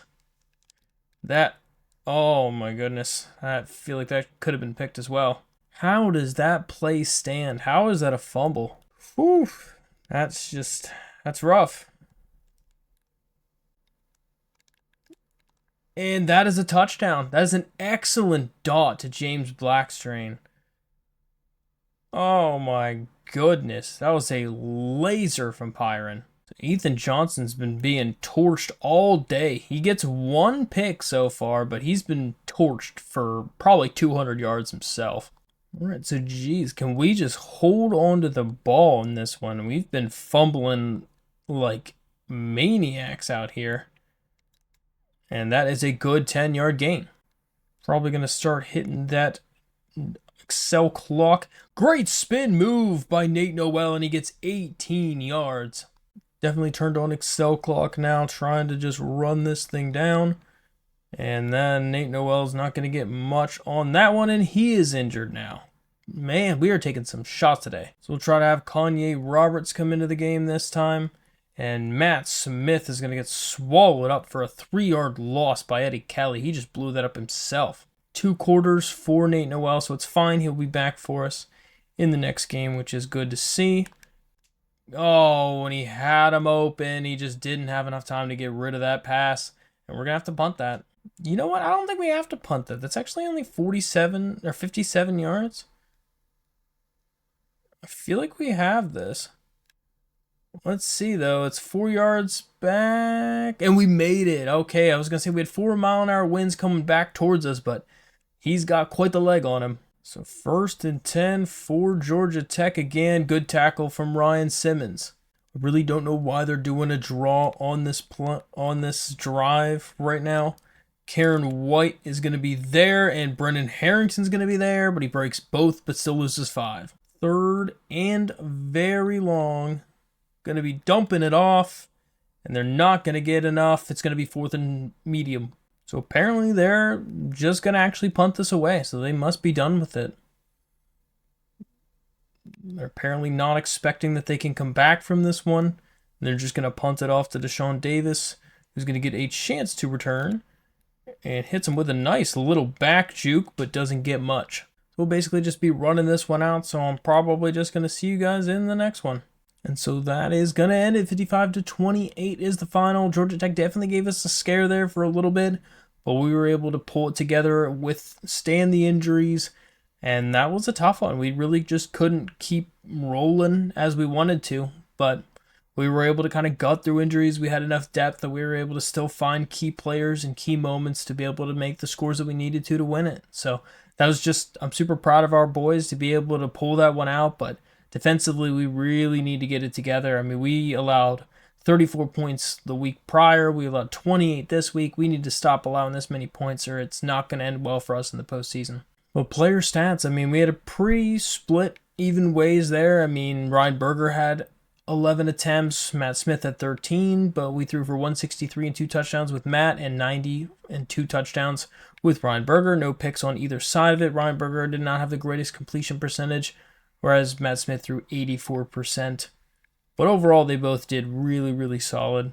Nate Noel had a nice 83 rushing yards and a touchdown. Deshaun Davis ended up having 75 receiving yards and a touchdown, but we spread the ball around pretty well with our receivers to get multiple touchdowns with multiple receivers. And Ethan Johnson led our team in tackles. We only had 6 tackles, was our highest tackling person. That is not great by any means. Karen White gets a sack. Ethan Johnson gets a pick. Couple deflections here and there, but really defensively we did not do well. So after simming to the next week, Dwayne Rollins, the #1 running back in the nation, just committed to our program, which is huge. John Burnett, the fullback, also committed to the program, and somehow Brian Meyer, yet despite us being #1 for them, committed to Georgia. Guys, we are up to #4 in the country. We're playing against Miami as one of the last hardest teams to play on the schedule. We got to win this one to help to solidify us being in the conference championship game, as it's really going to come down to the wire with us playing against Miami and then playing against Virginia Tech here, I believe, next week to really kind of just solidify that we're going to be in that conference championship game. We'll get a chance to return with the... Oh, no. We are on the half-inch yard line. This crowd is going nuts, which is expected, I guess. And Noel is going to get a good run for 3, though. But, jeez, this is the worst start we could possibly have. Maybe we can end up doing a little read option or something here. Going to run it up with Noel and get about 3 more. It makes it 3rd and manageable. This crowd is going absolutely wild. Just going to dump it off to Christian Horn, and he will get the first. That's a pretty generous marking for 5 yards. But they are not going to review it. This crowd is still going absolutely crazy. Can't even see half of the buttons to throw to, so we're just going to try to run the ball for a while. Might try a little bit of a triple option here. Going to run the ball with the quarterback. He takes a big hit, though. I don't like that very much. Be honestly nice if we weren't taking such big shots all the time. And that is a huge hit on Nate Noel. That linebacker or whoever it was just came in flying through the gap. 2nd down and 12 then. Oh, and he barely gets it off. Really could have been a fumble. 3rd and 12. Going nuts over here. Gonna have to run with it, and he's gonna fumble it. Did they pick it up? This would be absurd if they got this back. It's got to be out of bounds. Luckily, it was rolled out of bounds. Did not even have to challenge it. They actually had it right originally, and we were able to punt that away. So that was a good punt for us to make them be at the 9. And they have a great run immediately with their quarterback. Samuel Sullivan just broke off for a huge 17-yard gain. Sheldon Dennis just missed his pursuit. This is a rough little away stretch for us, as we have 3 out of 4 games are basically away. And that is going to be a good run for Sullivan again for 9. Keep trying to crowd that line of scrimmage. Going to run the ball off, and Brendan Harrington's going to make a great tackle. It really does seem like this is the one we're going to have to for sure have a spy pretty much this whole game. Going to run with it, and it's going to be a forced fumble, and Milan Tucker's going to get it. Shelton Dennis is going to force a fumble. The rain is making a difference in this game, as that is a huge hit on the quarterback from Shelton Dennis. We're just going to try to run the ball up the middle, and Noel is going to get a good gain of 8. Going to give a chance to Stroman on the jet touch pass. And will he get the first? He does not, but we are close. 3rd and inches. Just run this thing up the middle, and Noel will get the first. Right now, this crowd is making a big difference in this game. And that is going to be a good run, and Matt Smith is going to get drugged down at the 2. Almost. It was really the 3-yard line. I don't really want to let our quarterback get another hit there, so we're going to try to just hand the ball off to Noel, who's just going to power his way forward, and he's in for a touchdown, and we have drawn the first points of the game. So Miami back on the gain here, and oh my gosh, A.J. Allen is literally just going to break 2 tackles from Jesse Billings in a row. Poor Jesse Billings. I mean, he just got run over that time. They are going to do another one of those runs, and A.J. Allen again gets another nice gain for 12. Guess maybe we'll pinch the line, stop putting the spy out there, see if that does something.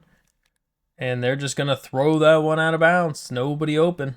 2nd down and 10. They are going to run the ball, and another big hit from Shelton Dennis. A.J.'s getting up a little slower that time. 3rd down and 4. That is wide open. Gonna be a great play. I don't know what Paul Pittman's doing out there, but a huge play to Ray Joseph. 1st and 10, then now they're in our own zone, basically. And Ryan Simmons is gonna make a great play on the ball to hold him to nothing. 2nd down now. They're gonna just light that one up into the backfield for a huge hit on A.J. Allen. Expecting some sort of pass here. On 3rd down, that's a wide open Ray Joseph for a touchdown. They ran 4 verts against us with our Tampa 2. Unlucky. So after the touchdown, they have really gained a whole lot of momentum again, and it's going to be back to where we were fighting the first time. Another decent hit on Matt Smith. 2nd down and 1. Going to have a nice wide open Eli Wilson, and he's going to gain 16 yards and a 1st down. So we are tied 7-7 at the end of the first quarter. I mean, this is the closest game we've had so far this whole season. Definitely got to get this crowd out of the game for sure. That is a good, was a good play, but just so slow coming out of that catch. Guess it's time to try to see if we can throw the ball a little bit more. Does he have enough arm? And Caden Robinson's going to be there for it. A huge gain for 52 yards. A fantastic deep throw to Caden Robinson for a huge pickup. Caden Robinson has really come alive the end of this, the back half of this season so far. He was kind of quiet in the early parts of it, but he's been making some huge catches. No longer having those squiggly lines there for us. Is it going to be enough to make a difference? We're just going to take that in with Matt Smith for the touchdown. It was either us or it was going to be Dalton Stroman over with the slant in the backside of the end zone. And they took Dalton, so we ran in. Miami back out on offense again. It looks like they're going to run the ball again and up for another 5. Second down, they're going to run the ball, and Ronald Clark's going to miss the tackle, but they're able to still get him for a loss. So sometimes a little bit rough about kind of some of the older games is that your dive tackles are just sometimes not ideal. They're going to throw the ball, and that Shelton Dennis was the only one who had a shot at keeping up with him, and they will get a huge gain, but there is a flag. So that is going to come all the way back. We were hoping it was going to be something like that call. So that is just a huge, huge play for us. It's a 3rd and long. We're going to expect a pass now. Gonna throw it to the first down, and it's knocked down. Great defensive play from Ethan Johnson. This is the moment where the game can go 2 different distinct ways, and Matt Smith will get a nice gain of 7. If we were to go down the field and score a touchdown here before the half, that would significantly affect how tough it's going to be for Miami to come back in this game. And they have a good throw, and it's a great pitch to Christian Horn. Gets a good back juke, breaks a tackle, has a man to the outside, and he's going to take that to the house. One of the best forms of running we've seen from Christian Horn after the catch or after the pitch. He just took it on himself to be able to make that a fantastic play. But the pitch was right on the money from Matt Smith. Excellent overall play from the entire App State offense as they just destroyed Miami on that play. So it's 1st and 10. They're going to try to run with it again, and Ethan Johnson's going to make a tackle for only a 1-yard gain. They've only passed the ball 4 times in this game. That's kind of crazy. And they're just going to dump it off, and it's incomplete. Great pressure. The last play was pretty much completely bottled up from a defensive standpoint. And we'll see what they do again this time. Going to throw it over the middle, and it is a... Oh, no. Great catch. Arroyo is their guy. I mean, he's been having a solid year. He's one of the best overall players on their team. So we know he's going to be a focal point of the offense. And that is going to be a good run up the middle for like 15 yards. 1st and 10 again. Going to run that one off, and it's another good gain of 6. He's getting up a little slow. Now would be a good time for a Dennis hit stick. See if we can get one. Are they going to run it? Oh, they run it right into Ryan Simmons, who's going to get the TFL. He is just too good at that. You can't run the speed option towards him. 3rd and 6. Gonna almost throw an interception to Ethan Johnson. He dropped it. I mean, that really could have been a pick 6, basically, if he would have been able to hold on to that. But instead, he could not, and they're going to kick that one, and they make it. Ooh, that is a lot of wind. We need to remember that for down the road. So just the field goal is all they needed to get this crowd hyped up again. And that is not what you want to see. So we're just going to run out of bounds. We still lost a yard. I'm kind of surprised by that. We could try a little read option, something like that to kind of mix it up a little bit. Going to have a... Oh, Christian Horn missed the block, or else it would have been way better. 3rd down and 4. Going to have to just throw that one out of bounds. Nobody open. So another great punt to down them at the 10-yard line. And that's going to be a decent little tackle, but they do gain 7. So Miami's going to call a timeout to light up their skill here. But, like, literally the middle of our defense is, like, a complete, like, something they could just walk right through. Like, they just open up the floodgates and let them just walk right in every time they want to run up the middle. It's rough. So we'll see what they do this time, but they're going to run with it, and that's terrible. That's horrible, and a big gain of 28. We thought he was going to go outside far enough, but he was not able to, and that's just rough. You would assume they got to be passing now, as they're so close to being able to get this into a good field position. That is a good tackle from Brendan Harrington to keep them short. Going to keep expecting the pass. What I got to do pretty much every time here, just in case. They throw it, and it's no way. It's a huge gain to Ray Joseph over Ethan Johnson again. I cannot wait to get a faster corner on that outside, though. I like Ethan Johnson, but he's just too slow. His 83 speed really shows up whenever we need it to be faster. They are going to run the ball, and Shelton Dennis is going to make a good tackle. They're going to drop back to throw. Has a wide open running lane for 8 yards. We at least got somebody out there on a spy, but they're going to still get in for free. I had a spy. We sent him and everything, but he was able to just run straight out of the pocket and get a touchdown. I don't know what you're doing there, Deshaun. You're literally in a spy. 1st and 10. Gonna drop back to pass. Has a wide open receiver to Dalton Stroman, and he's gonna take it out of bounds after a huge gain of 38. We're gonna call a timeout just to get a little bit of a breather for our guys. Literally nobody right now is on Vince Daniel. Looks like it's zone coverage though. Oh, he just couldn't get to him. 2nd down and 10. Couple people we could look for. Gonna throw it. It's almost picked. He put way too much air under that one. Didn't even know what play we selected because I was just trying to get back to the huddle as fast as I could. Gonna take the wide open dump off to Vince Daniel and just try to get out of bounds. We'll call our timeout. We'll go here to kick our field goal. Kick is up and it is right down the middle. Perfect. So it is 24-17 at the half, and this is a close game. Miami's first chance on offense at the end of the half. But they're just going to run with it again. They are, and they get another huge gain of 14. I'm going to have to put a spy on every single play. Karen White is the only spy I trust at this point because Deshaun McKnight completely let a touchdown happen just looking at him the whole time.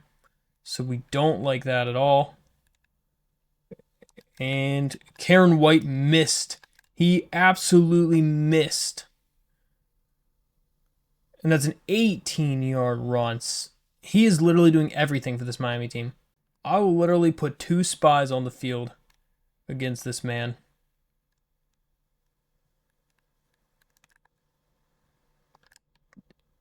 Good tackle. I was going to say, I have enough spies out there for the whole team.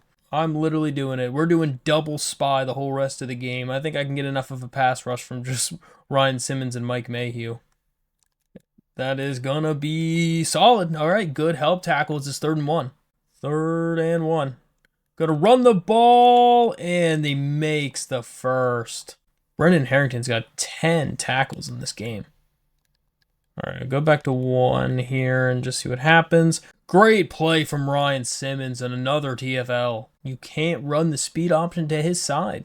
Hagler and McLeod are in there, the 2D tackle spots instead of our normals. And that's just going to be a little tight end screen. They're going to lose 3 yards. Great job. We're going to guess a pass here because I would be shocked if they do anything but. And oh my goodness. He made a completion on that. I thought I was there for coverage. But it looks like there's going to be a pass interference again, hopefully on the offense. And it is perfect. We'll take the 3rd and 26 call. Definitely to push them further and further out from field goal range. We need to make a stand here defensively. And they're just going to get hit as he threw. Don't know why he was even there because he was supposed to be in the screen. That's huge. That is huge that we get to have that penalty that forces them out of field goal range. And they're able to just punt that thing off to us. So back to this crazy crowd again. And Matt Smith is going to get tackled immediately for a 3-yard gain. I really think our offensive coordinator is trying to murder our quarterback. This man just leaped over somebody, so that's great. Well, it's 3rd and 11. Can't see half of our icons, so that's good. But that's a perfect pass to Eli Wilson. And he will break a tackle and get out of bounds for 22. They really sent just about everybody at the quarterback. They had like 4 guys right there keeping us from anything. That could be intercepted. Eli dropped it right into the hands of the safety. Kind of interested to see this play call. I'm not really sure what it is, but it looks like it's just a run with a quarterback for nothing. So 3rd and 10 now. Gonna just kind of scramble out with it. And has a guy, and it's dropped. Vince Daniel couldn't get it. He did put it where only is really kind of receiver could get a 50-50, but I think he's down in the back. I think Matt Smith was laying on the ground. I saw him holding his knee after that last play where he threw the ball. I'm hoping this is not a big injury. All right, just a bruised ankle, and he will return soon, so that's good. We're getting, like, to the wire here with these injuries. I don't like it. Gonna throw it, and it's wide open. And a broken tackle. Multiple broken tackles, and he's down for like 40 yards. I accidentally put that safety on the left side into the wrong zone.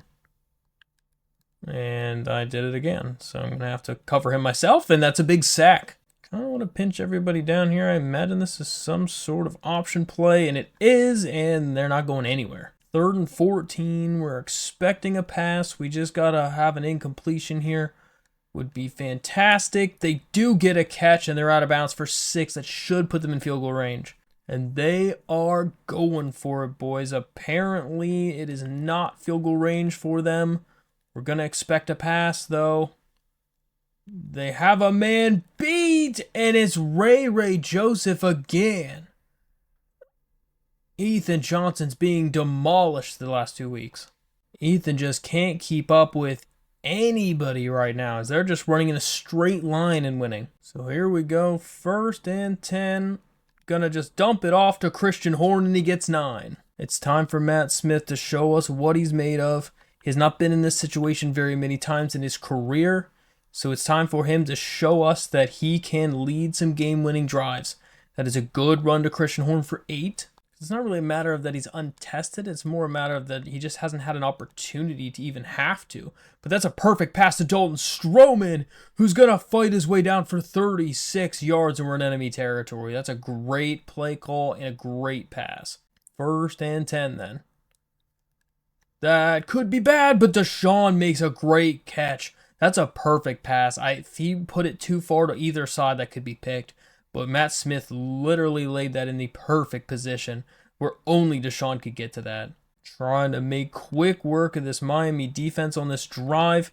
Nate Noel is going to fight forward for 5, and we're down to about the 1 or the 2. Gonna run up the middle. It's wide open for the touchdown, and Nate Noel is going to give us back the lead on an excellent drive orchestrated by Matt Smith. Kind of wondering what'll happen here if we try to mix it up and do a little zone here. We haven't really done a lot so far. Well, it's not going to be great because we'll just get a completely wide open right side of the field for that read option and gets 15. Samuel Sullivan is one of the hardest quarterbacks we've had to fight against so far in the whole franchise history. Oh my goodness, a great oh wow. Our own corner just took Shelton Dennis's legs out from underneath him, and A.J. Allen gets a 60-yard touchdown run. Ronald Clark bounced off him like nothing. Look at this play. Ronald Clark, I don't know where he went, and then Milan Tucker just took out Shelton Dennis's legs as I was trying to dive for it. Terrible defense. So now we're back to the same spot we were just a few seconds ago. Just going to drop that off quick because there was nobody open. Just because Matt's banged up, I really don't want to shy away from having opportunities to run the ball like this. And that's a great opportunity for him to get the first. So 31-31 going into the 4th quarter. This game is a tight game. I haven't tried one of these wide receiver screens in a bit. And that is a good play from Christian Horn. He's going to make a nice move and get 6. Perfect opportunity for 3-down linemen with an extra blocker. Should be able to be solid. It is not at all. I don't know how we don't have a better run than that. We have double their defenders. Well, it is 3rd and short, and the crowd is going absolutely crazy. Gonna just dump it off, and Nate Noel will get the pickup for 8 yards, and he gets the first. Try to go back to running the ball again with the QB. Might be able to just run with the pile and get a few. Gets 9. We really just want to continue to run the ball just to be safe. Do what we need to do to move the chains, and we'll continue to move it there with Nate Noel's 7-yard run. 1st and 10. Gonna throw. It's a good pass to Dalton Stroman. He gets 23 yards. We saw he had a step. We were able to fire that in there in time. 1st and goal. Gonna throw it to Dalton Stroman. He gets in for the touchdown. He finds a way to sneak his way into the end zone, and we're back up. Definitely not looking forward to what we have to go against here. They're going to drop that off for a really far pass, like in the backfield. So second down, they're going to run the ball. And great tackle from Brendan Harrington. A.J. Allen is really doing a lot of work today for them. So is Samuel Sullivan. And A.J. Allen's going to get another carry, but doesn't get much. So a big drive for us. We need to start milking some clock to get out of this game. And a good run from Matt Smith for 8. Really our goal is for them to just not have to touch the ball again the rest of the game. And just come away with it. That is kind of our plan here. Noel's going to get the carry and go straight up the middle for the first. Have the clock down to under 4 minutes then. Noel's going to get a great carry up the middle for 8 yards. Trying to push this thing for another first down. He can't quite get there. It's 3rd and 1. Feel like we trust the halfback dive. We just run up the middle. And Noel is going to get it. Huge run from Nate Noel. Absolutely massive. This run will put it under 2 minutes left in the game. Big opportunity, and Noel is going to get a great carry for 12 yards and a first down. It's going to probably make this thing real tough for Miami now. Definitely turn it on conservative for carrying because we don't want to be fumbling the football, and we are going to get a 5-yard gain. One more first down will effectively end this game. Noel is going to get the carry, and he gets the first, and that should do it. And that is going to do it. So we ended up scoring another touchdown, winning 45-31 against Miami. It was a huge win for us. That was a really tight and close game, as we really did not have a lot of room for error there. But Nate Noel stepped up big. He stepped up massive for us. I mean, Matt Smith did well. He did really good as well, I think. But we really couldn't get the offense going at all at the beginning of the game. And Ethan Johnson just kept getting toasted multiple times all game long. And that's just a bad combination. But Matt Smith, 14 for 21 for 254 and a touchdown. Nate Noel, again, just having that 23 carries for $112. 3 touchdowns on the ground. Great day for him. Matt Smith also had 89 on the ground. And Christian Owen had that 54 yards with a huge touchdown on it. Dalton Stroman again just continuing to go off this year, having 107 yards on 4 catches and a touchdown. And defensively, Brendan Harrington had 12 tackles, which was huge for us. Also, TFL's Ryan Simmons had 2, and we had a couple sacks from a handful of our guys. So Andrew Lowe also committed to the program, the 77 overall strong safety, which is big for us. But looks like Nathan Lee, the tight end, committed to Georgia Tech, and we've been locked out of Ronald Harrison, which we were 50-50 on if we even wanted to be in him. For recruiting, I mean, we pretty much have basically everybody remaining coming for a visit this week against Virginia Tech. Still kind of 50-50 with Andy Collins. Looks like South Carolina's going to catch up a decent amount from that recruiting visit that they have. And then Justin Tate, he's losing every week just barely, but their visit's going to save him and make it go to the off-season. So both of them will definitely be off-season. Christian Thomas is probably also going to be off-season. This is the week of our visit with him, so hopefully that'll give us a good lead, but South Carolina will catch back up. We should commit Matt Miller this week, with it being the visit. We should also commit Patrick Mathis this week. Ideally, we commit Tony Bonds, but it should be pretty close at least for him. And then James Williams, we're trying to gain a little bit of points in so we can get him closer. Tim Pitts, he's just kind of a backup for fun. We're probably going to end up dropping him, but because we're going to have to put so much points on him. Jared Connor, also kind of a fun pick. We just decided for funsies to go after this guy. Ronald Harrison, he is a 5-star, but he is technically a bust. I don't really know what position he is, but he is a 5-star athlete. He's the 11th athlete on the board, so maybe we'll find a spot for this guy and, make him into something special. But it's our visit this week. Everyone else is already through their visits, so, potentially we might be able to put a decent amount into him. And then we just found this other guy. He's a JUCO linebacker, but he's got nice speed, tackling, pursuit. All the stats are fantastic for him. And nobody's really going after him, so we're going to try to potentially be a little bit aggressive to go catch up on him.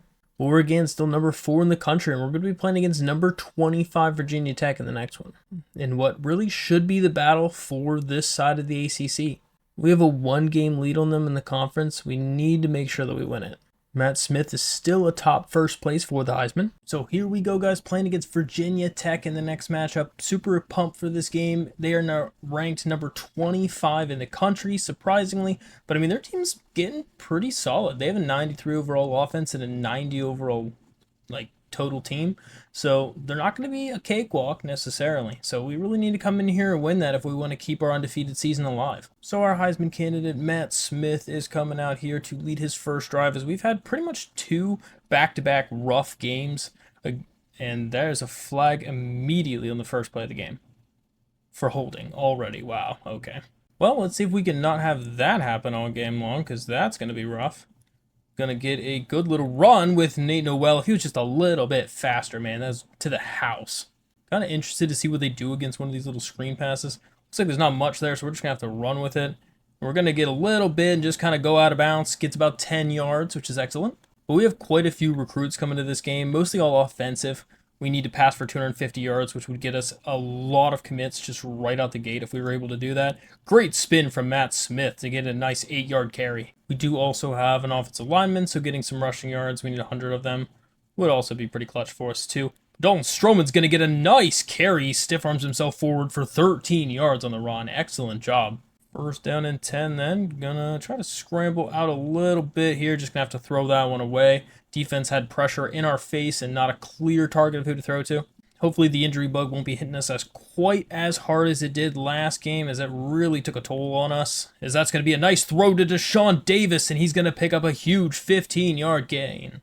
Deshaun Davis has been kind of money in that situation on that little crosser. It's kind of more like a deep in route, but it's like a rounded off in route. So I don't know, whatever it is, I mean, it works pretty good most of the time against these teams. That's going to be a good carry for Matt Smith. He gains 12 and a first. Matt Smith is out here with 24 touchdowns on the season. He needs to get to 31 touchdowns to be able to take the... Oh no, that's a terrible pass to Christian Horn. He really floated that one too far. But he needs to get to 31 passing touchdowns to be able to break the single season record for touchdown passes. Gonna be a good throw to Deshaun Davis for a touchdown. And that is one more of them. I think that's 25 on the season for him. Let's see if he can get that record. I love that first play of the game, immediately going to Wildcat. It's exactly what you want to see when you have senior Malachi Thomas back there, as he's just been lighting people up this season. That's a great play from Mike Mayhew. You just get so immediately disheartened as soon as they come out there in that Wildcat formation, just because we've been so bad consistently at stopping that. And that is going to be a little dump. Don't tell me he breaks that. Okay, I was going to say, because we were getting a little bit antsy with trying to get tackles there, and Tucker Holloway was almost just going to be able to stop moving and then run straight for a touchdown. I definitely don't trust this quarterback, so I'm going to be putting a spy on him at all times. I do not want to have to be fighting against that. And that is fantastic. Somebody please tackle this man. Oh, my word. I think Brendan Harrington literally just ran out of bounds without even attempting to make a tackle. So it's 1st and 10 again. Going to run the ball off, and that is going to be a big hit from Shelton Dennis from behind on their quarterback, and he just gets up fine so far. I'm excited for the wear and tear system in the new game, because I really feel like that's going to make a big difference with especially some of these option quarterbacks, to keep them from being able to just run non-stop on little option plays like that. And somebody glid him first. Okay, we got him. 3 yards, but it's 3rd and inches. So we're trying to just crowd the box here just in case this is a run. It is a play action. They're going to throw it, and it's almost intercepted to Paul Pittman. He already had a pick 6 a couple weeks ago. He was looking to do it again. Super excited to see how the new game runs, and what plays are good and what makes offenses real special, with each of those playbooks being super different. It's going to be super, super cool to be able to learn that. Because the playbooks in this are okay, but they're not super deep. So it doesn't take long to be able to use all the plays and really have seen everything so far. See if we can try one of these fake jet plays just to run up the middle to the running back. And Nate Noel is going to get a nice 11-yard carry. That was perfect. Finally have Matt Smith warmed up. Some of those passes he was throwing earlier were a little bit sketchy, so it's kind of important we get him warm as quickly as possible so he stops throwing those sketchier passes. That's a nice little 6-yard run. Try to get back to handing it off to Nate Noel again, and he gets the first. Nice job, Nate. 1st and 10. See what we got. That is wide open receiver. Caden Robinson's going to haul it in, and he's down at the 2. I didn't even see him at the beginning of the play, but it looks like whoever the corner was on that side just absolutely stopped running his route, and it was just a wide open pass to Caden Robinson. He has been really coming alive the last few weeks as a senior. We'll see what we got on 1st and goal. Gonna be a throw to Christian Horn, and he can't get in. Oh my goodness, I don't know how that didn't count. See what we can get here on 2nd and goal. Dumps it off to the running back, and he still doesn't get in. It's a no-yard gain, just back to the line of scrimmage. 3rd and goal. Gonna run the ball to Noel, and he gets nothing again. It's 4th and goal. I think the coordinator's right. I think we got to go for it on this one. I like that they're pinching the middle right now since we're trying to shoot for a read option to the outside. And looks like it's going to be a wide open walk-in for Matt Smith. He gets his first rushing touchdown of the day, and we're up by 2 scores. So see how Virginia Tech can respond, as that is not what we want anyway, but they do get only a yard out of it, which is lucky. Sometimes just having that Karen White screen is really the difference maker. Having him as a spy has really helped us in multiple scenarios. They're just going to throw that one out of bounds. We started using that a couple weeks ago whenever we had, I think it was against Boston College, when they were basically just torching us for a while on that. And that is going to be a hit as he throws. It is incomplete. They tried to do a wide receiver screen and no one was open. So 14-zip at the end of the 1st quarter, and we have the ball again. Kind of interested to see what this play is here. It's like a little fake. Oh, he's just going to get immediately sacked. There was really nothing I could do on that one. He just came in free. See if we can just kind of expect some sort of blitz. It is not a blitz, but we get a nice little pass to Christian Horn, and he picks up 13, and he's out of bounds. We never really get to throw it to Caden Robinson on this play. Just wide open. Absolutely wide open to Deshaun Davis. He breaks a tackle. Can he get back up? Oh, he's finally taken down after 27 yards for Deshaun. He's just been torching people on that play. Super excited, though, for like the RPOs and that kind of pass run game in the new one. I enjoy using them on Madden, but they are a little bit broken on Madden, so hopefully there's a little bit better defensive counter to it. But I do kind of miss being able to at least have them as an option. Like, I'm not one who uses them a ton, but they're nice to use here and there to be able to just have a little change of pace. And really just can't get the ball moving now after that last catch. I'm also super intrigued by the passing system just to kind of see what that is like. Oh no. That corner, that linebacker did just excellent coverage. He really took away both routes because I waited for him to start running forward towards the drag to throw the slant above him, but he really didn't throw a touch pass. He really just threw a bullet right at him. So I kind of have a feeling that the wide receiver kind of stopped running his route, though, right as I threw it, which also doesn't help. If he would have just kind of kept running that route, I think it would have been better. But still, just kind of super unlucky. Just stinks having those kind of turnovers, especially with that Heisman quarterback. We really don't want him to have all these, turnovers in his book. I mean, he hasn't had that many of them so far this year, but he really needs to, end it here because we don't want double digits. And unfortunately, we got stuck on a lineman, but Jesse Billings will almost get the pick. Woo, that was a close one. So we'll start the ball again after that nice punt from them, and we'll see what we can get. Going to be a little pitch play, but they had that excellently covered. All 3 people were covered, and we lost a yard. I feel like Caden Robinson, his work here is he literally gets a wide open play or nothing else. That's all he's used right now is just huge streaks. Huge catch from Deshaun Davis, though. I like this play a little bit better depending on if we get coverage. We do not. He can't throw that away. Why would you try to throw that back across the body, across field? Just throw that to the right. Maybe that's just a freshman mistake. I don't know why you try to do a 180 and throw it out of bounds just to throw the ball away when you could easily have a much better. That's a terrible play. Oh my goodness, he is just falling apart right now as a QB. We can't push him upfield at all. He had so much green space, just literally run north, and that's a touchdown. But instead, we're just kind of in a rough spot now. It's another turnover. It's kind of like passes like those really make me excited for when the new game comes out, to be able to hopefully be able to actually put the ball on the money where I want it to go. Because I feel like I have open spaces to throw that pass, but I just physically can't put the ball where I want it to go. It's 3rd and 1. They're going to try to just run the ball straight up the middle, and 2 guys run completely right past him without even attempting to tackle him, and he gets 6. The pursuit, always interesting in this game, for sure. Don't really always know what they're trying to accomplish with it half the time, and they are going to break a couple tackles, but end up losing 2. 2nd down and long. See what they do is they're trying to just run with it, and Karen White's going to get the tackle, but stinks. We have a spy, and he still gets 10. 3rd down and 3. Going to run the ball, and he breaks 2 tackles, breaks 3 tackles, and he's down to the 3. Our tackling ability is so terrible. Just literally throwing everybody off of him. They are going to have a run, and great play from Hagler to be able to get off his block and save Ronald Clark's missed tackle. So 2nd and goal, looks like it's going to be a run, and it's wide open up the middle for a touchdown from Malachi Thomas. So Matt Smith is no longer hot, he's just warm right now.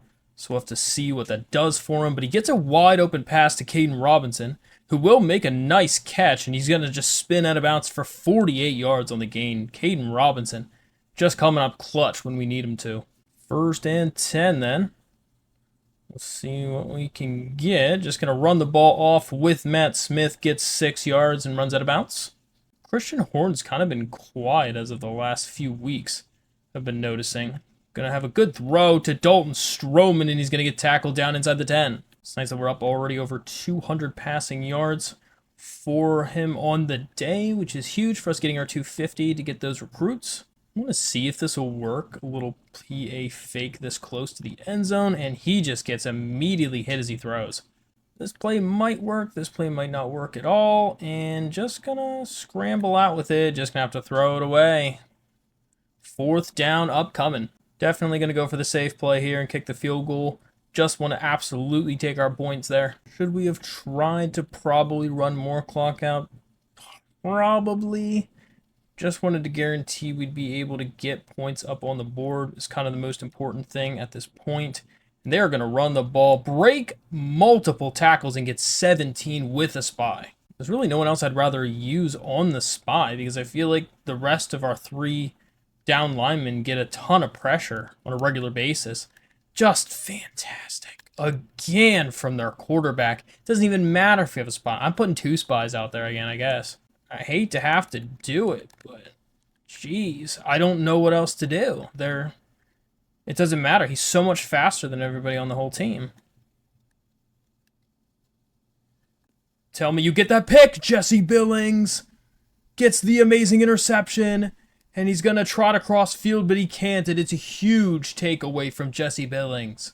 He's coming up so clutch for a true freshman. Well, we have 27 seconds. Is that going to be enough to be able to get something? That's another big shot on Matt Smith. Their pressure is insane. That's just wide open. Oh, okay, I was going to say, I'm like, you better put at least a hand on him. We'll try a read option just because sometimes we can kind of break that for a decent little gain. And we will actually get a nice little gain on that with Noel. So we're going to call a timeout to get some extra energy. We only have to get to the 41-yard line to be in field goal range. That's all we have to do. We'll just have to throw that one away, though. So 17-7 at the half. Weren't able to get anything on that last possession. We just kind of let time expire, and we'll pick it up in the second quarter, or second half. They're going to run the ball again and have a nice game, but Jesse Billings is going to get a good hit on him. Chance Black is in this time for running instead of Malachi Thomas. The problem with putting 15 spies on the field at the same time is that they're not watching for pass rush or for the run. And that's what just makes it so terrible to have so many QB spies out there. I feel like I have an idea to try if we go to 3-3 instead. Gonna just dump it off and gets a yard. Yeah, if we do this instead, we go 3-3, I can have a linebacker be that guy instead. And that might work better. So we'll try that. 3rd and 9, we have a different kind of screen out there now. Gonna throw right up the seam, and it's almost caught for a huge gain, but he dropped it. It's an excellent throw. I feel like for some reason the safe man block is like absurd. Oh, they actually did go for it. Gonna be a great throw, but he drops it. So glad we went for the safe man, but still our guy got absolutely torched. That guy was wide open for supposed to be in man coverage. There was nobody there. So we really caught a huge break on that last one. Pretty much guarantee it. That's a nice run for 5 for Nate. Trying to have Nate a little bit more involved on some of these plays. Gonna not really have much of anything open there. We'll just take the run and get the 7. Really kind of crowding that line. I would expect some sort of blitz. And we will get a few yards, but gets us over the 100-yard rushing, and that will get us our first goal for the offensive lineman. Not really sure how close we are on that other one. Wide open for Caden Robinson. Tries to truck him, but gets 27, and he's tackled at the 2. 123 yards on 3 catches for Caden Robinson. Excellent. Don't want to mess around here. We'll just take our general read option this time, and that is a wide open walk-in touchdown for Matt Smith. So maybe really the play is just to have that 3-3 wide type defense, have a linebacker in there at the spy position. He's just a little bit faster and able to keep up with these guys. But it does put a little bit open of an area over here. Gonna just throw it out of bounds. There's nobody open. So our defense has been doing well so far in this half as Shelton Dennis makes the good sure tackle, and it's 4th and 10. See if we can hit him with another play action fake. Not much happening there. Just going to turn it over with Christian Horn, who will get a stiff arm, get 12 yards, and get knocked out of bounds. That'll put us over the 250. It's going to guarantee the whole thing for all of our recruits, which is awesome. So that'll be a good run off. And I don't know why all of our linemen were pushing them into the hole I was running through, but we still get 8. We have Kanye Roberts way out here. Okay. Gonna have... Oh, we missed the block. Oh, it was our QB was out there and just didn't... Oh, no, it was number 3. It was Monty Marshall. Monty Marshall really definitely messed that one up there. If he hits that block, I mean, we're taking that thing for a nice little run. That's a good run from Nate Noel, and he gets 17 yards and a first down pickup. Nate Noel has really been coming on strong here the last few weeks of the season. Had 100 yards in the last game. Looks like he's going to get that again this game, most likely. 2nd down and 9. Throws it to the corner. It's caught from Dalton Stroman. Excellent job on the completion from Dalton. He's been fantastic at making those toe tap catches. I don't know how they're reviewing this. I mean, unless he bobbled the ball or something, he had clearly 2 feet in. And it does stand. So we will have a quick little route to this corner, and Vince Daniel drops another one. That says 4th drop pass. Oh, 4 drop passes for the freshman. He's had a huge problem with that so far this season. And that is just not what you want. It's real rough. Oh, no. Great corner blitz. I saw that a little bit too late. We ended up just running right into him. Really going to put my faith and trust in this one. And it's going to be caught, but not enough for the touchdown. It'll make it a little easier of a field goal, though. Definitely just want to take the free points. Push this thing to a 20-point lead. We need to get this to a 3-possession game, ideally. So 1st and 10 for Virginia Tech. They definitely need to do something here to score on offense, or else they're going to get buried soon. Because our offense is heating up, and our defense is starting to kind of figure out what we need to do. Oh my goodness. They get back up and get the first. I really hope that doesn't happen near as much in the new game, because that's just frustrating when that happens. And that is going to be a weird animation, but they get 2. 2nd down and 8. Going to try to run it again, and that's going to be a great tackle from Shelton Dennis. Shelton has really been the man for us so far this season as a freshman. He's really been playing well. I mean, Jesse Billings has been playing well too, and Shelton almost took that to the house.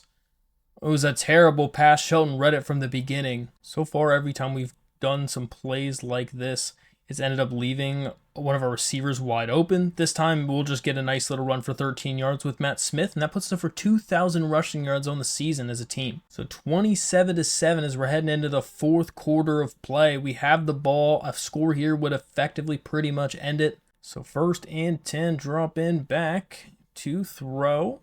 Just gonna run with it, and Matt Smith has some space. Gets around the corner, gets pushed out for 15. A great improvise play for Matt Smith.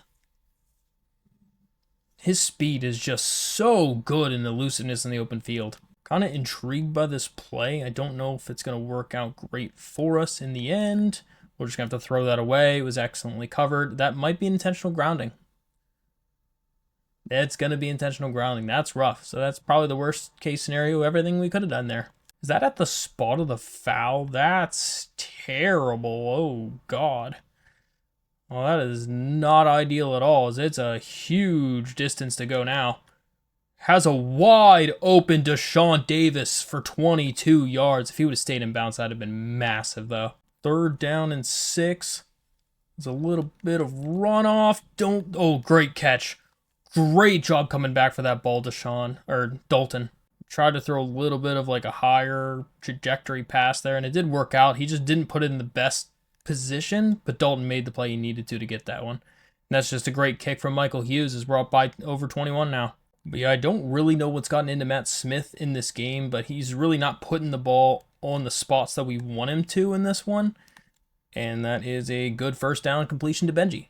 He just seems like he's getting rid of the ball a little bit slower. His passes are a little bit more wobbly.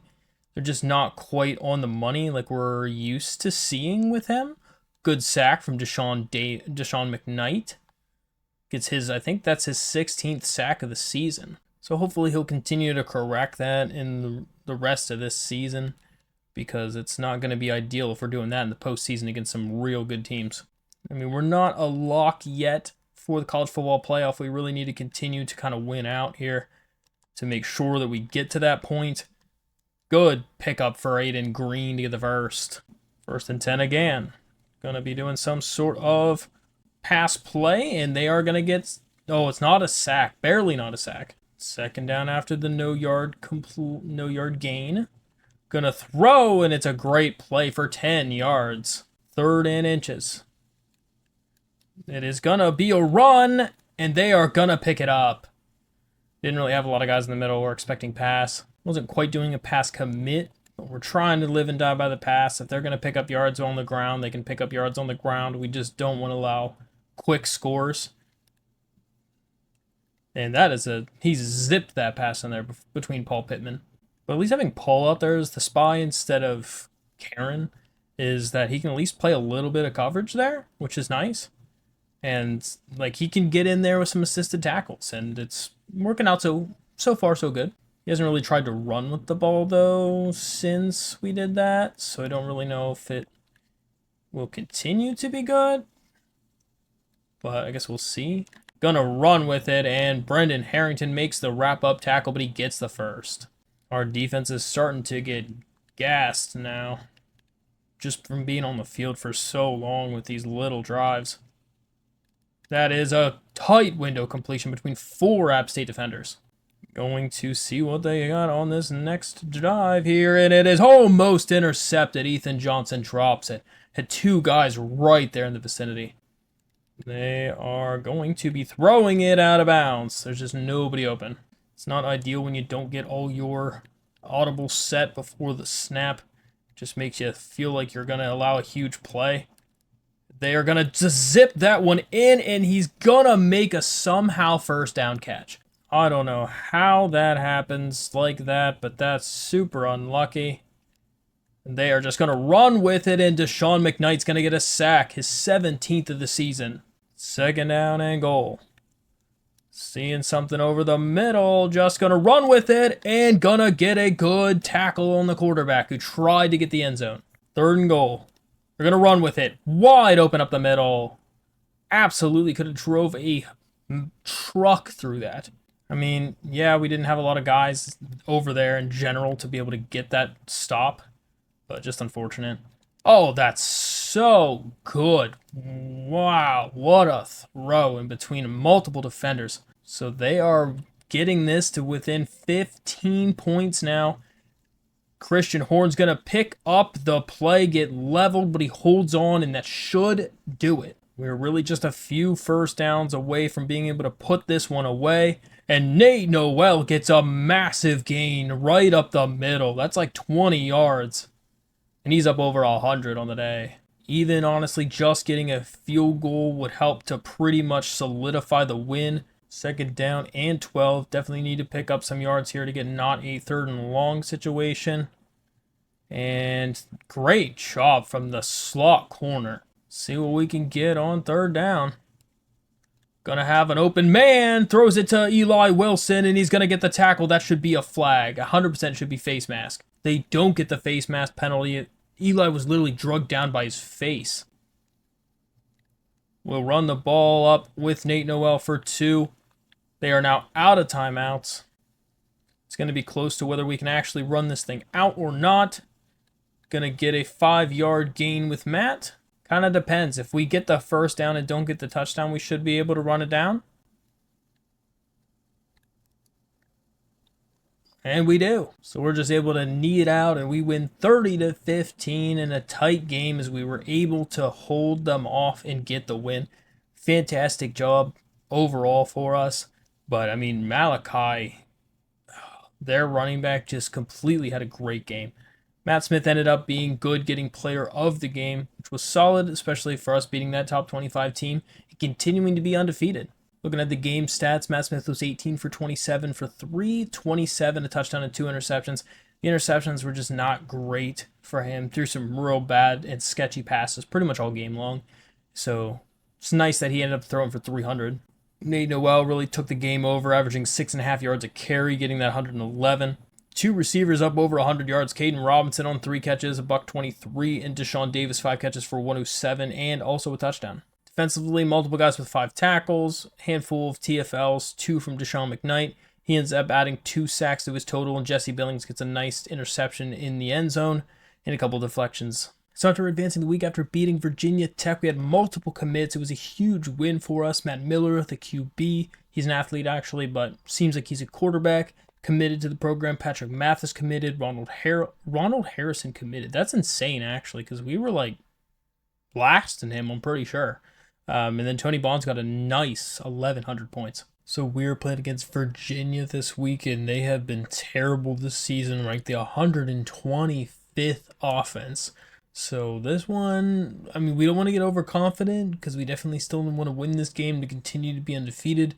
We're sitting at 10-0 right now, sitting at 3rd in the rankings, and we're just trying to get to that number 1 spot. It's got a bit of a while since we played against a team that doesn't have a full stadium, but yet they're still making our lines squiggly here. So that is a fumble on the first play. Come on, Nate. He needs to cut that out. He's been fumbling like every single game for the last 3 weeks. Just so unfortunate too, because like he's averaging 5 yards a carry this season. So like he's playing really well whenever he actually holds on to the ball. Try out another read option again.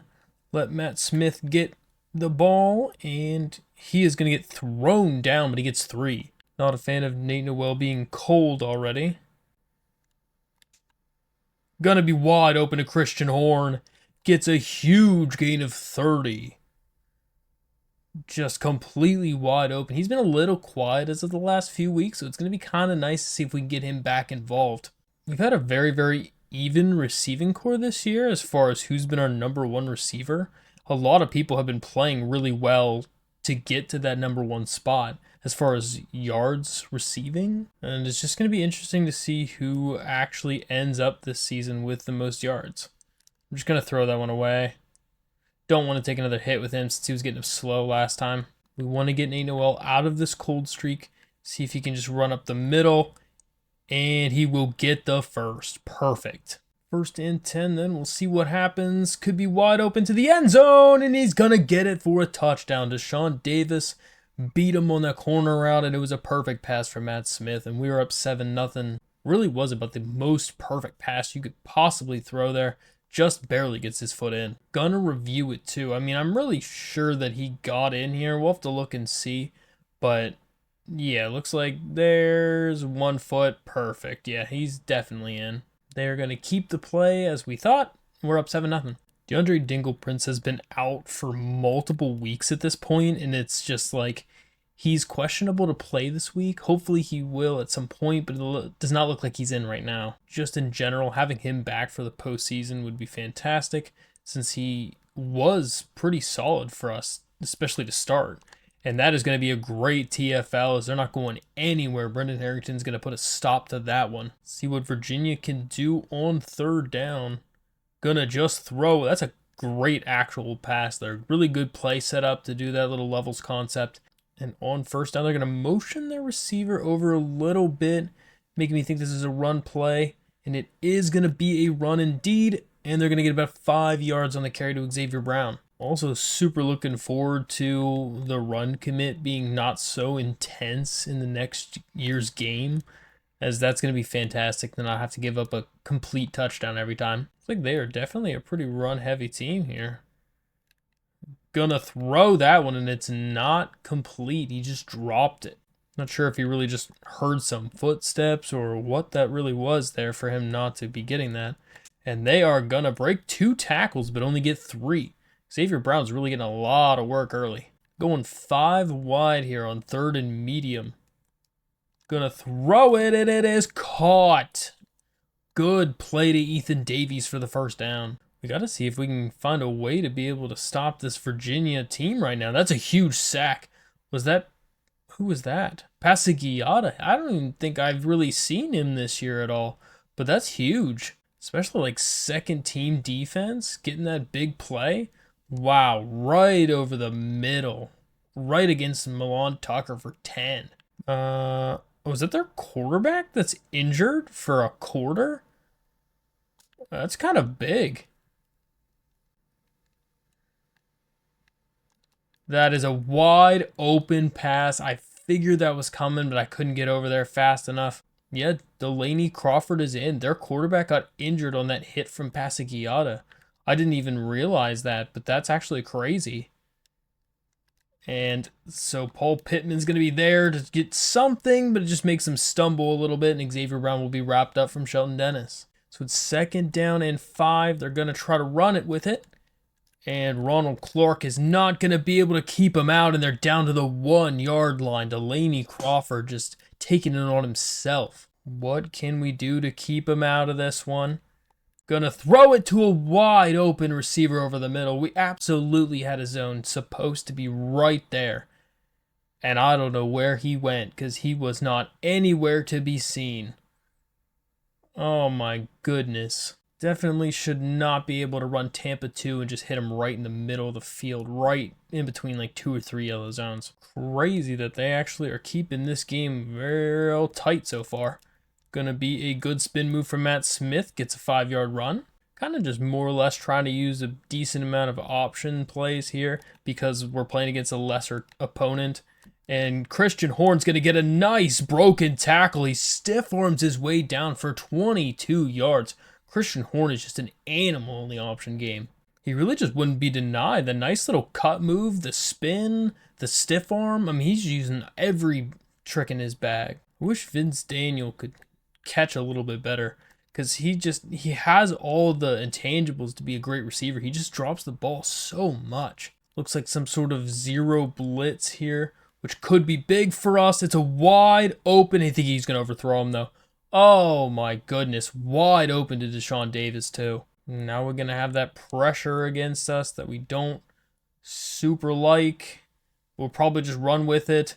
Going to just go out of bounds. He takes a kind of late hit, though, but we'll pick up the first. We just wanted something consistent.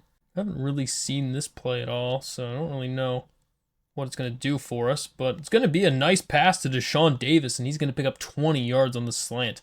Just completely wide open. He's so much faster than the DB. See if we can get Nate Noel back involved here. Going to get a good spin right out the gate and get 7 yards on the carry. So at the end of one, we are threatening, but it is still tied 7-7. 2nd down now. Going to scramble out of here and throw it to the back corner of the end zone. It's a touchdown for Dalton Stroman. An excellent throw from Matt Smith.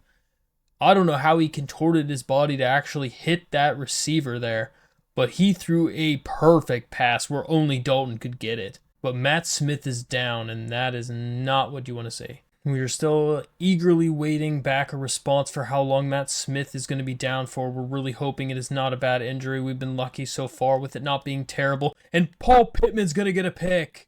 Is it going to be a pick six? He's not quite fast enough, but it's a huge interception for Paul Pittman. Ryan Berger is in right now. We still do not know what the word is on Matt Smith.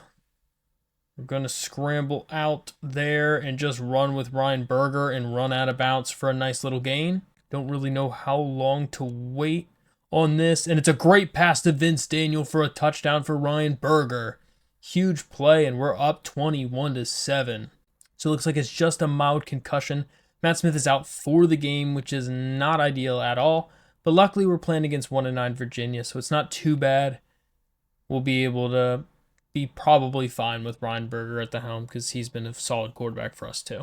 It's really just as long as it's not a season-ending injury, that's all that really matters. Like, we just need to make sure he's with us for the postseason because that would just be super depressing if he wasn't. And he's going to take a huge shot from Shelton Dennis.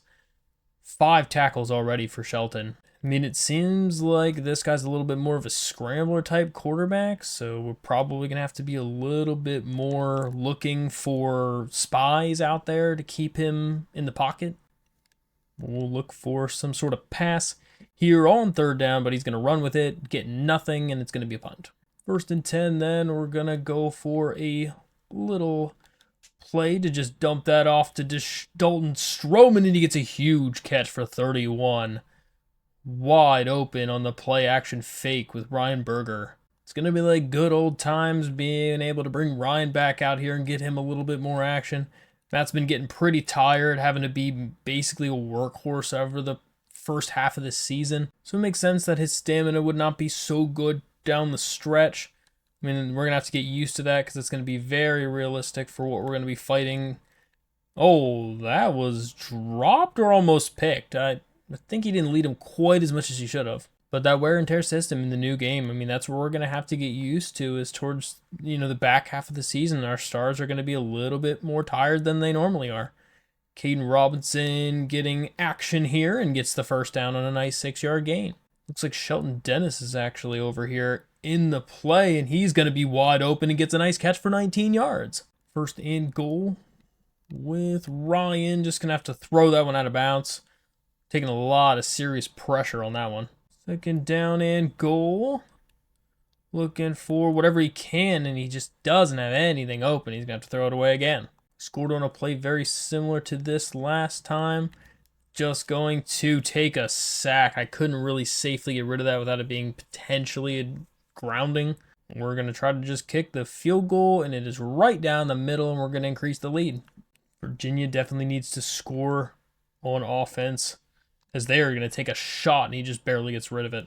So the original quarterback is back for Virginia, so we might not have to be so worried about running with it, because he hasn't really been running very much so far.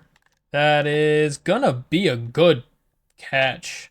He threw that right on the outstretch of Paul Pittman. He couldn't quite get to it. So it's 1st and 10 again. They're going to fake the throw again, and it's going to get intercepted by Ethan Johnson.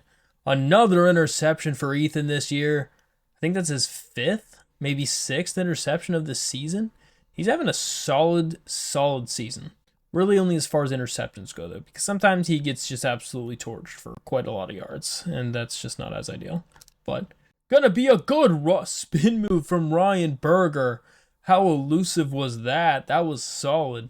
See what happens here on this little play action fake. Not much, just going to run out of bounds, and he gets pushed out of bounds for 3. I haven't really used this verticals play very much at all. Oh no, it was hit as he threw, and it was nowhere near. We were throwing that to the left side of the field. 3rd down and 7 then.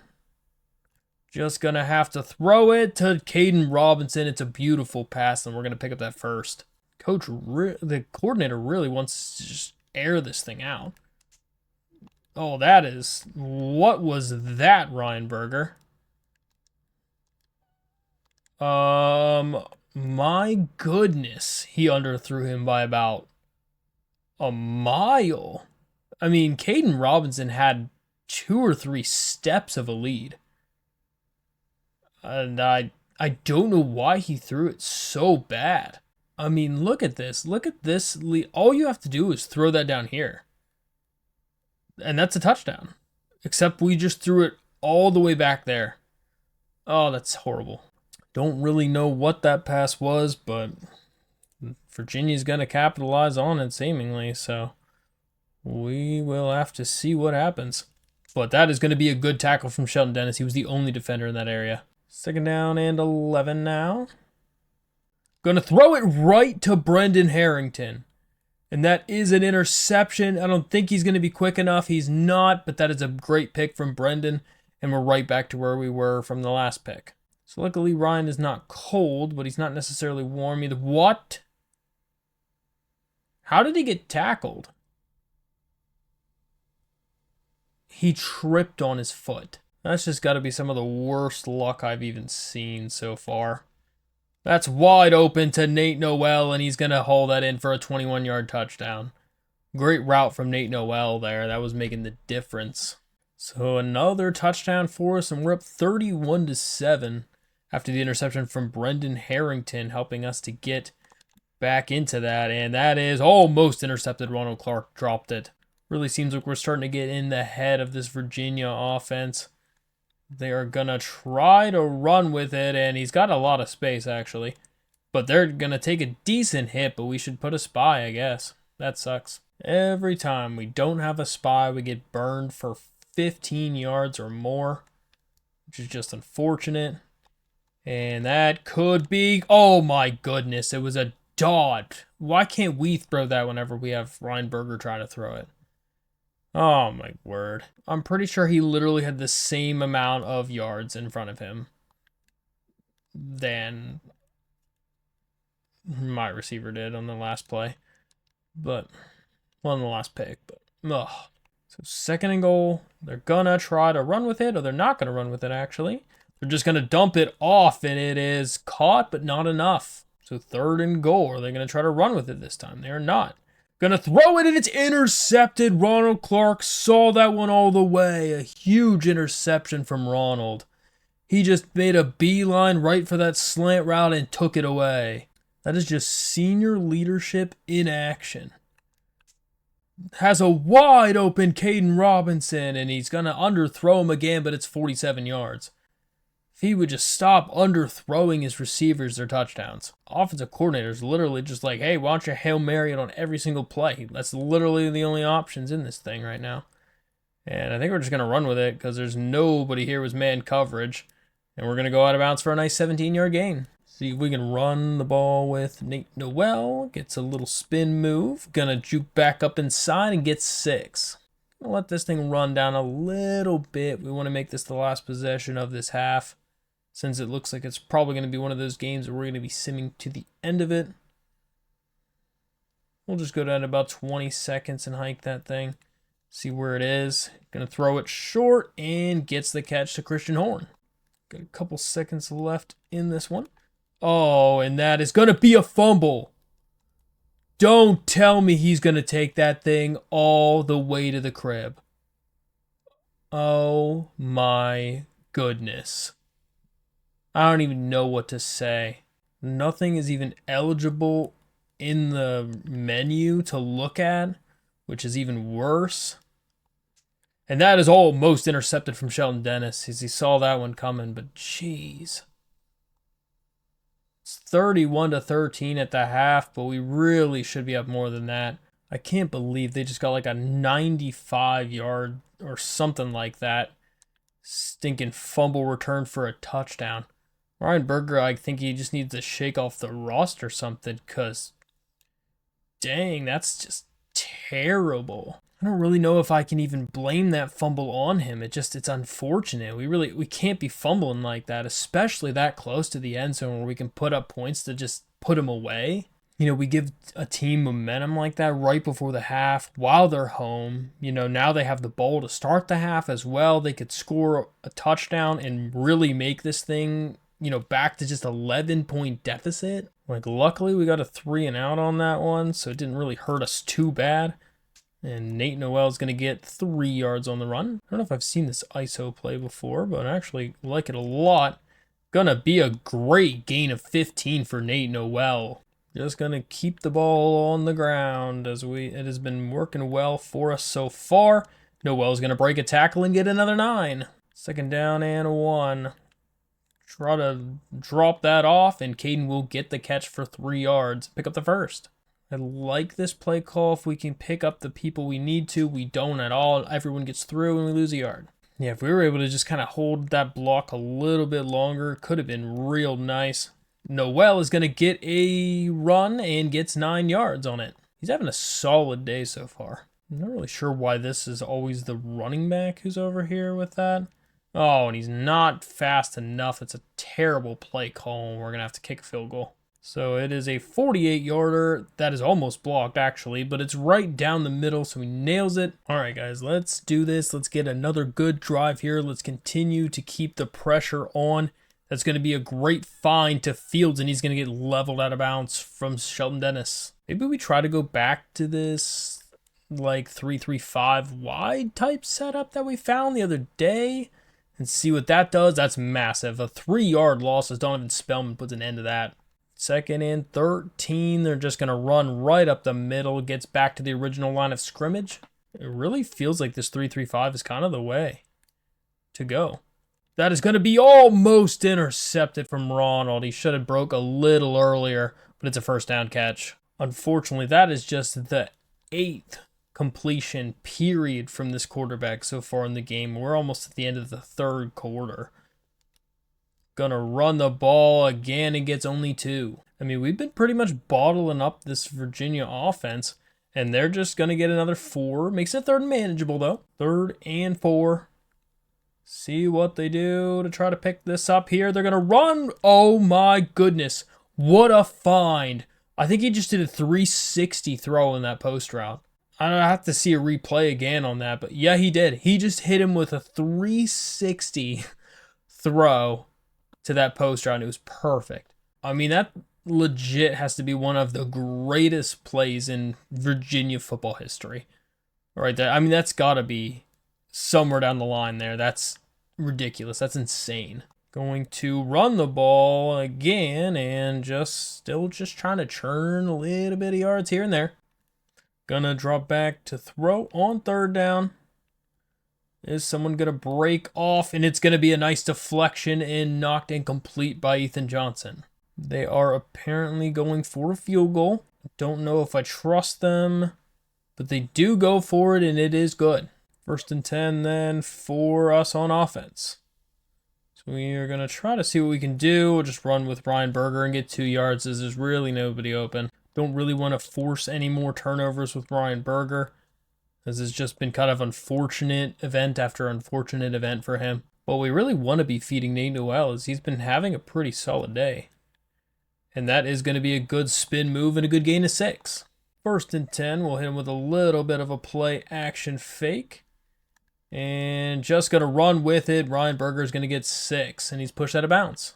Looks like they're sending somebody probably here, and he just gets leveled right through the gap. Cam Robinson just shot the gap and mauled Nate Noel. 3rd down and 7. Going to throw it to Eli Wilson. He's going to pick up the first as that ends the 3rd quarter. 34-16. We'll probably just run out the last of this drive, I would assume. If we score again, we should be solid. But we'll see. I might give them one more offensive possession. Here we go. We want to have Stroman running the ball this time. See if we can do somebody different. Dalton Stroman gets a nice gain of 5. 3rd down and 3. Gonna throw it to Eli, and it's 4th and inches. Offensive coordinator does not want us to go for it. He just wants us to kick the field goal, so we will. We'll get the 3 points.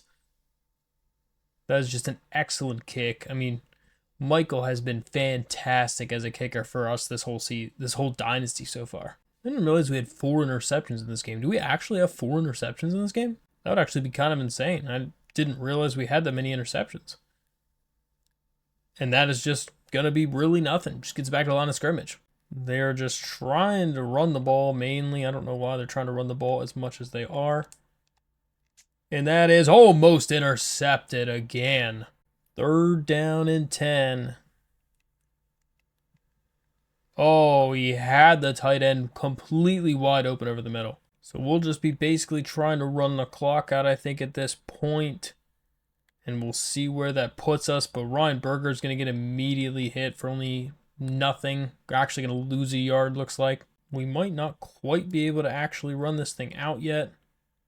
Just going to run actually with Berger, I think. We'll just try to take our slide and gets 10 yards. We do need to pick up this first, though, in order to be in field goal range. And Nate Noel's going to get a good spin move. He breaks a tackle, and he's down for 13 more. Huge day on the ground for him. So that should pretty much end it. I think we're just going to be simming this, and we will see you guys in the next one. So that is going to end it 40-16. Ended up getting another field goal there on that last garbage drive. And that is another win for us as we're moving to 11-0 in this season. And Michael Hughes getting player of the game. That's kind of crazy, actually. But, all right, we'll take it. I mean, hey. Luckily, Matt Smith, that injury was not a long-term injury. It was only for 1 week. Ryan Berger came in, did, serviceable, did okay, had a couple interesting turnovers. But luckily, it was a bad enough team that it didn't really matter. But Matt Smith just in a very limited play, 5 for 7, 83 yards and 2 touchdowns. Ryan Berger, 10 for 15, 166, 2 touchdowns and 1 interception. Then Nate Noel had 19 carries for $113. Receiving yards, Caden Robinson led our team with 60. Sheldon Dennis had 10 tackles. A couple TFLs for Brendan Harrington. A sack for Stephen Passiata. 4 interceptions for the defense. And a handful of pass deflections. So after simming to the next week, we have the last week of the season against Pitt. It is our home closing game. And looking at recruiting for that, we have a couple recruits coming to that visit. Looking at recruiting for this week, this is the last week of the season for us. We're playing in our home game against Pitt. Looking at some of the scouting that we have, just unfortunate, but some of these guys are going to have to go to the offseason. Andy Collins is one of those guys. We're just at a stalemate for pretty much the entirety of the season. They're going to get a decent visit this week, but it's not going to be enough to win him. It's kind of the same thing here with Justin Tate. They already had their visit. There's nothing left to do but go to the offseason. Same for Christian Thomas. We'll have those 3 to fight for. Tony Bond should come to our program after this game. James Williams is going to be pretty close as well, with it being the visit week and being the only one going after him. Kind of same thing here for Tim Pitts. Michael Palmer's probably going to end up going to the offseason. Same with Jared Connor and with Mark Johnson. But some of those guys we were able to sign earlier this episode. We have Patrick Mathis. He's a 91 speed, got 87 excel. He has solid coverage stats in general with 81 man and 80 zone.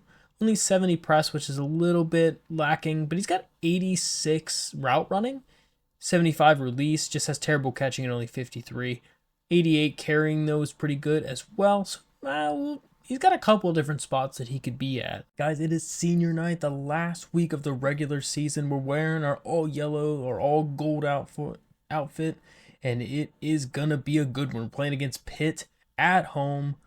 Last day for these seniors to play at home in front of their regular fans before the postseason and conference championship, as we are ranked 3rd in the nation, still 11-0, seeing if we can go undefeated if we beat Pitt. So Pitt doesn't have a fantastic team, but their running back has 1,500 yards on the season, so he has been an animal this year, and it's going to be our job to shut him down. This game kind of gives us a chance to reflect on some of the stars we've had so far this season. I feel like we've had a lot of complete show out freshmen this season on offense and on defense. On defense, I mean, Shelton Dennis comes to mind first off very easily, as he has really solidified himself as a premier piece on our defense. But Jesse Billings has also been a fantastic piece as well, being added onto this team as a lockdown corner. And after the punt, we come out on offense. We get to see some of these offensive pieces.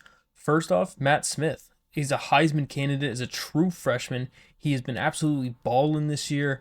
and he has a chance to break the passing touchdown record. That record again is for our school record of 31. He's at currently 27 on the season, so there is a chance that he can have a chance to get that record if he would ball out today and score a couple touchdowns. But after some nice running, I mean, we're in a decent position here to just have to run with it, and unfortunately it's a loss on the play. Thought we were a little closer to the line of scrimmage there, but we definitely should have just thrown that away instead of taking that hit. Second down and 13. We'll see what's available. Gonna throw short of the first. Caden will get a huge catch for 12. I've been really pleased by pretty much our entire receiving core this year. We haven't really had a breakout star, so to speak, but we've had so many guys that have had a ton of space. And Matt Smith is gonna take it all the way to the end zone for a 29-yard touchdown run, and we're up 7-0. Matt Smith just saw some space on the edge. They sent everybody after Nate Noel on that fake handoff, and we were able to take that all the way to the end zone. But again, as it is senior night, we're going to be looking at mainly the seniors of this team. Brendan Harrington, one of those seniors who really has come on strong this season, especially as one of our fantastic linebackers, getting that tackle as we speak about him. But he's been really, really consistent for us. Another one of the seniors this year is Ronald Clark. He has been one of the fan favorites for a while. Even since year one, he's been a starter. And it's been really nice to see how he has progressed so far in his career as one of our best safeties. And when we're talking about senior leaders, one of the ones we can't forget is Milan Tucker. He's the one who kind of sealed the deal on the national championship last year for us to get our first national championship in program history against Kansas. So we can't really forget that. What a hit, though, from Shelton Dennis. Milan's kind of been more of a role player most of his career for us. He's been kind of that 2 to 3 corner spot, never really having a super big role, but he's been decently consistent for us. He just doesn't have great hands, so he has a lot of pass deflections. But you guys are gonna have to let me know on defense, who's been your favorite senior so far that we've been able to roll with for the last couple seasons. And that is a great pass to Copeland over the middle. 23 yards for Pitt. I'm debating on whether we can just press these guys. And they're just going to throw that one immediately out of bounds. But it'll be interesting to see what our defense is like the year after, whenever we don't have half these stars. But, I mean, the two guys we can't go without is Mike Mayhew and Ryan Simmons. They have just been a fantastic DN combo coming in together, and they have just been so consistent. I feel like those two guys, I mean, they're the ones who really just changed the program. Ever since we got them on the team, that is a great throw. What a diving catch. I knew he was going to try to go back across the field. But there wasn't really much I could do about that to cover both people. We're going to try to press coverage a little bit here just because we're so close to the end zone. We'll see what we can get, and they're just going to throw that one away. I feel like our press coverage can pretty much lock up down this close. And we're going to take another big hit on Rodney Hammond. We've been trying to shut this man down as he's been their premier player on offense. So we'll see what they have on this next possession. They're going to throw it. Oh, and Shelton's so close to being there, but just too slow to get the pick. Oh, we were so close. Look at this. Oh, we were so close to being there. Then on offense, some of the seniors, I mean, we really can't forget the offensive weapons we have in Caden Robinson and also, oh my goodness, what a spin from Matt Smith. Yeah, Caden Robinson's been one of the seniors. I feel like this year has been his breakout year. This is the best year he's had so far since we started this franchise. And then Deshaun Davis is the other one who's just the best returner of our program history. But what you probably wouldn't realize is, did you know that Deshaun Davis is actually our school leader in receiving yards to date since starting this dynasty? Yep, that's right. Deshaun Davis has more yards than Caden Robinson. He has more than Christian Horn. He has more than Deshaun Davis. He has more than Dalton Stroman. He has more than everybody on this team. And that's kind of crazy. I really did not think he was going to be first as far as passing receiving yards. The gap is getting closer and closer. He doesn't have it by a lot anymore, but that is going to be a good find, and that is the man right there, getting a 30-yard gain. 1st and 10 then. Going to, oh, he had Christian Horn for a touchdown. He just couldn't get it off. 2nd down and 10. Oh, doesn't really have a lot to do there. Just going to have to throw that one away. Not sure how I quite feel about this 4 verts call. But Matt Smith has a ton of running space. And he will get a good spin move and fight his way down to the 5. Great running from Matt Smith. And with that run, I believe Matt Smith hit the 1,000-yard rushing mark on the season. Our goal is to see if we can get Nate Noel and Matt Smith to 1,000 yards this season. It is definitely doable to do that. I don't know if I like this play call, so to speak, but oh, that is not the move, and Nate Noel is injured. So 3rd and goal. Gonna just drop back. And gonna basically just... Oh, no! He got tripped up and forced him out of bounds. That was a free touchdown. Elbow bursitis for Nate Noel, so he's just a will return soon, but we're gonna have to take a field goal, and that stinks. All right, well, Pitt is back in a chance to put up some points, and that is a horrible pass, an 8-yard loss. Karen White. That's probably one of the biggest TFLs in our entire dynasty. So it's a little closer than we like at the end of 1, but it is 10-7 us. Starting at the 2nd quarter now for Pitt. They're going to go with a little play action fake, and it is going to be a perfect dot over Jesse Billings' head. I don't know if I would have just embraced the press, because I feel like we're half pressing anyway, so I might as well just full on let him press and see what happens. And that is going to be a good broken tackle, and he gets 9. I mean, Rodney's getting so slow. One of these times he's going to stay down. I feel like ever since changing the sliders, at least our pass rush has been more realistic. Huge hit on Rodney Hammond. They're going to keep him out of the first down. I mean, a 239-pound or 237 or whatever he is. Oh, no. Don't do it to me. Oh, my goodness. 19 yards. Just open field tackling in this game is horrifying. You got to be so precise, like on the dot precise, or else you're just gonna get embarrassed. And that is just a little dump off for nothing there, as Paul Pittman's gonna get him. But definitely this App State team is one of the best teams that I've really ever played with in a dynasty, for sure. Wide open. Wide open. Absolutely toasted. Oh, our outside corners are just getting shredded. Man. That's like 5 yards of separation. It really is every single time I say any sort of compliment towards somebody, they immediately let me down. 1st down and 10 then. Going to just dump that one off to Caden Robinson. He's going to pick up a nice 12-yard gain in a first. We definitely don't want to be at a loss in this one, and I don't really know why it's been so challenging for us on this, but gonna be a... Ooh, that was kind of a risky toss, though, honestly. But he still gets 11. I'm kind of interested to see this one. It looks like he's going out even further on the screen. And get about 3 yards and get kind of level. Do they see this coming? Do they see 2 screens in a row coming on this? And that is just a nice little dump off to Christian Horn, and he's going to get 13 yards. They did not see it coming. See if we can hit Dalton Stroman over the top here. Looks like we... Oh, no! And he just floated that a little too much. He had him open. Bringing the safeties in. Can just dump that off to Noel, and he's going to lose 4 yards because he steps out of bounds. Man, why does Nate Noel have to let us down on that one? That's just unfortunate. Going to be a quick throw to Caden Robinson. We caught him in a shift, and we're able to just hit him quickly with a fast bullet pass to the outside. That was great awareness from Matt Smith. Definitely got to take advantage of any time you catch him in the shift. Matt Smith gets a nice spin move, but good job getting the tackle, though. Gonna see what we can do with a little crosser one-on-one action. Gonna just have to run with it with Matt Smith. Just try to go out of bounds to avoid the hit. Somehow still gets tripped up, but okay. Don't know if I like this 3-3-5 look against us. But Nate's going to try to push the pile, and he can't. I don't know if it's risky to try a pass here, but I do want to see if I can get him his touchdown. And Dalton's going to get into the end zone for the touchdown. That was a little bit riskier, but we were hoping the corner was going to blitz us, and he did. So we'll get our first touchdown for him. All right, Milan Tucker, let's not get toasted again after that touchdown. It is senior night, and this is supposed to be your day. And Brendan Harrington almost takes that back. Oh, he was so close. All right, sorry, Brendan. I mean, it's also your day too as a senior. I don't want to get your hopes up here, thinking that we're only thinking about Milan this week, because it is not.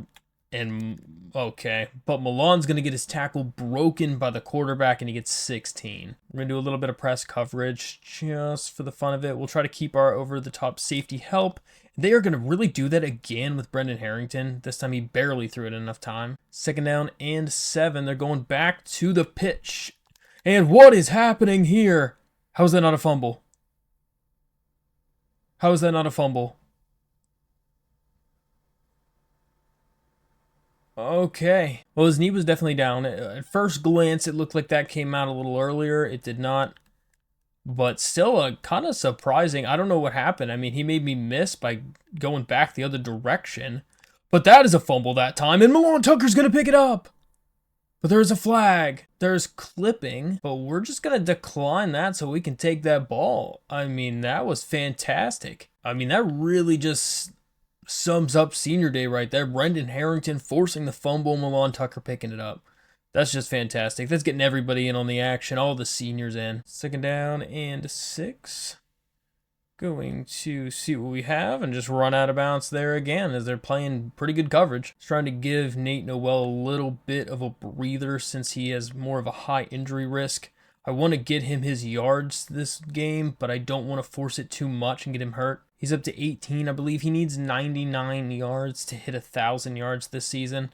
So that's going to be our soft goal for the year, and just not sure enough of any of those throws. We're going to have to take the rushing again. I'd love if the next NCAA I'm able to, it looks like I should be able to, but actually to like stay in the pocket, and like that would be beneficial, because in this one with these sliders, I can't stay in the pocket for more than half a second or I'm getting sacked. So it might look like I just immediately have to run out of the pocket, and it's pretty much because I have to, or else I'm gonna not get anything or get sacked.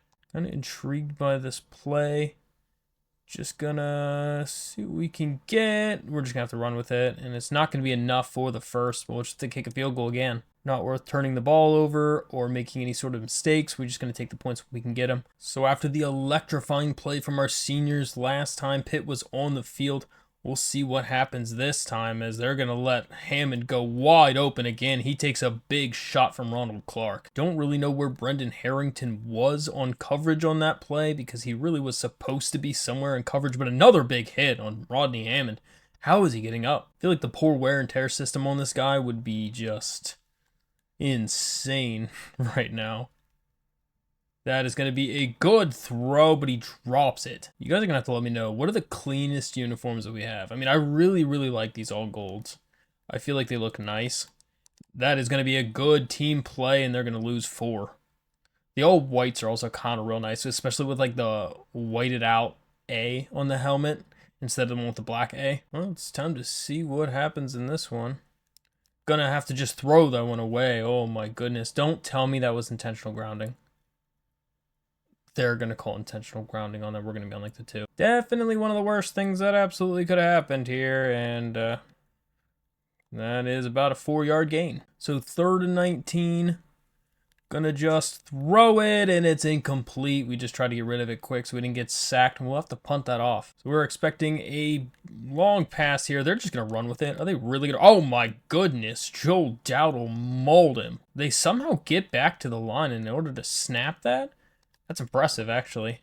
But they are not going to get anything, and we'll go to the half up 20-14 in a kind of closer game than I was expecting for the 4-7 Pitt. It'd be nice to get Nate Noel to be hot again in this game. He's going to do a nice little spin and get 3, but he's just kind of dinking and dunking down the field. Going to see what happens on 2nd down and 7. And not really much there. Can only get 2 yards. 3rd down and 5 now. And what do we have here? Not much, but enough for the first. Try one of these jet inside zones. Gonna run the ball off with Noel and get 1. Apparently this is some sort of setup play, and looks like we can just basically dump it off to Dalton Stroman, pick up a nice 14 yards. We're just kind of easing our way down the field, and that's so unfortunate. And Matt Smith is down again. He's being helped up. Man, Matt Smith's injury has gone down a lot towards the end. I mean, we've been using him a decent amount, but I don't feel like we've been using him that much. Ryan Berger is going to get a nice run with it, and he gets 12 yards. I don't know if Matt Smith's injury is going to hold out long enough to be able to make it through the end of this postseason. Been kind of a longer evaluation for him so far. Going to have a good throw and a great catch from Vince Daniel. How does he make that catch when he's dropped so many passes right that hit him in the hands? Still trying to see if there's any word back from Matt Smith, but nothing yet. So we're going to take a run up with Nate Noel, and he gets hit hard. See if we can fool him a little bit with one of these little jet plays. Caden's going to try to just go straight up the middle and really only gets a yard. So it's a bruised sternum for Matt Smith. He is out for the game. So it looks like we're not getting any records with him in this one. And Nate Noel is going to have a wide open play for a touchdown on that screen. I really like that screen pass. It's a little bit farther out east and west than the typical one, and it doesn't make him get stuck on any offensive lineman, so it's kind of perfect. Kind of wondering if the 3-3-5 is going to be better for something like this with more like the fullback type players back there. Gets only 1 yard gains. We'll take that. Then we can use more of our traditional nickel format whenever we're playing against the 3 wide receiver sets. And that is going to be, oh my goodness, I don't know what happened, but the offensive lineman just leveled Rodney Hammond. So 3rd down and 2, they're going to run it off. And oh my goodness, just missed tackle after missed tackle. The dive tackles are nowhere near him. It's unfortunate that we had pinched the line whenever they ran outside on that. Oh my goodness, another wide open play, as they're going to have a huge gain over Ethan Johnson. You know, for having like 90-something press, and 90-something man coverage, Ethan Johnson gets burnt a lot on plays like that. And he is going to get wrapped up for a short gain. I feel like Ethan's just kind of notorious for that. That is a perfect pass. Nothing I could do to get over there fast enough. I saw it, but I saw it too late. And that is a great throw. I mean, it's kind of nice that we have 2 quarterbacks that we can trust to, lead us to the promised land, But we're not always going to have that. But, hey, maybe Ryan Berger won't, threaten to leave since we've been using him a lot. Good throw to Christian Horn over the middle. 1st and 10 after the good pickup. Gonna throw a quick pass to Dalton Stroman. He can't get the broken tackle, but he gets 13 on the blitz. This is really the Ryan Berger that we know and love so far. And unfortunate that they won't go upfield quicker. Really would have been nice had we been able to. Oh, wow, that's a wide open receiver to Eli Wilson, and he's gonna take that to the end zone for a touchdown. Another drive for Ryan Berger going well. He's 5 for 5 today. So after getting burnt again for another huge play, it's time for us to take defensive possession again and see if we can get them off the field. Luckily, our offense has been pretty solid so far today, so we've been scoring at a pretty decent clip. Got a couple field goals in there that I wish weren't field goals necessarily.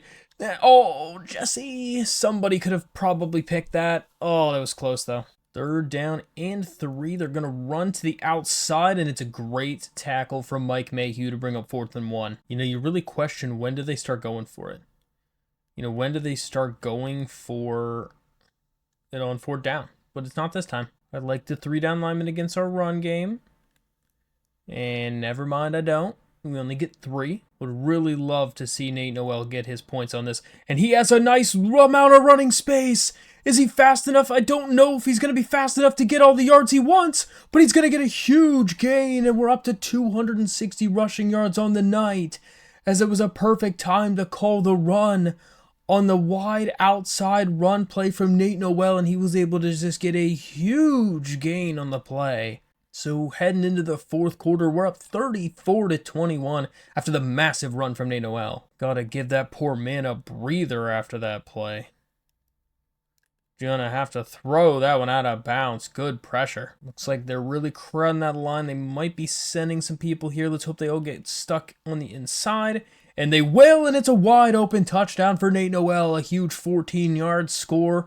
And that's going to put us up by almost double now. And wow, Western Michigan knocked off number 10 Toledo. How did Toledo get to number 10? I'm not sure.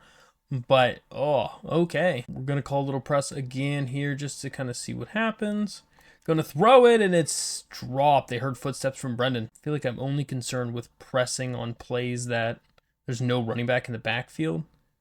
Gonna basically have a massive amount of people over there on the left side, and they're not going anywhere. That's a 4-yard loss. There basically wasn't anybody fooled by that screen play at all.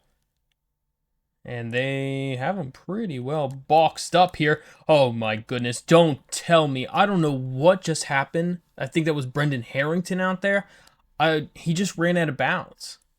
Yeah, it was Brendan Harrington. Look at this. He literally could have intercepted it, and instead he just dives out of bounds. I don't really even know what to say there, Brendan. I mean, it's kind of a terrible thing entirely, but a good hit from Ronald. Definitely not thrilled by that long pass completion that Yarnell had. We definitely don't want to be doing that. And that is going to be a good pickup of 9. I mean, 20 for 26 is insane for Yarnell. He's been having a rather fine day. And we'll see what they do there. And it's going to be a little drop off. Oh, no.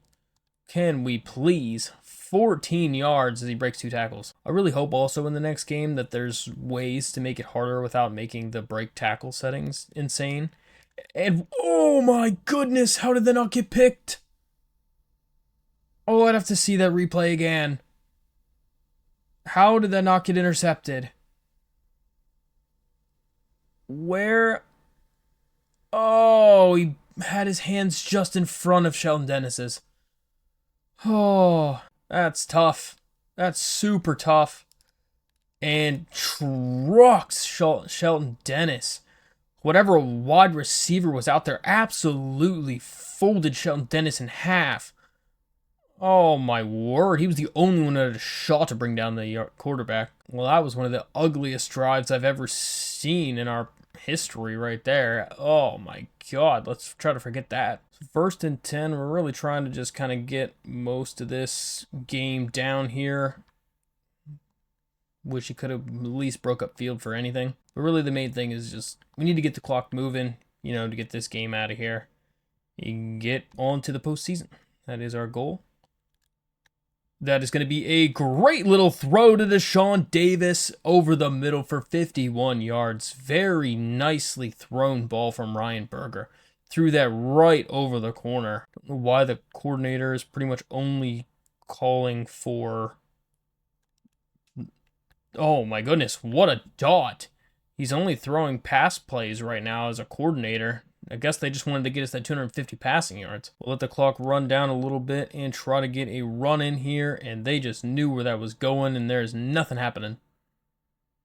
But Nate Noel does have 111 yards, so that's going to make both of them over 1,000 yards on the year. Interested to see what this is like, and it is just a terrible play. Third down now, just trying to run some of this clock out. And, okay, hits the lineman in the face. So we'll just try to take our field goal, and that should pretty much seal it. We're going to expect a pass. We're assuming they're going to be trying to come back here. And that is going to be a good sack. Who got to him there? Looks like Ryan Simmons getting another sack. Trying to just get this crowd into it, pumping up the crowd. See, I'd love to have that little crowd meter on the side. Would be pretty awesome. And that is just going to be good reaction time from Sheldon Dennis, but they still get the pass completion. They're pretty much just going to do no huddle here, so I'm probably just going to be spamming pass commit and seeing what will happen. And they're going to throw it, and it's a good throw, but it's dropped. I'm really hoping the only reason he dropped that pass was because he heard footsteps from Sheldon Dennis. I was just a step slow, or we could have been there for a pick, and that would have been even more satisfying. But they're going to throw it, and Milan Tucker's going to make him drop that pass. Perfect job. But we'll see what happens on third down. And that is going to be a complete catch for 10, but it's not enough for the first. So we're going to pass commit, 4th and inches. Imagine they're going to do something here, and they're going to break a sack. Throws the pass, and it's a completion for a first down. Oh, my goodness, what an excellent job from Nate Yarnell to break 2 tackles, Could have ran with it, so I bit down on the run, and then they just threw it right in our face. And that is just another great pitch and catch. Don't know half the time where the actual defender is who's supposed to be covering that guy. Because a lot of times I feel like he's not there. Like he's not even on the field, I feel like. Especially like if I pass commit, I really should not have to worry about you not, I'm not have to worry about you falling for some play action fake or something. That is just going to be another throw out of bounds. I mean, their offense is so tired, they're having backups in now at this point, which is kind of crazy. That is just a little throw over the middle for a few yards, and it's 4th and 7. Our defense is super gassed now as well, as they're just running all over the place. Gonna pass commit again, expecting that this is for sure going to be some sort of pass. They're going to throw it to the sideline, and it's going to be a completion. And it's a first down. Shea destroys us again. So backups are coming in now for us as well. Gonna pass commit again. Can we hold him out at the last second now? Gonna be a sack from Steven Passagiata. He got another one. 2 weeks in a row getting a sack on second team defense. Excellent job for Steven there. Can we hold him out? We are so close. Gonna drop it off to the running back. He has been used like 50 times today. See, another reason that new game's going to be fantastic. To not have to worry about that every single time they get 1-star player and they use him a billion times. And that is going to be a good throw, but he just missed it. It was a good idea. The in route definitely won. I'm going to make him stay a little bit short on this one. And I don't know what that call was, but they tried to run a draw on 4th and 6. For some reason, he ran straight left. So here on senior day, we should be able to just basically run this thing out, which is going to be fantastic as Nate Noel is going to fall forward for a nice gain. And so that is going to end it as we win 44-28 over Pitt in senior day for the final game here at home that's not in the playoffs. And it was a decently solid day for us. Unfortunately, Matt Smith got kind of hurt with that bruised sternum and had to sit out. But it did give Ryan Berger a little bit of a chance to come out and play some in the game. Somehow Matt Smith still got player of the game and he only played for like a quarter and a half. But yeah, overall, I mean, some of the seniors got to have some nice plays, and it was kind of rewarding for them for their homecoming friends and family who were in the stands. But overall, I mean, that solidified our 12-0 perfect season through the regular part, and we'll see who we play in the ACC Conference Championship. I think it's going to be Syracuse, but we'll have to see what it is. So yeah, Ryan Berger, 9 for 11 for 148 and 2 touchdowns. Matt Smith, 11 for 16 for 111 yards and a touchdown. No picks on the day for us, which was fantastic. Nate Noel at 120 yards rushing and a touchdown, and Matt Smith at 117 and a touchdown. So super even between those two guys. But look at this yards average. Just killing it on the ground for pretty much everybody. Receiving yards, Deshaun Davis balled out for us. 4 catches for 87. Caden Robinson got us 46. And Dalton and Christian both had 30. Sheldon Dennis again led us in tackles. TFL's Karen White surprisingly had the most. 2 sacks. Stephen Passagiata and Ryan Simmons both had 1. And a nice deflection from Brendan Harrington. So guys, after advancing from beating Pitt, we are now number 2 in the nation under Ohio State. Looking at some of the top 25 here to see who would make it if the season ended today, which it pretty much does at this point. It's just week 15 in the conference playoffs. Looks like we're going to have Georgia, Penn State, Utah, Florida, Memphis, Notre Dame, Purdue, UCLA, Northern Illinois, and Oklahoma State rounding out our top 12 for in the playoff. Other than that, we have some people here on the fringe spots that depending on if they win a conference championship, they might be able to make it in. And so just in the nick of time, we got a couple more commits. James Williams, that JUCO linebacker, and also Jared Connor. And it looks like, boys, we're playing Florida State, which is interesting because we haven't played them this year. So this is going to be a good test to see how good we are for this postseason. I guess, guys, I was actually mistaken. James Williams is not the JUCO linebacker. He's actually a legit just 3-star linebacker. He's actually a gem for a 3-star, which is pretty nice. But no, the JUCO linebacker is actually, his name is Michael Palmer. He's the 80 overall. So hopefully we'll get him as well since we're in a pretty good lead with him. DeAndre Dingleprince has had a questionable or probable injury for the last 3 weeks in a row now. But I am super pumped. This is a conference championship matchup to play again against Florida State and just show them what we are made of, as we are on a massive win streak. We're trying to continue. We're up to number 2 in the country, trying to continue our perfect season and see if we can pull it off. We have not had an undefeated season so far with this team, and it looks like we're at a neutral site game actually for this conference championship. So it's going to take that home crowd out of it. And wow, guys, at the bottom of the screen, I just saw number 7 Memphis got upset by unranked East Carolina. So there goes their playoff picture. I mean, that's rough to make it this far. Wearing our all blackout jerseys in this game to show them what we are made of. Nate Noel getting some good love here early on. But playing against Jared Verse and Patrick Payton is kind of a rough scenario in general for anybody. Vince Daniel has a fantastic move. He is very quick as well, and he's not quite fast enough to take it to the house, but 48 yards on the back juke. That was excellent from the true freshman. See, whenever he catches the ball in space, he has the moves to make things happen. He just has such a bad time catching the ball. But, I mean, his elusiveness was electric on that play. Now we have an immediate setup play then to make everybody think that what we're doing is the same thing we were doing before. And it's going to be dropped. Deshaun Davis drops it after the hit, but that would have been huge. All right, we got to calm everybody down here. Let's set the tone. Let's get this triple option game going. Get a nice looking move. No way. Oh, did we get it back? Oh my goodness, come on, Matt. Oh my goodness, we can't do that, guys. Don't want to mess around with the team like this. Gonna have a good throw. Deshaun Davis is gonna take it into the end zone for the touchdown. Huge job from Matt Smith to recognize that the coverage was breaking down on the left side of the field, and he was able to stop and hit him in stride with a great throw. Oh, I thought for sure Vince Daniel was going to mess that up. Yeah, like I said, East Carolina just knocked off number 7 Memphis. So they have a little 2 running back, 2 tight end set. Let's see what they're going to do here. Have quite a bit of players going to that side.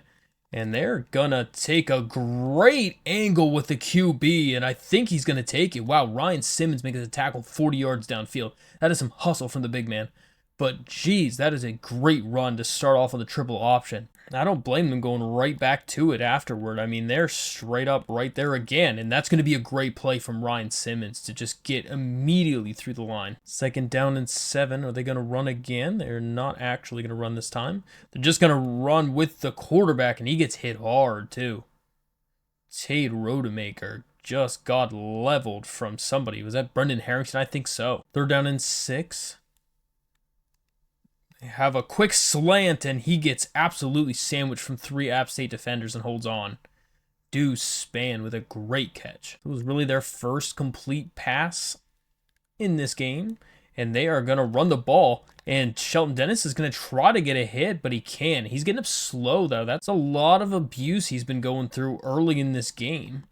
I think we're going to have to put a spy, which is kind of unfortunate. And going to somewhat expect a run here. Oh my goodness, wide open running up the middle. Literally nobody there to even try to put a hand on him. Look at the space. Oh my gosh. Really crowding that line again. Gonna see if we can get anything, get 2. Really don't want to shy away from the triple option just because of the fumble early on. And gonna be a good run. Just only 3 yards. I really feel like he fell for further, though. That's why I said good run, because I really thought he fell forward for like 6 or something. But 3rd down and 5. And can't do much. Just going to have to go out of bounds for nothing. And want the punt. Hit a good zone setup. I wasn't going to be fully confident we were going to be able to do much of anything with that. And so their quarterback's going to take a shot. And he's going to lose 3. A big hit from Alon Tucker. Just look at the hit he lays on the quarterback there. I mean, this guy's taking some hits today. I mean, that's what you want to see, too, from our defense. And that is fantastic. Look at all those guys getting off the line of scrimmage for a loss of 3. Making a play. Mike Mayhew in the backfield. We'll do a little pass commit here on 3rd down. Going to be some sort of fake. Oh, my goodness. Oh. Oh, that was so close. He tried to do a one-handed catch, and that was probably a touchdown. They are really pressing these corners here.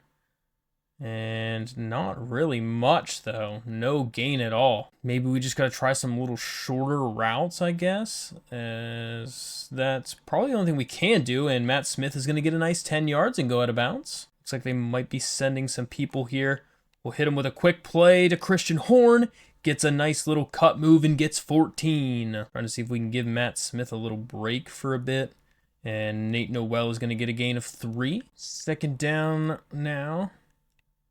Oh, we had him too. We had Deshaun Davis. I just wasn't expecting him to come off that break so easily. Just trying to be a little bit too cautious with the ball, I think, here.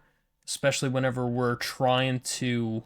Oh, that was kind of a dirty hit. I think he injured Dalton Stroman. I knew right as soon as that hit started.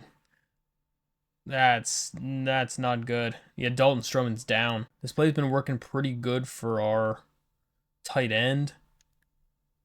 And, just a 2-yard loss. We should have thrown that away. We knew Matt Smith was starting off slow. So Dalton Stroman has a broken finger, but it says that he will return soon, which is good news. Unfortunate that he broke his finger, though. Gonna have a good throw to Dennis, and Shelton Dennis gets 14 yards. Great play for him. Dalton Stroman is going to be back in the game now officially, and Nate Noel's going to fight forward down to the 1. Try a little fake PA jet run up the middle, and we get in. Good play call, and Nate Noel puts us back up. So Florida State's going to have to put some points up on the board to stay in this game. They're going to run around and get sacked. Another sack from Mike Mayhew as he's making a big difference so far in this game. DeAndre Dingle Prince is officially back in this game. I don't know if I mentioned that earlier, but he is back in this game, which is nice to see him back in the lineup. Karen White did play really well in his spot, though. So it is 14-7 us, with Florida State threatening to see if they can tie this game. So 3rd and manageable. We'll see what they do. Looks like it is some sort of screen play, and it is not gonna be good for us as they pick up 10. Was not expecting that. I didn't even see that. And they are gonna run the ball and break multiple tackles. Jeez, they somehow get 10 out of that. How do they get 10 out of that? Really want someone to tell me how. Like, look how many guys are down here in the box. That you break this many tackles and still gain 4 out of that? And he is down. So I was going to say, I mean, we're putting some punishment on these guys. I mean, we really shouldn't be able to have this many guys down in the box on every oh my lord. There's literally no shot. He makes his tackle. Wow, Ronald Clark is insane, man. 3-on-1. He actually was able to turn around and make that tackle. We're just gonna press and send everybody, I think. That's gonna be worth it, as it's a huge TFL. Great job from Donovan Spellman. So 2nd and 14. Might be some sort of a run then.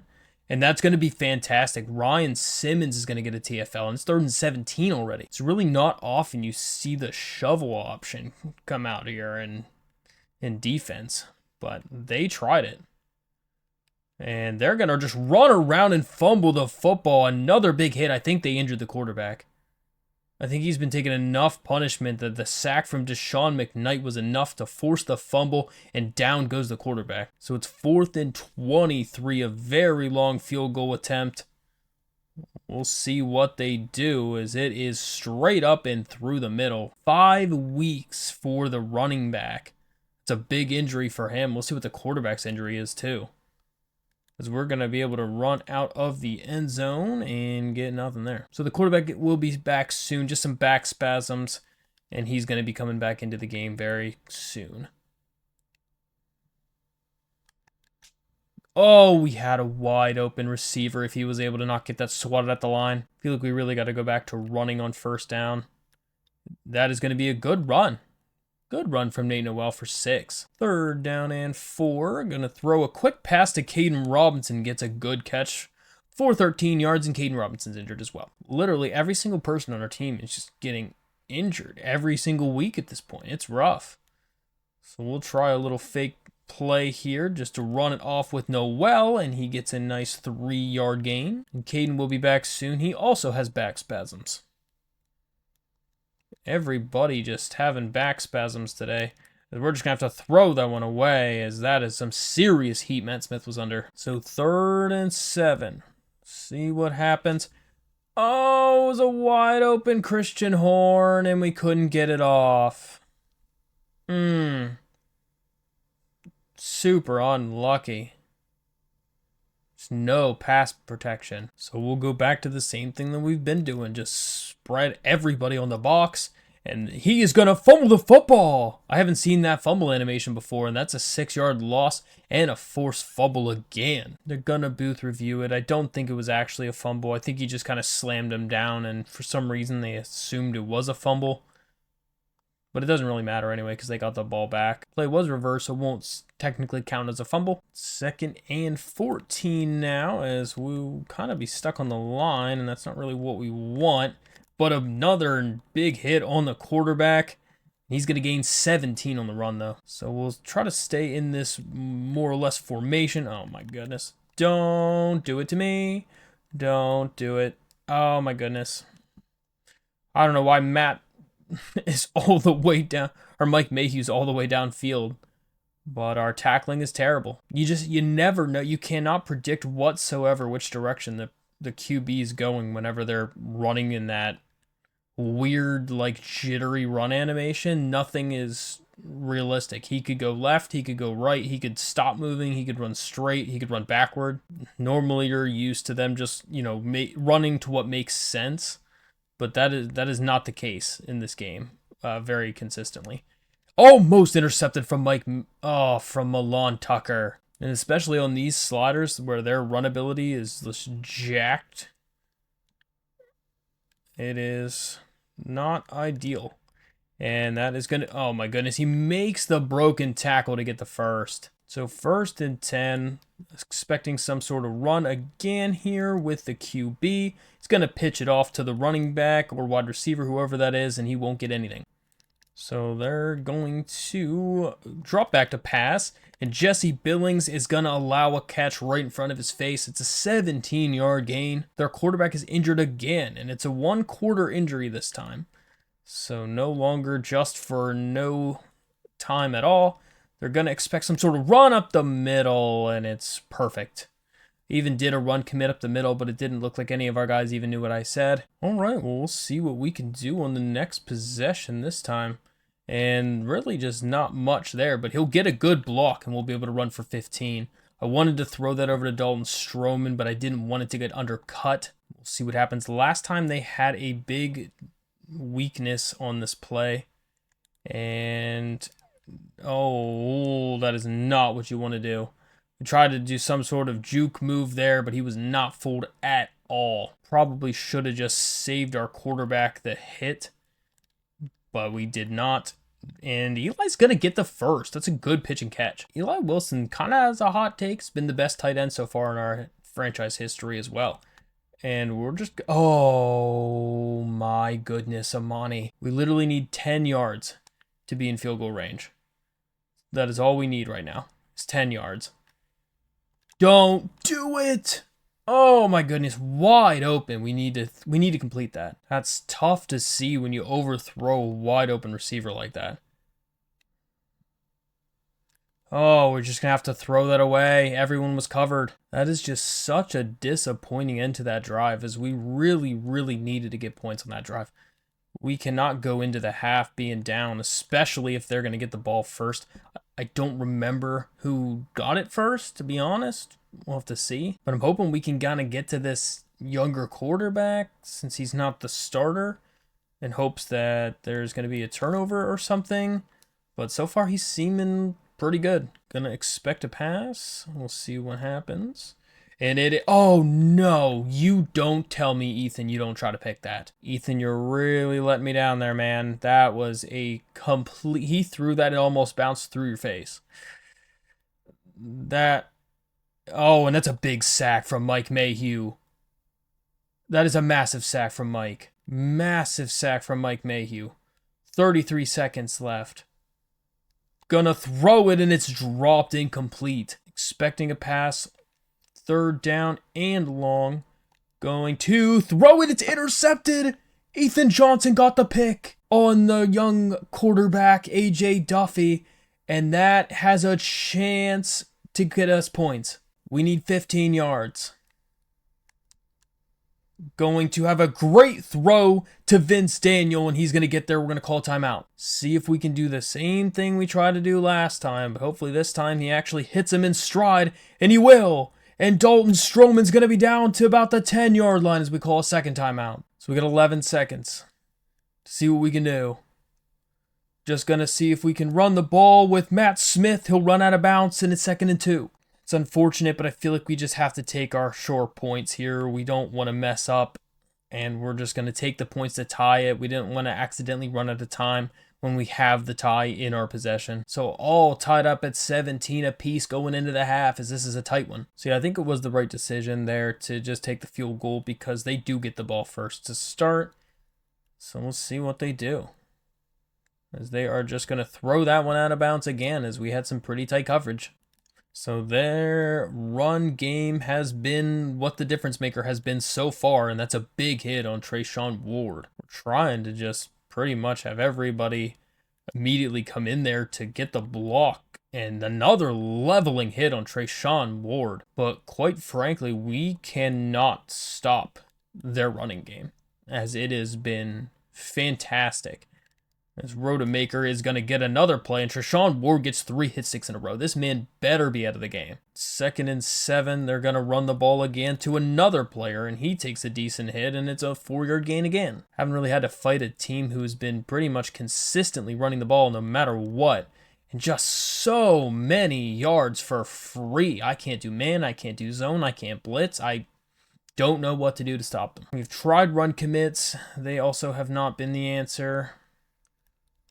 Going to have a wide open space for the quarterback to get another 9 yards. This one's about just as well maximum zones possible, I think, on the field right now. And just how do you have so much room? Only other option I see here is just, can we hit him with a straight up just blitz? Another huge hit on the quarterback. Oh my goodness. Calling this play, we have to pretty much hope it's a run. And it is a run, luckily. But they will break a tackle, but we will get them for only a gain of 1. So having the corner blitz at least gets somebody out wide enough to be able to have a chance to do something. And should be something. And we're just going to... Oh, we're stuck in a no man's land there. It's either sit there and let the quarterback run in, or run after the quarterback and let him throw it in. So that's unfortunate. We have a yellow zone. So that's not technically my responsibility either. So another important drive for Matt Smith. Can we continue to get some good plays? And Nate Noel is going to get a nice 9-yard carry. Just hitting him with some of these read options in a row has been nice, as Nate Noel is going to get another huge carry, and he's got another like 20 yards on that one. Try a little jet touch pass here to Christian Horn, and he just gets stood up. Pretty much all the calls have been run plays at this point, and that is going to be a good run up the middle for 7 for Matt. Haven't done a little triple option in a while. We'll see what happens on it. And that is going to be a good pitch play. Caden is going to truck somebody and then get trucked, but we get 10. First down now. Just going to dump that one off. Noel is going to get a nice little stiff arm gain of 5. Second down now. See what we got.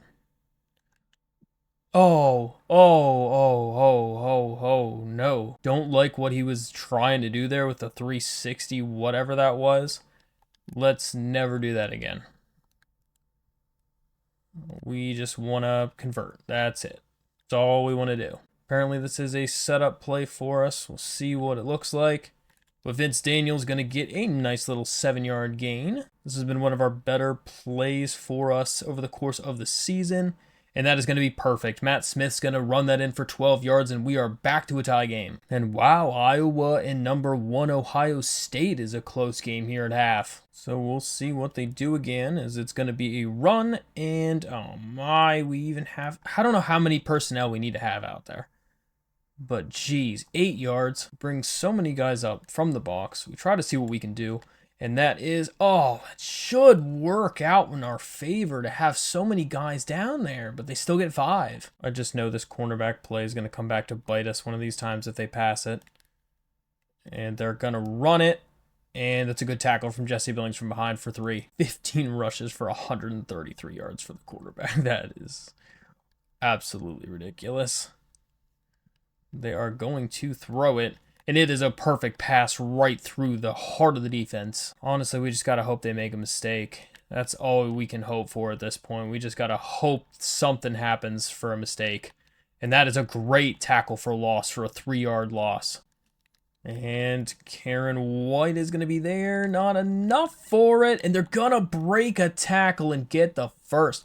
14 yards. So 1st and 10. Going to expect something. That's perfect. That is exactly what we want. Good job, Donovan Spellman. I would not be taunting him right now. They go, not opposed to a corner blitz if they do run it. And that will be fine. They get 7, though. So it is all tied up, 24 apiece heading into the 4th quarter. So 3rd down and 7. Gonna throw it. It's a great play. Oh, my Lord. I literally can't turn into anybody.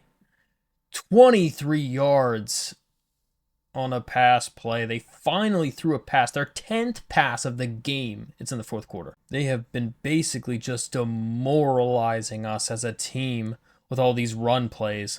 And another TFL. They have 246 rushing yards. I really don't know what the move is to be able to counteract these guys. Their run game is so good. 3rd and goal. They're going to run with it, and it's going to be a stand-up. Oh, my goodness. Shelton Dennis made a huge play. I'm going safe, man. I don't even care. I just want them to do the field goal. That is all we want. It is up and it is good, but I don't even care. That is fine with me as long as it's not a touchdown. But Iowa looks like they're starting to pull away. It's been a hot minute since we've had this close of a game, and they've had 57. Oh, God, Matt Smith got murdered. But, yeah, they had 57 snaps on offense so far. I don't know what that play was, but I definitely don't like it. See what this is here. Going to probably just run with it with Matt Smith, and we'll just get... Oh, it's 3rd and inches. That's kind of a letdown. I don't like how many people are on the defensive line for them right now, but we'll get the first. Okay, perfect. We kind of can milk the clock. We have a lot of different things that we can do. We just have to make sure that we do score. That's literally the only thing that we have to do is score on this drive. I don't like the amount of only read option plays that our offensive coordinator is giving us currently. So I'd like to be a little bit more versatile than that. But can we not have perfect coverage? That'd be ideal. 3rd down and 8. Going to run the ball with Matt Smith, and he'll get out of bounds for 10 yards. But he is gassed. If anyone needs a break right now, it's absolutely Matt Smith. Good pass. Nate Noel, my guy. You can't, not in this situation. This was such a big drop from Nate Noel. Let's hope that does not come back to bite us. It's a good pass to Eli Wilson, who's going to hold on for 14 and a first. Down to under 5 minutes left in this game. Going to be running with it, and Nate Noel gets a nice 7. Don't know if I want to be milking the clock here. I guess I kind of want to be at this point, because worst case scenario, we can just kick a field goal and send it to overtime. I definitely don't want to take this one to overtime, because they've been playing really well today. And yeah, I don't want to continue this one as long as it already has. And that's going to be an excellent play on defense. We're going to lose 3. So 3rd down and 6. Important drive for us. Going to jump it off, and Dalton Stroman's going to get a few yards, but it's not enough, and it's going to be 4th down. So we'll take the 46-yard field goal and drain it right down the middle, and it's tied. Yeah, Iowa is just kind of starting to run away with this one now in the 4th quarter. They're up 20-7. So we absolutely left them way too much time left on the clock. The problem is we kind of left them enough time to run the whole thing out and score. So we might have made the wrong decision to milk a minute and a half off. 42 pass plays. That's absurd. 2nd down and 4. Immediately gets off of it. Oh my word. He pulls through 3 linebackers to get the first. DeAndre Dingle Prince made a fantastic effort to get off the snap and get right into the face of the ball carrier. but it just was not enough. There wasn't anything they were going to do. Great play from Shelton Dennis. This is heart-stopping gameplay right now as we are down into about a 2-minute spot, and DeAndre Dingle Prince is going to get a great dive tackle. All we want is them to throw the ball. I mean, I don't want to say that and then them immediately dominate us for a huge play, but that's how we've been winning so far, and that is good. Out of bounds. So this is a big possession. Nate Noel is going to fall forward for a good 5, and the clock will start running. We're fine with the clock running to some degree. We don't want the clock to completely run out. That's a wide open receiver. Eli Wilson's going to have a huge gain, and he's knocked out of bounds after 40. Nobody was covering Eli Wilson. They left him completely wide open, and that was massive. We are turning on safe running, and we are just going to run this thing. We're going to try to run the ball up the middle, get a few yards there. If we end up running and having a great play on a run, that'd be great. But worst case scenario, we run this down to no time left to kick a field goal. We just want to basically make sure that this is the last possession of the game, period, no matter what. And then they're going to call a timeout to ice the kicker. Not sure how much we like that, but the kick is up, and it looks like it might miss. It just barely makes it. Just inches through, barely. As Michael Hughes is gonna clutch this game by about a foot. Michael Hughes coming in so big for us. Just gonna basically squib this kick so that nothing can happen, and that is gonna end it as App State is gonna come away with that win. That is a massive play. Michael Hughes is the man out there right now. I cannot even believe it. That was such a great ESPN Classic game as our defense came up so clutch on that possession there in the fourth quarter to be able to get a 3 and out whenever we hadn't really stopped them at all in the entire game. I mean, the ability to be able to pull that one out was amazing for the character of this team heading into the postseason, as that was one of the closest and one of the best games we've played in a long time. So we get to take home the ACC Football Champion Trophy the first time, because if you guys remember last season, we didn't even play in the ACC Championship game because we were the third best team in the ACC and barely squeaked into the playoffs. So this was our first true time to be able to bring home that trophy for App State. So we did it. We actually hit our goal in becoming the ACC champion. Matt Smith ended up being 15 for 25 for 247 and a touchdown. No interceptions. Very, very consistent for him. He only had 60% completion, but he did what he needed to do to be able to wield us to that victory. Nate Noel had a great game, having his 73 yards rushing and a touchdown. Matt Smith having 66 and a touchdown. And then through the air, Vince Daniel came up clutch. That 48-yard catch on the first play of the game to put us in a position to be able to get some points early was huge.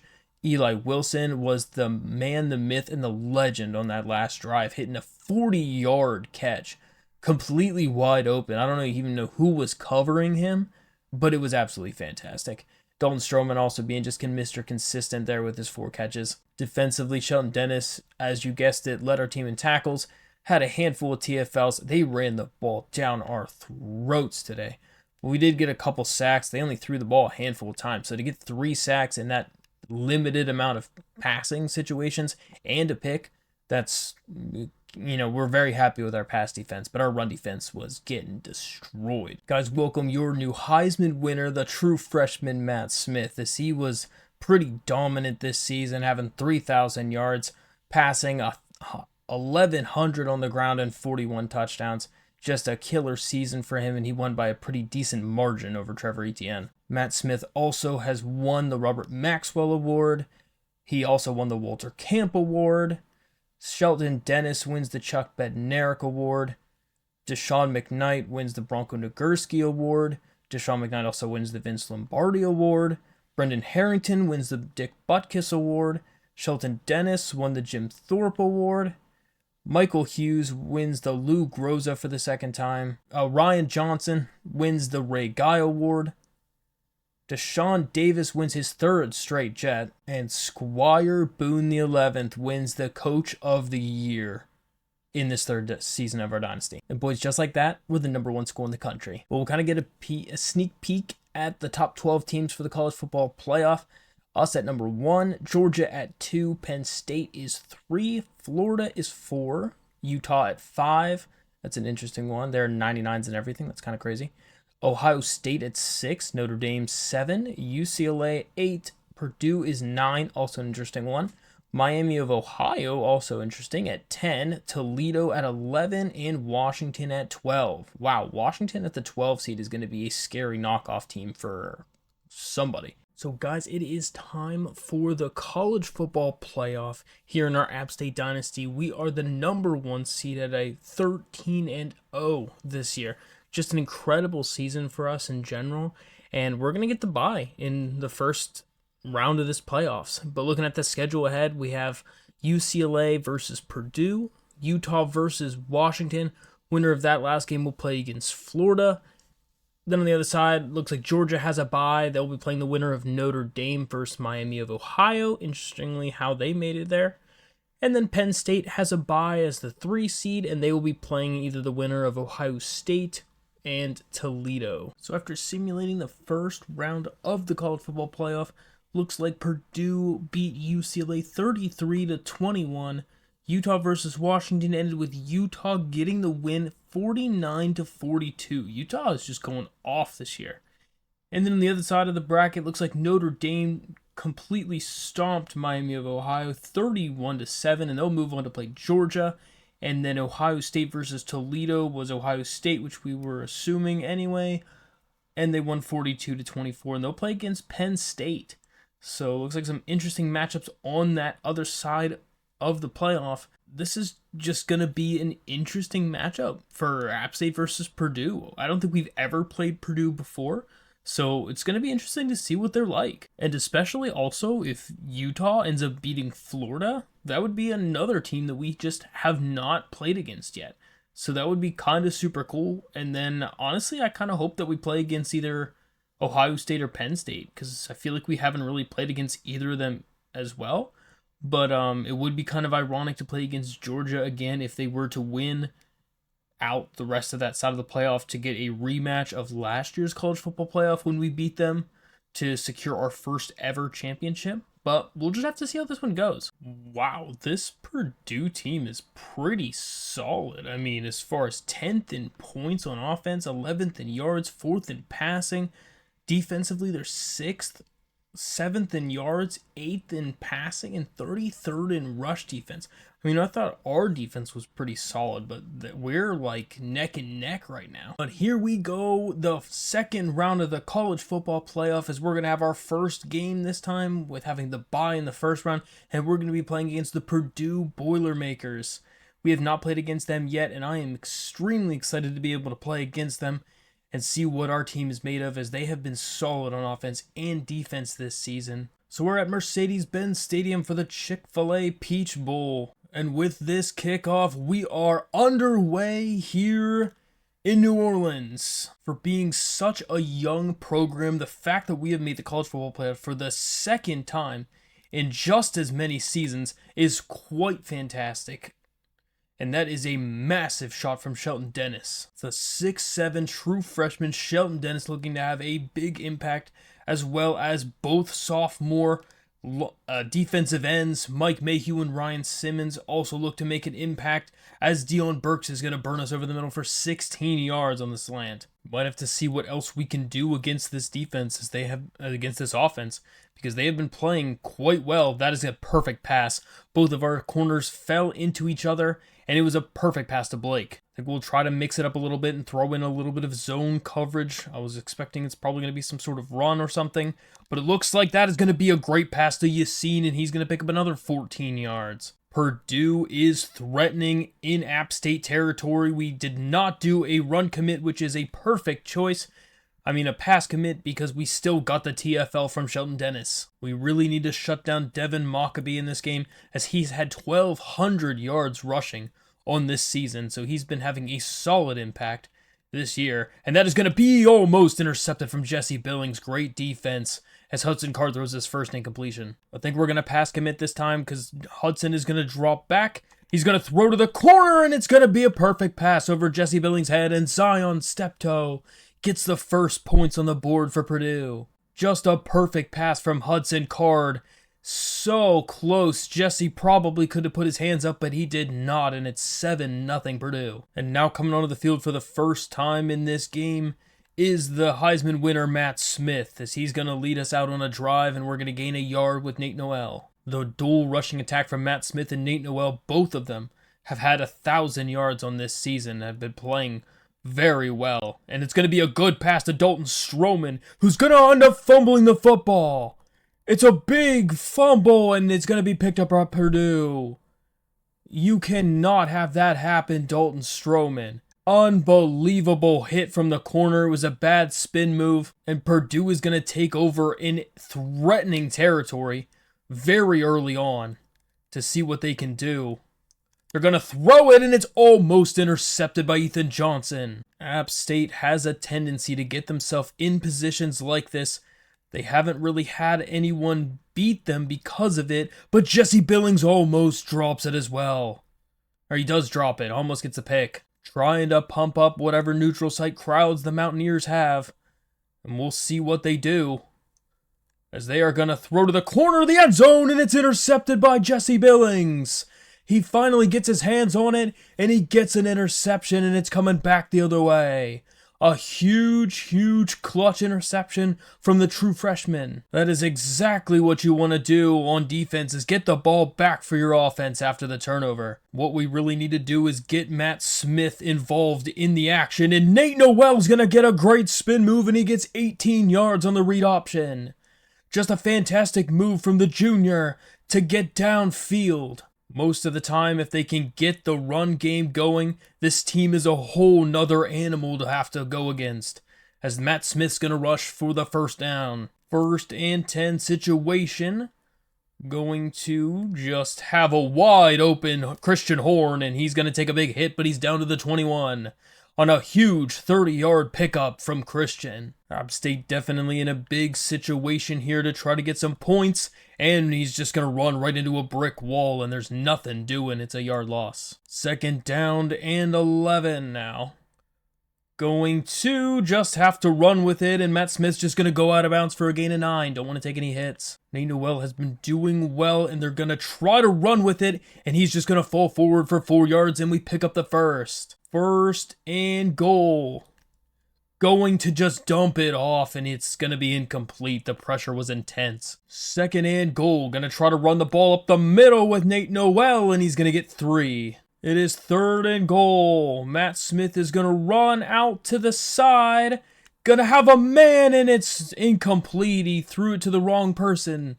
We wanted to throw it to Dalton Stroman in the back of the end zone, and he threw that really bad. So it's going to be a chip shot field goal. It is up, and it is right down the middle, and it is 7-3. Purdue still in front. So after the field goal from App State, Purdue is back on offense to see what they can get, and it's just going to be nothing but a loss from Sheldon Dennis sniffing out that screenplay from the beginning.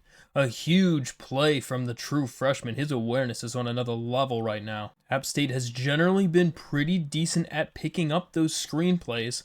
And that is going to be a deep throw, and it is almost intercepted. He threw into double coverage. That was a risky pass from Hudson Card. I don't really know what he saw there, but he really tried to do something. And they are just going to try to scramble with it, and he's going to, oh my goodness, he's going to pick up a huge amount of yards. He just ran right through 3 people and gets 29 yards on the broken play. That is one of those things that cannot happen if you are an App State defender. You cannot let a broken play get that many yards on you. And we'll see what happens then, as they're just going to throw it to the corner, and it's intercepted from Joe Dowdle, as another true freshman's going to get another pick on Hudson Card, as he just threw that into a blanketed receiver, and Joel Dowdle's going to get the nice catch. Matt Smith is still a little warm here. I wonder if they're going to try to go deep with it. They're just going to dump it off, and it hits Nate Noel in the face. There wasn't much to do on that last play because they saw there was a blitz, and it really made them have to think about it. And they're just going to dump it off as Matt Smith's going to take another hit. So 3rd and 10 situation. Perfect pass to Christian Horn, and he's going to go out of bounds for 17 and a first down. 1st and 10 as we are ticking down the clock in the first quarter. There's no gain there to Nate Noel. Going 5 wide for App State now. Going to basically just run with it with Matt Smith, as his speed is enough to get him 13 yards and a first down. Matt Smith is really having to use his legs so far in this game, as they are going to wait for it, and it's a perfect pass to Deshaun Davis, and he's going to pick up a first down and 39 yards as he's down to the 7. Deshaun Davis was able to find the soft spot in the zone coverage and sit in there for a huge gain to set them up. Purdue sending in one of their nickel corners here to be a little bit closer, and Nate Noel's going to try to power forward. He cannot get it. He gets it to the 1. It looks like they're going to try to go no huddle. They see something that they like. Don't know if it is going to work out for them with the same play or not, but we will see. And they're just going to walk straight into the end zone for the touchdown. And App State is going to go up 10-7 as they take the lead. The extra point is good, and App State has climbed their way back from the defensive interceptions from both true freshmen. So Hudson Card is coming back out on offense, now behind for the first time in this game, as they've been throwing some sketchy passes, and it's almost picked by Ethan Johnson. That would have been another huge play for this App State defense. The App State defenders are hungry looking for the ball in this one so far, as they are trying to do their best. They're just going to throw that one out of bounds as there is nobody open. App State is pretty much able to just pass commit here on about every play, as they know what is most likely going to be happening, as they're going to throw it, and it's a perfect throw from Hudson Card right over Brendan Harrington's head, as he threw a great touch pass to the fullback or running back or whoever that was. But they made an excellent diving catch. It was the halfback, but 45 is about the ugliest number for a halfback I've seen in a minute. Oh, I was not expecting that at all, as that is going to be a run, and it is going to be destroyed in the backfield from Ryan Simmons as he's making his presence known. Getting pretty close to the end of the first quarter here. Will they snap one more play? They do, just in time. And they're just going to dump that off to the running back, who's going to get a few and back to the original line of scrimmage. But at the end of one, it is 10-7 App State, as defense is making a big known name right now. So Hudson Card throwing 2 interceptions in the first quarter is something he definitely wants to forget, as they are going to have a great throw over the middle to Deion Burks, as he's going to destroy Ethan Johnson on the in route. It was really just a great timing throw from Hudson Card to be able to fit that pass in there on the in route, as they are going to throw another in route, and that one's going to he's going to get leveled by Shelton Dennis after the catch. But the in route is right now murdering the Mountaineers. 1st and 10 for them now, as we will see what happens. And it's going to get intercepted by Ethan Johnson. He's able to stay in bounds, but it's a perfect interception, as now 3 of the corners have had an interception in this game. It was a late throw on the comeback route, and Ethan Johnson is going to take advantage of it in a huge way. That is just a massive, massive turnover, as they are going to get a chance to score again on offense with Nate getting an 8-yard run. Trying to get Nate Noel ready for this game, and that is going to be a great blitz through the line, as they're going to get him in the backfield, Dominic Moon. 3rd down and 3 now. Going to throw it to Vince Daniel, and he's going to make a nice play and get a break a tackle and get 13 yards. 1st and 10 for App State. We'll see what happens, as they're going to just dump it off to Nate Noel, and he's going to get a nice little cut move and get 7. Try a little wildcat formation here, have Kanye Roberts run with it as he gets to the outside, and he's not quite able to get the first, but he's able to get 2, and it's 3rd and inches. So 3rd and inches, they're going to run with Matt Smith, and he's going to get a big gain, and he spins upfield for a huge pickup, and it's a first down, and they're across midfield. 1st and 10 situation now, as they had a guy open, but they're just going to have to throw that one out of bounds because we went to the wrong side of the field. Trying to get Dalton Stroman involved on this one. Gonna be a throw, and it's caught. He's gonna break a tackle too, and he gets a 9-yard gain.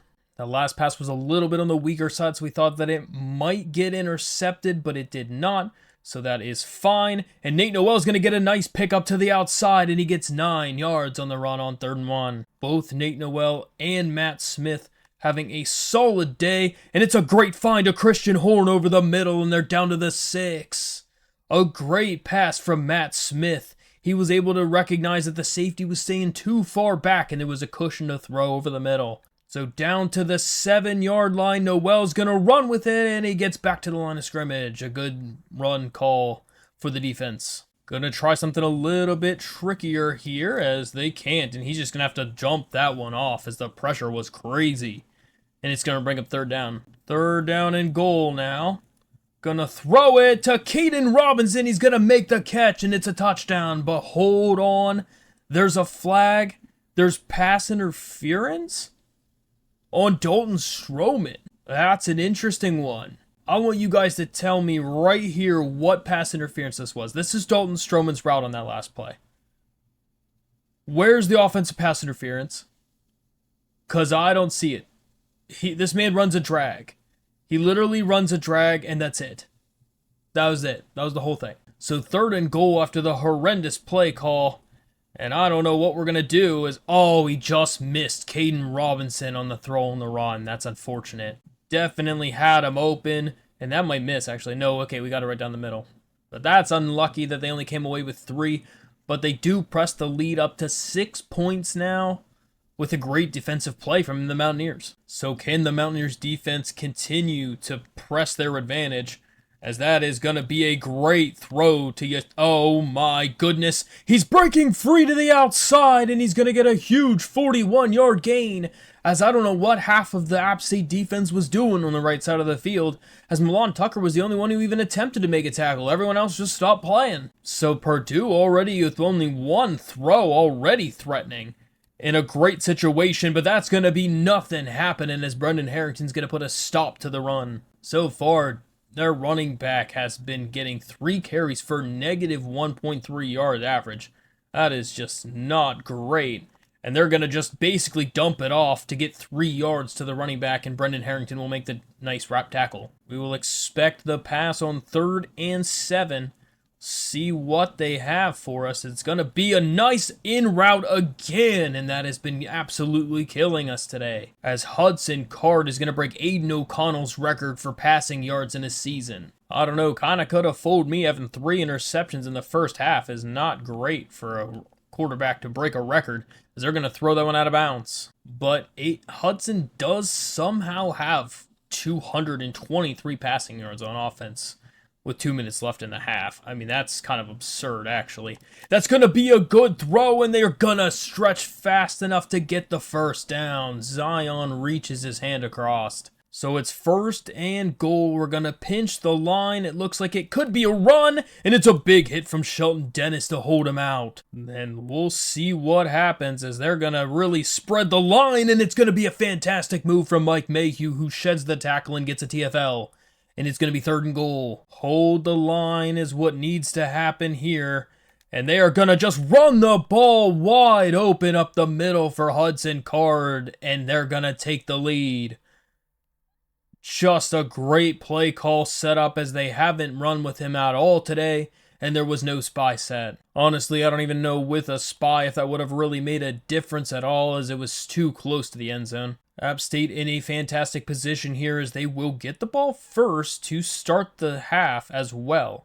So they're in a spot to be able to get something done here. Fantastic throw and catch to Dalton Stroman as he's out of bounds for 33 yards on the post route. We'll see if this is man or zone coverage, as they are going to try to fit the ball in there, and it's a nice catch to Vince Daniel for 10. They are going to review it. We figured they were going to review it. We tried to just hike it fast and see if we could get through.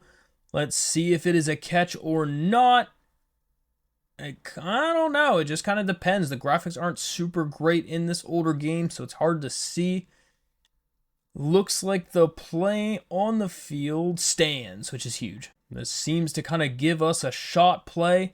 which is nice, but Matt Smith's just going to run with it and go out of bounds after the first down and a pickup of 8. So 1st and 10 for them again. They're going to be running with the ball and not going to have much room, so Matt Smith is going to take off and get 12.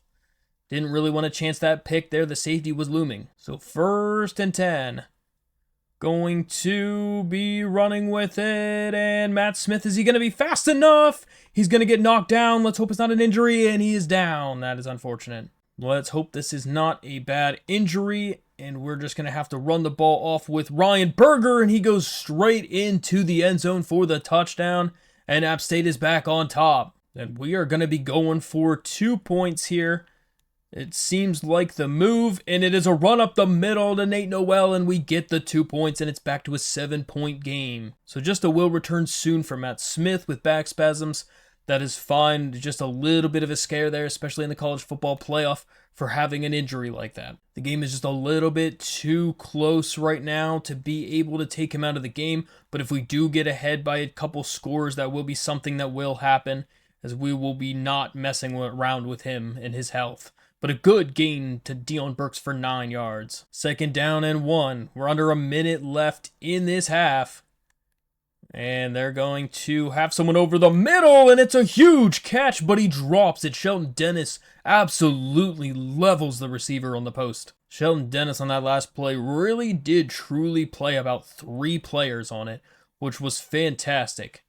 Are they going to pass or run the ball? Looks like some sort of play action, and it's almost intercepted by Ethan Johnson. He has 3 deflections in this game already. We're going to go with the safe man block on this punt just in case.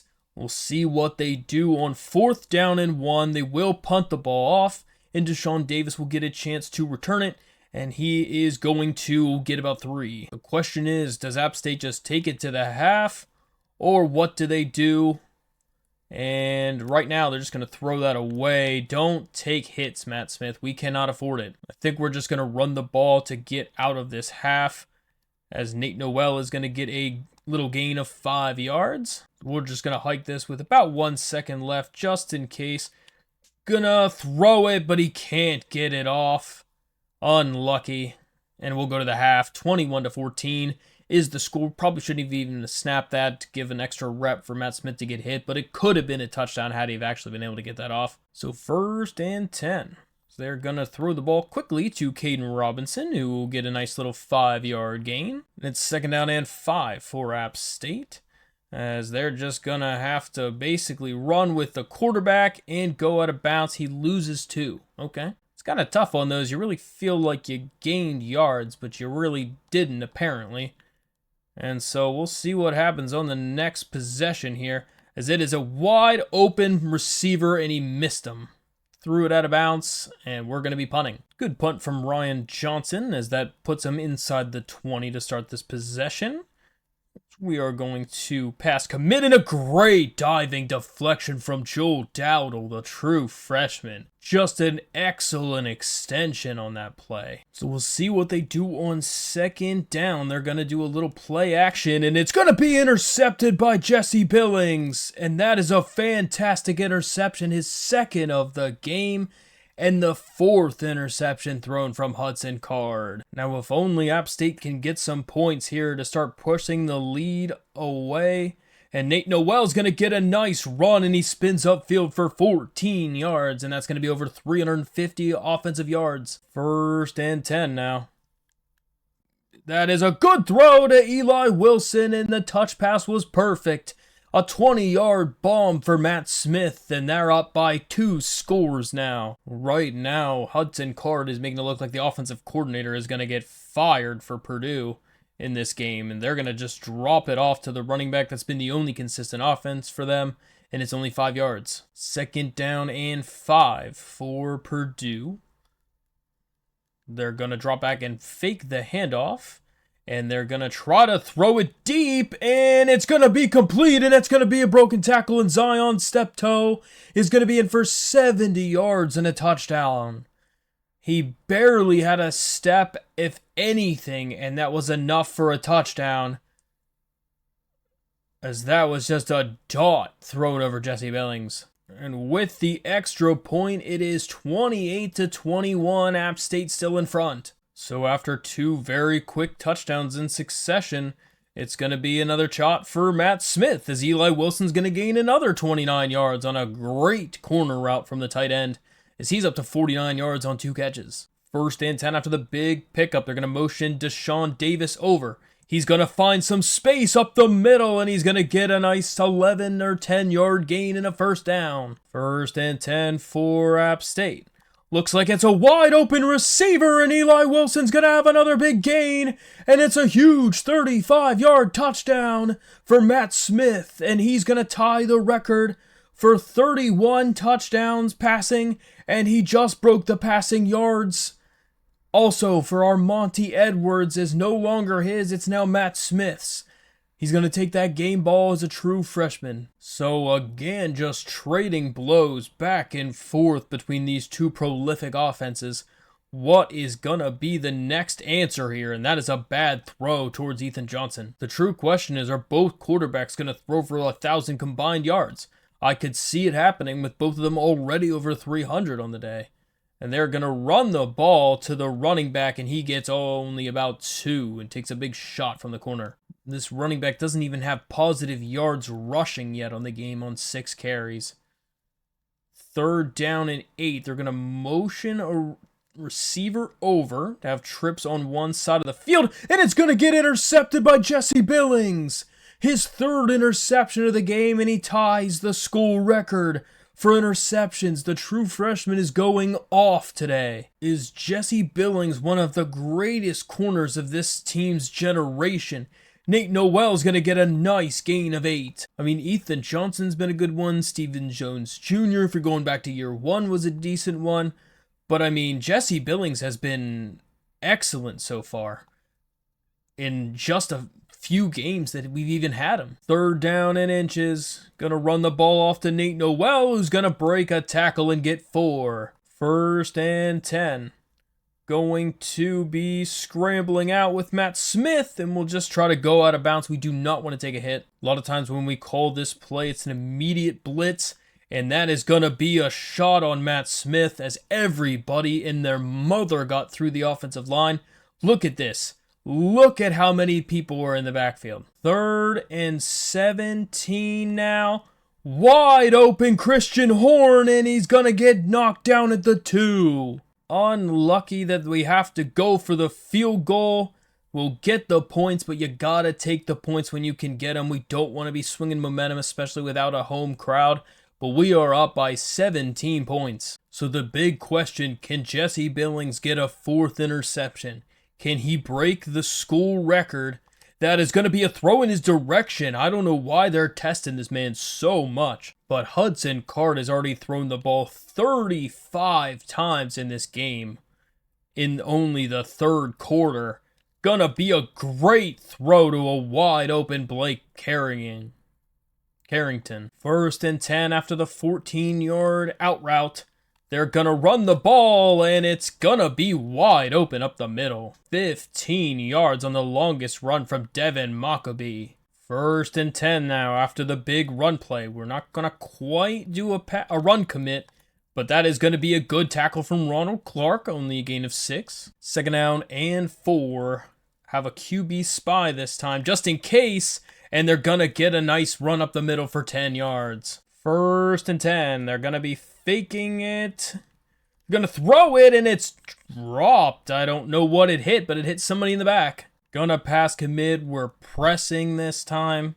Seeing what they do. It is a fake. It's a throw, and it is leveled. Oh my lord. He just put his receiver in danger. Ronald Clark just made that man sit down and take a break for a minute because he just got hit hard. 3rd down now.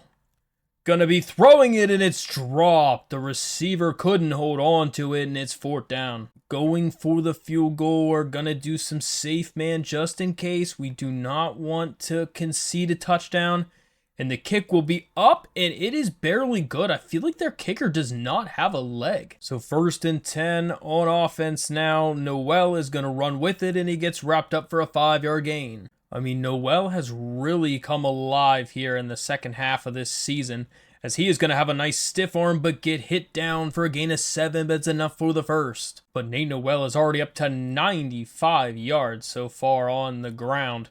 Just going to throw that one away. We do not want to take a hit on the free rusher. Second down now. It looks like it's going to be a run with Matt Smith, and we're just going to slide down to avoid the contact, but it's enough for the first. 14-point game, seeing what App State can do to push the lead, and Nate Noel's going to get a gain. He's going to spin upfield and gets tackled down after 18 yards on the play as he busts it open on the triple option. We'll try to give him a little bit of a breather on first down. We're going to run with Caden Robinson. He's going to snake upfield and get 3. And at the end of the third quarter, it is 38-24 App State, and App State has the ball across midfield. Second down and 7. Nate Noel's going to get the carry towards the outside as he's got space, and he gets to shoestring tackle after 14. Nate Noel is continuing to have a great day. Do a little bit of read option game this time, as they're going to allow the quarterback to have a free time to go into the end zone, and he gets a touchdown. A 14-yard run from the quarterback, and we're up again. Everyone is cheering and hoping that Jesse Billings can end up getting another interception, as that's going to be a great little screenplay. And it is going to be a broken tackle, and he fumbles the football. It's picked up by Deshaun McKnight, who forced that fumble, but that is massive. Was it Deshaun McKnight, or Mike Mayhew forces the fumble? The amount of energy and grit and determination from Mike Mayhew. This man chased the running back down from behind for 30 yards downfield. That is the type of player that you want on your team as a defensive end. He literally never gives up on the play and gets rewarded fantastic for it, as Nate Noel is going to get another carry for 6. The Mountaineers are showing up right now, and that is just a great blitz call from the linebacker, and they're going to lose 3. Third down and 7. Gonna have a good throw, and it's caught. Caden Robinson's gonna get 23 yards, and he's pushed out of bounds on the nice C route. We tried to fool him with one of these screen plays again last time. Won't be able to do it, just throws it out of bounds. And it's second down. I think we gotta pull that play out of our playbook for this one, as it's just not it. Gonna be a wide open Christian Horn for a touchdown. They've pulled the safety down on the play action, and we're able to burn him over the top for a nice touchdown to Christian Horn. And that is gonna do it. Taylor Lamb's record of 31 touchdowns passing has been broken, and the freshman Matt Smith is now your new school record leader. So on offense, history is being made today, and also defense history could potentially be being made, with one more interception from Jesse Billings being the only thing left, and a huge hit from Shelton Dennis is going to force another drop as they heard some footsteps coming. The Purdue receivers have been very afraid of being hit today and have been dropping a lot of passes because of it. Because this safety duo of Ronald Clark and Shelton Dennis has been a really formidable duo, and another dropped pass. On third down today, they have been 6 for 10, 60% completion rate. So we'll see what happens. And that is a great throw over Milan Tucker's head. He just could not animate for it, and it's going to be a first down on the nice throw to the corner. So for Hudson Card in this offense, they need to get it going and need to score a touchdown about as fast as physically possible right now. And that is going to be thrown and almost intercepted by Ronald Clark as he saw that one coming all the way. Second down and 10. Going to pass commit again. See what they got, and it is going to be a good throw. I don't know how he fit that past Milan. Hudson Card almost up to 400 yards passing. We will see what he gets as they're going to just drop back and run with it. And he is, I don't even know what's happening, but he's just breaking tackle after tackle, and he's down for 37 yards. His, little wiggle move or whatever that was made so many defenders miss. He's so unelusive that he was elusive, and I don't even know what to say. You just always expect them to try to cut out field or make a move or do something to make you miss, and whenever they just stand still, it is really disorienting. They're gonna throw it, and it's a perfect pass past Joel Dowdle and a touchdown to Josh Smith, and they are slowly climbing back. As they also, Hudson Card's gonna break the passing record.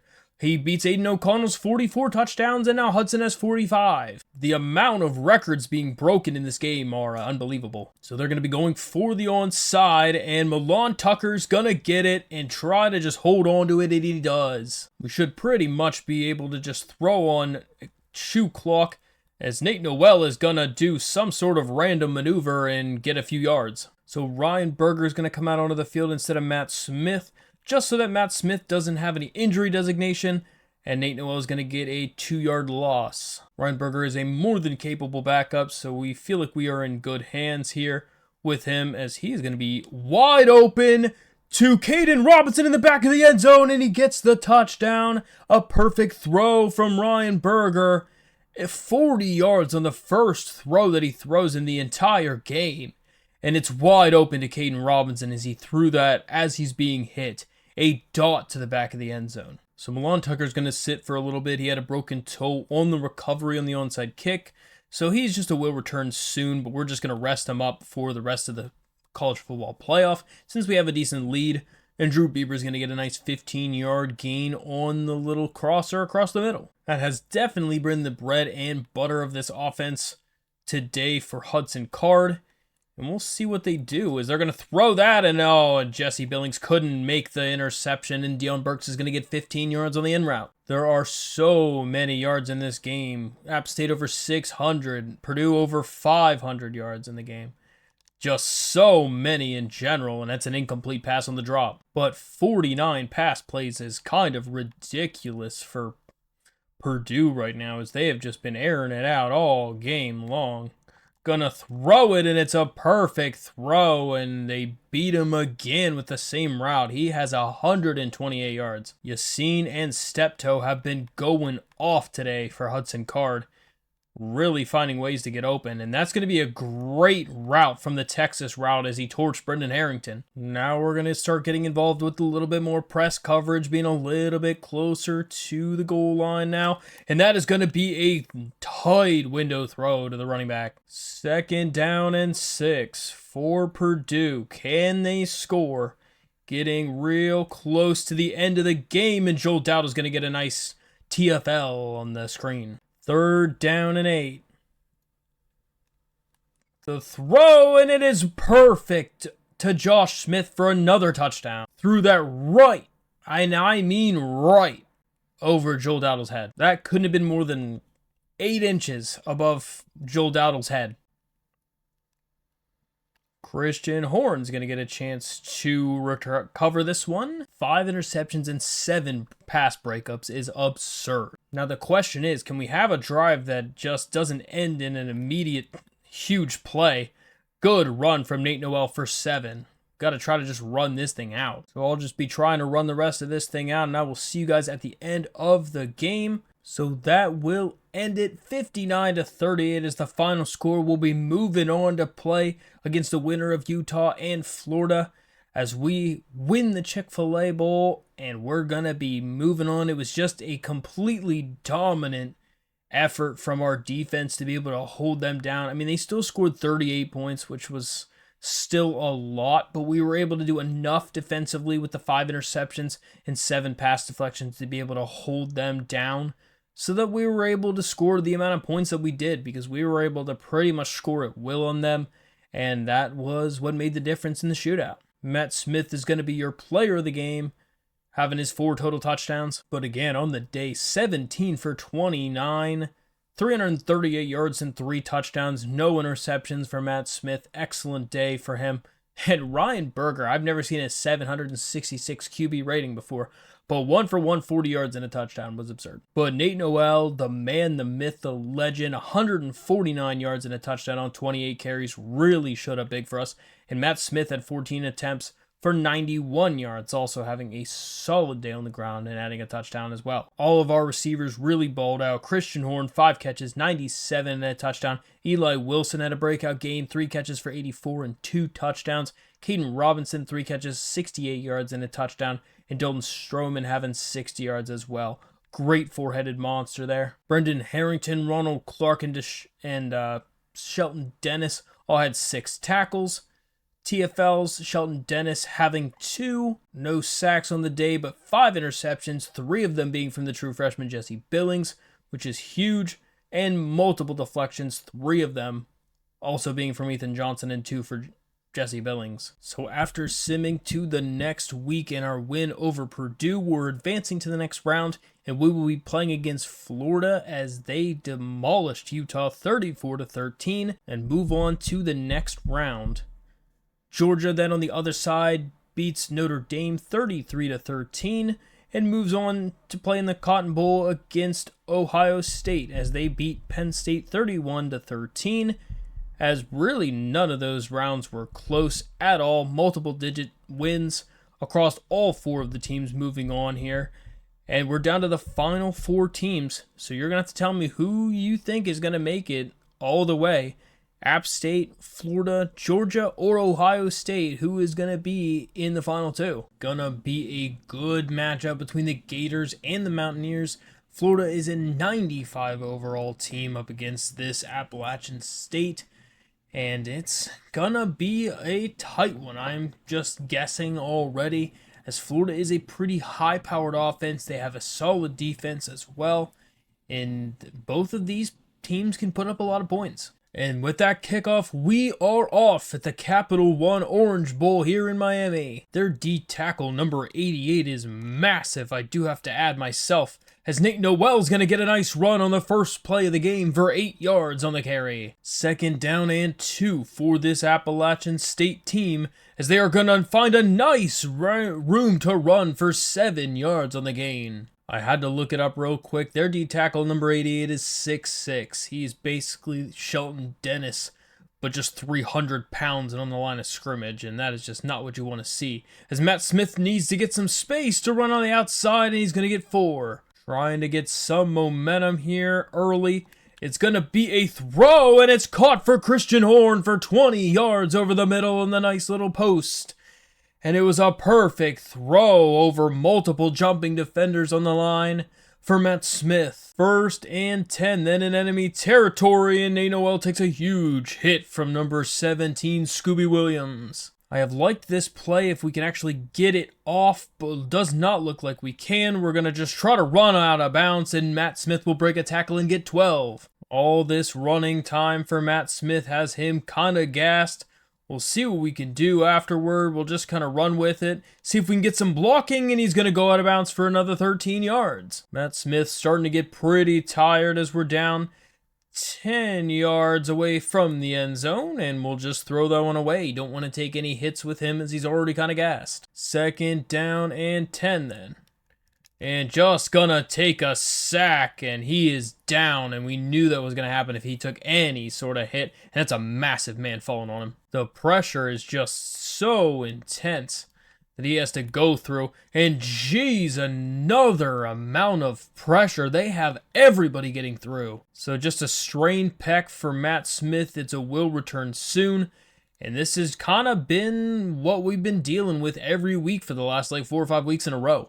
But App State will make the field goal, and they go up 3-0. So we'll see what this new quarterback is, as there's no longer Graham Mertz anyway. The last time we played against them, that's who we had to face against.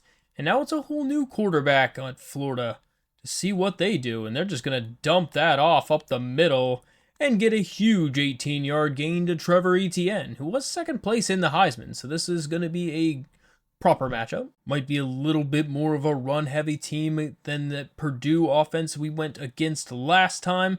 And that's a good throw, and he's going to run all the way back and go out of bounds before the first. Aiden Mazzell makes a nice catch, though. I almost feel like it's one of those ones I want to put the spy on here just in case, because I really don't know what this quarterback is capable of. But he is going to take a decent hit there from Shelton Dennis, but we will get the first down. So 1st and 10 for Florida. Gonna motion over somebody. They're gonna throw, and it's somehow caught. Ronald Clark did not get a hand on it, and it's a 15-yard gain and a first down for Florida. So Jack Miller III is really impressing so far on his first drive, as they are trying to get some yards here, and that's going to be a good wrap-up tackle from Shelton, as they'll gain 6, though. And that is going to be the new rushing record as Emmitt Smith's record has been broken by Trevor Etienne. Looks like about all of the records are being broken in this game, which is kind of crazy. 2nd down and 4. They'll run the ball again, and it's going to be a stiff arm after stiff arm, and Trayon Webb gets 14 yards and a first. 1st and goal for Florida. Are they going to do some sort of run again? Nope, it is going to be a pass. They're going to throw it, and it is immediately taken down by Paul Pittman for a gain of 4. So 2nd down and goal, they're going to run it, and it's going to be a tackle for Ronald Clark. It's a 3rd and goal. The Karen White spy that we've all come to know and love is on the field. It's going to be a run, and it's wide open up the middle for Trevor Etienne, and he gets a touchdown. As the blocking was so good, it was the Red Sea out there. And the extra point is up, and it is good, and Florida's up 7-3. Kind of wonder if they can immediately go out here and do some little trickery play here. And they're going to run the ball, and Matt Smith is going to have a nice little pitch to Caden Robinson, who's going to make a man miss. And he's going to fight all the way downfield to the 40-yard line. A 35-yard gain for Caden Robinson on the triple option. An excellent play from Caden Robinson, but it really was made by Matt Smith. We don't want to have too many of those plays, considering that Matt Smith was kind of borderline injured earlier in the game, but Dalton Stroman's going to get a nice gain of 14 yards on the drag. So 1st and 10. Oh my goodness, a big hit on Nate Noel. Scooby Williams is making his presence felt at the middle linebacker spot. I mean, I guess with a name like Scooby, you better be pretty good. Gonna throw the ball, just dump it off to Nate Noel, and he's gonna gain a nice 8 yards on the completion. 3rd down and 3. Wide open, David Larkins, he gets the first, and he runs out of bounds. I almost thought he wasn't gonna make it. 1st and 10. Can Scooby Williams make another play again? Nate Noel's gonna stiff arm his way down for 9 yards on the carry. Trying to conservatively use Matt Smith. They're gonna take the read option, and he's gonna get in for the touchdown. Matt Smith puts him back up. So with the extra point, it is 10-7 App State over Florida. And why are they having NCAA painted on their chest? Those fans should not even be allowed into the game. If you go to a bowl game and you have the NCAA letters written on your chest, you don't get your ticket. I'm sorry to say it, but you should have at least a team name on there. So 1st and 10 for Florida again to see how they come back on this one. And it's going to be a good tackle from Shelton Dennis, but they will get 9. 2nd down and 1, and it's going to be a short little draw play, and he's going to get 3 more yards. As long as their run offense is not as annoying as whoever that other team we were playing was, I think it was Florida State, then I think I should be okay.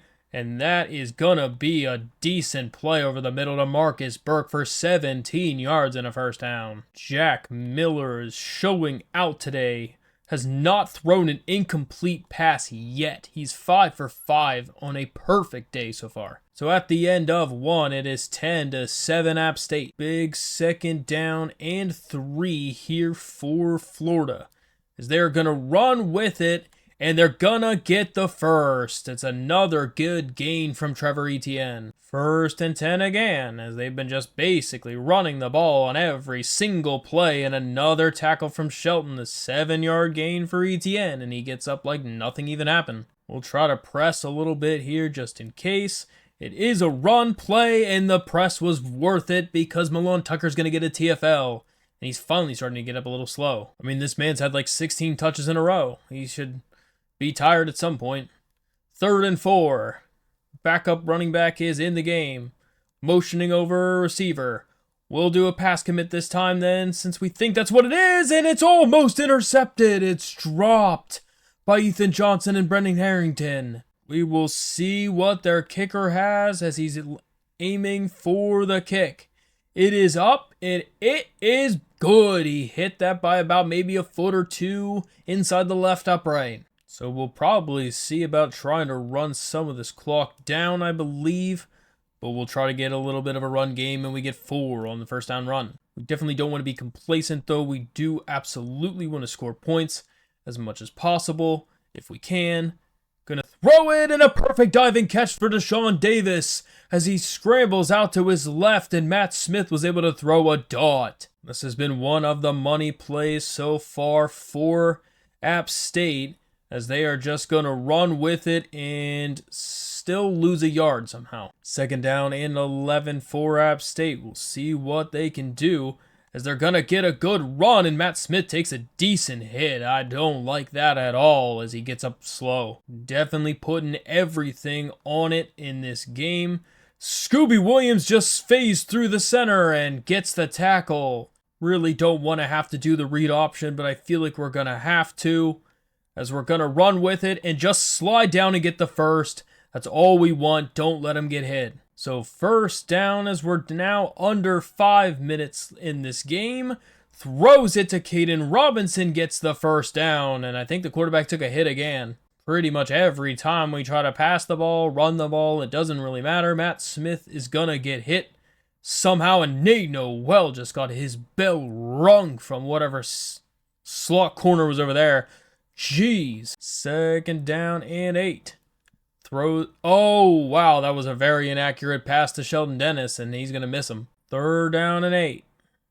Going to scramble out of the pocket, throws a 180. He was running the wrong direction, and it's going to be 4th down. We're going to have to kick a field goal. 41 yards. The kick is up, and it is right down the middle, and App State's back up in front 13-10. Appalachian State really needs to be the last score of the half, considering that Florida will be getting the ball first to start the half. And a good run. Oh no. What is this dive tackle animation? And everyone's missing whenever they're a foot away, as he's going to get a huge run from whatever on earth was making them miss. Why are we aiming left? Oh, wow. I'm just going to spotlight him, I guess, for some reason. And that was probably the right call, but he's going to get his tackle broken anyway, and it's a 16-yard gain. Literally perfectly guesses correctly on exactly what receiver's getting the ball, and it still doesn't matter. So they're already for sure in field goal range, as I don't even know what to do anymore. We just want to hand off and make sure that they know that the running back is getting the ball every single play. I think it's worth blitzing. I think we're going to send them, just in case. But it doesn't really matter, as it's a perfect play call. We blitzed everybody on the whole team, and they still get 15.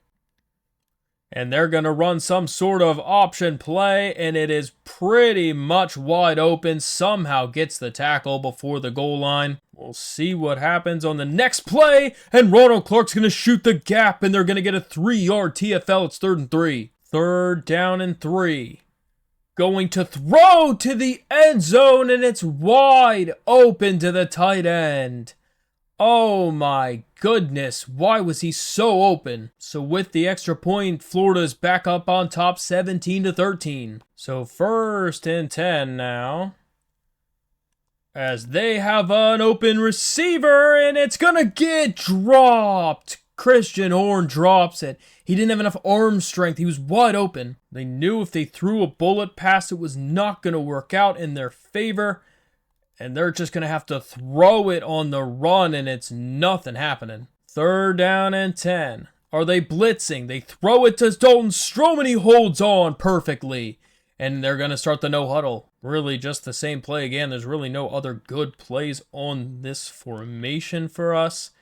And gonna have an open receiver, and it's caught for Caden Robinson for 20 yards, and they're out of bounds. Down under 2 minutes now in the half.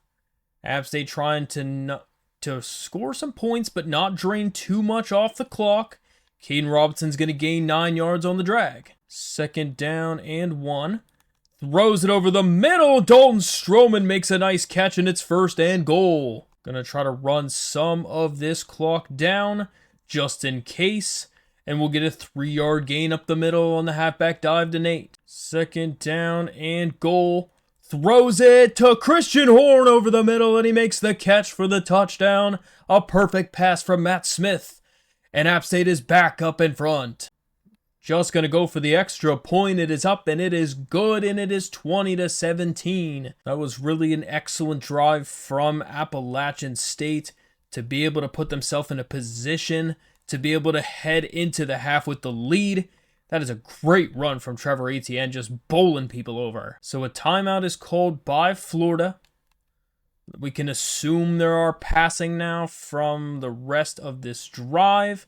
It's going to be a throw over the middle, and they will get a catch and call another timeout. There's 15 seconds left. Probably a good 10 to 15 yards away from being in field goal range.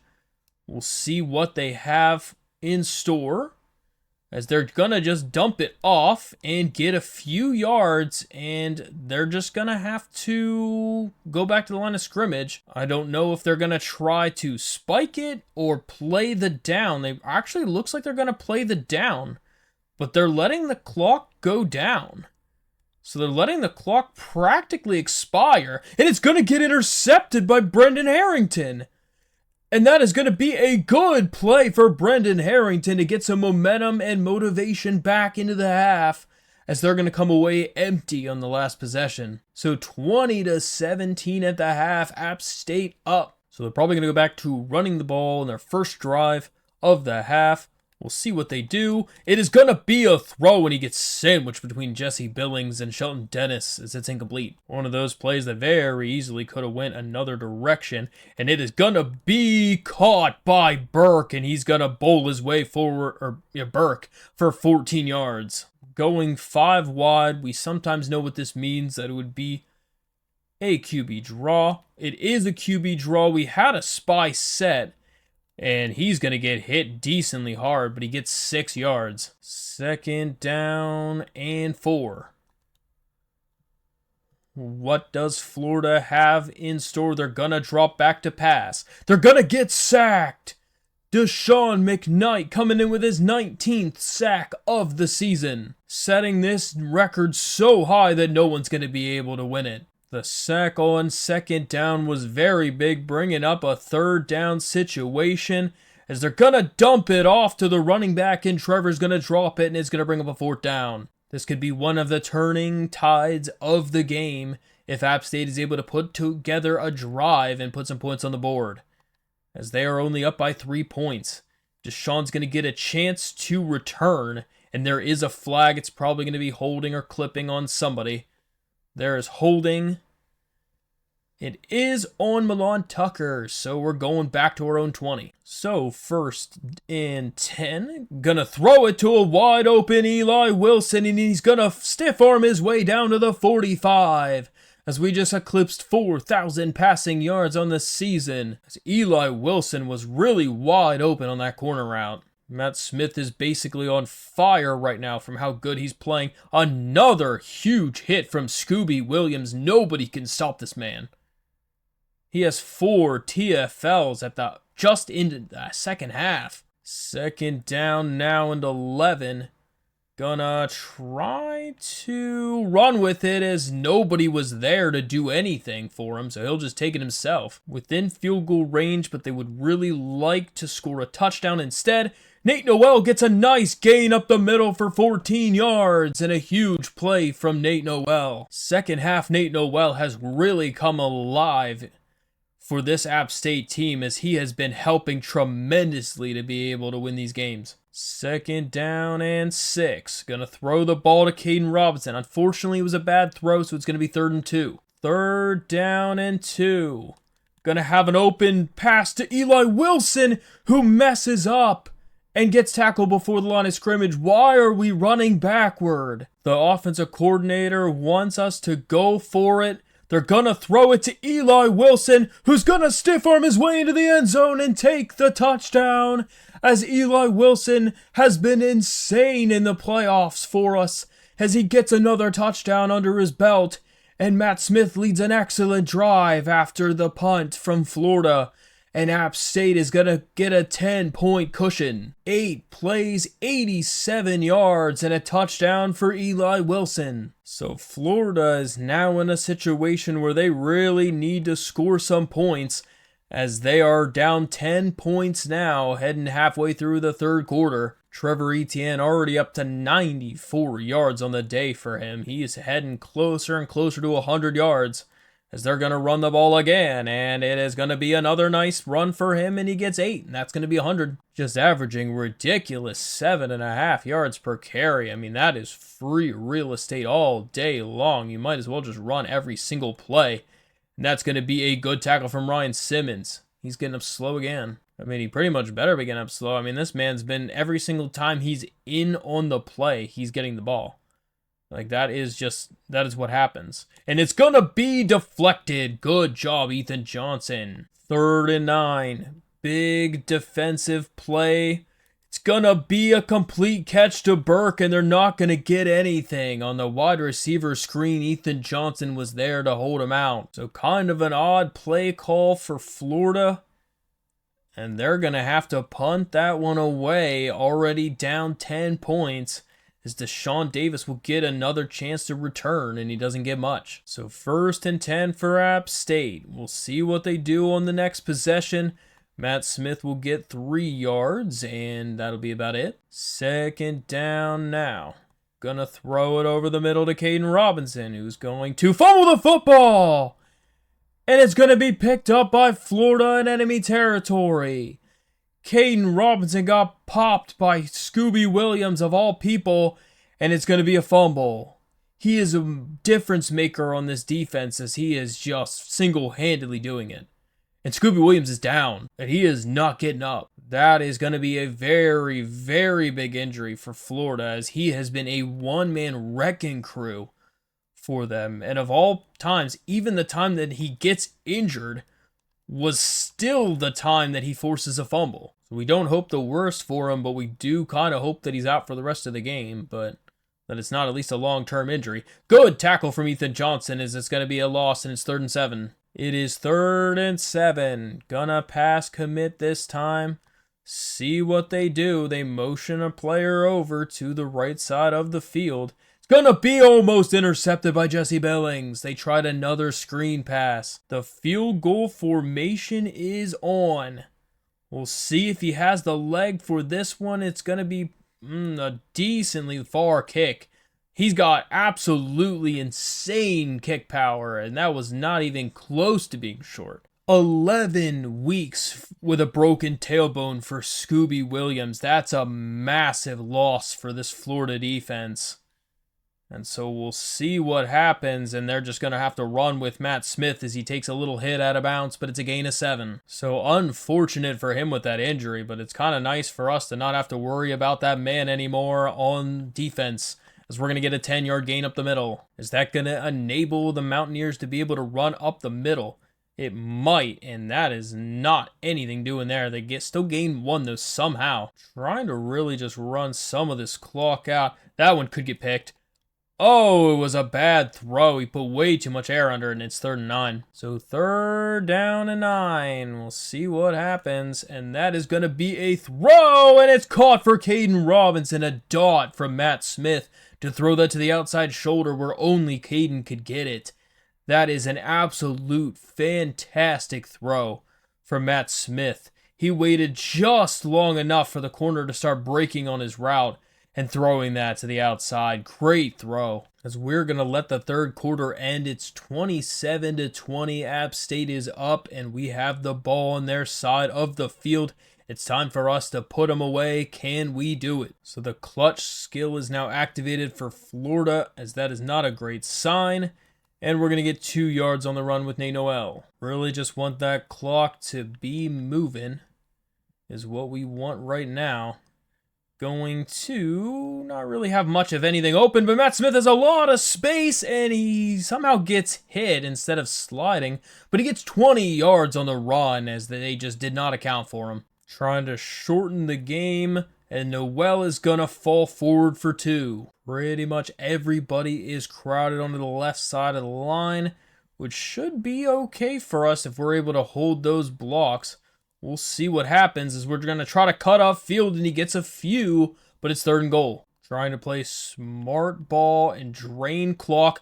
Wide open up the middle for Nate Noel, and they're going to extend the lead to 2 touchdowns.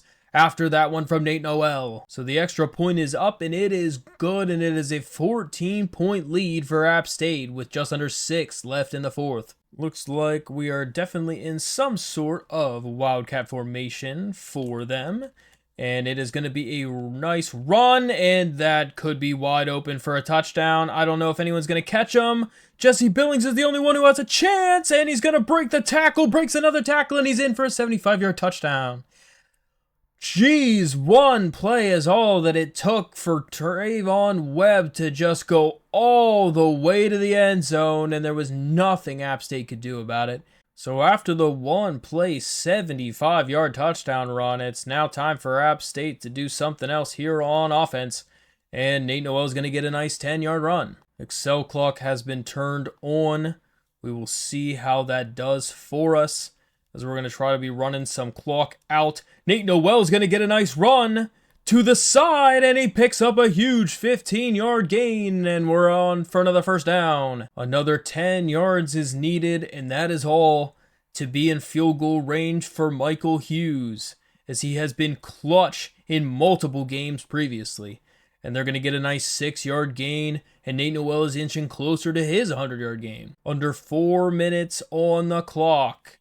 Nate Noel is going to get a carry. He fights for it and gets past the first, and we're over 200 yards on the ground today. 1st and 10 for App State. Gonna take a big hit, but he only gains 1. Should be in field goal range. Just want to stay pretty straight on here to make it easy for Matt. And he's going to get stuck on his own offensive lineman and brings up 3rd down. So here we go. It is 3rd and 10. Gonna be dropping back. Looks like he has a man, and he's going to hit Dalton Stroman with a perfect throw over the middle. And it's going to be a 1st down and a timeout called for Florida. That one could really be the backbreaker from the throw to Dalton Stroman. They're going to run up the middle and get 2 as the 2nd timeout is called from Florida. A 1st down is all that App State needs to end this game, and they are going to get thrown down after a gain of 1. So the last timeout from Florida has been called, and this is it. All the marbles and a great play from the defensive end. Tyreek Sapp putting an end to the drive immediately. They're gonna drain some clock down. The kick is up, and it is good. And that's another season record tied for field goals made in a season for Michael Hughes at 31. And there's a minute left. Our score at the kickoff is 37-27 App State. With only a minute left and no timeouts for Florida, it's gonna be quite a challenge. It's really do or die time now. Florida's gonna have to throw the ball. And that is not what they've been doing well so far this season. Again, well, not this season, but this game. And it's going to be a deflection and incomplete. We just got word in that Georgia has won their game against Ohio State. So it will be most likely a rematch. And Shelton Dennis is going to get a huge pick. And that's going to seal it. As the true freshman's going to do what he needs to do to end this game. But that is gonna do it. 37-27 App State. Your Mountaineers are going back to the Natty again for the 2nd time in a row. Can they two-peat? So just all in all, a really, really good game across the board offensively and defensively for us against Florida. Yeah, we allowed 27 points, but they are a 95 overall team and have a really, really good run game. But we really made the stops we needed to when we had to. And we're able to come away with that win. So super proud of our guys. And we'll see if we can do one more win here to take us home the trophy. But Matt Smith was 18 for 24, 267, 2 touchdowns, 75% completion percentage, and no picks. Nate Noel had 26 rushes for a $105 and a touchdown, when Matt Smith also added 65 yards and a TD on the ground. Caden Robinson having 84 yards on 6 catches, Dalton Stroman 73 on 4, and Eli Wilson continuing the streak with another touchdown and 50 yards receiving. And Christian Horn also had 25 yards receiving and a touchdown. 9 tackles was the leading tackler for our team in Shelton Dennis. Ethan Johnson had the most TFLs, which was kind of interesting. Sacks, Deshaun McKnight had one. We had a handful of interceptions, one from Brendan and one from Shelton, and a handful of deflections as well. Like we said, Georgia did beat Ohio State 31-28, and in Glendale, Arizona, we're going to be playing the national championship game between your Appalachian State Mountaineers at 15-0 and the Georgia Bulldogs at 13-1. Will Georgia get their revenge on us for winning last year against them, or will we continue to win and get the second in a row national championship? Well, guys, this pains me very much to say, but I think this is going to have to be the final game of our App State dynasty. Sad to say it, all good things have to come to an end at some point, and the new college football game is just around the corner here in a few weeks. So we're going to be definitely moving on to the next game to play with another team, another new adventure, and I hope you guys are going to join me in the next dynasty, where we're going to be taking over Kennesaw State and trying to lead them to become a football powerhouse like we did Appalachian State. So if you guys definitely enjoyed this App State video, make sure you hit that sub button and let me know you guys have been enjoying the content. I've loved building this community so far, and I look forward to continuing in the next game. Let's go, guys. It is time for the national championship game, and I feel like our jerseys are bugged for some reason. I hope it's not like that in the actual game. But we are in the national championship against Georgia, and it is time to see if we can two-peat. And with the kickoff, we are underway here at State Farm Stadium in Glendale, Arizona. Alright, luckily that uniform glitch seems like it was just for the cutscenes.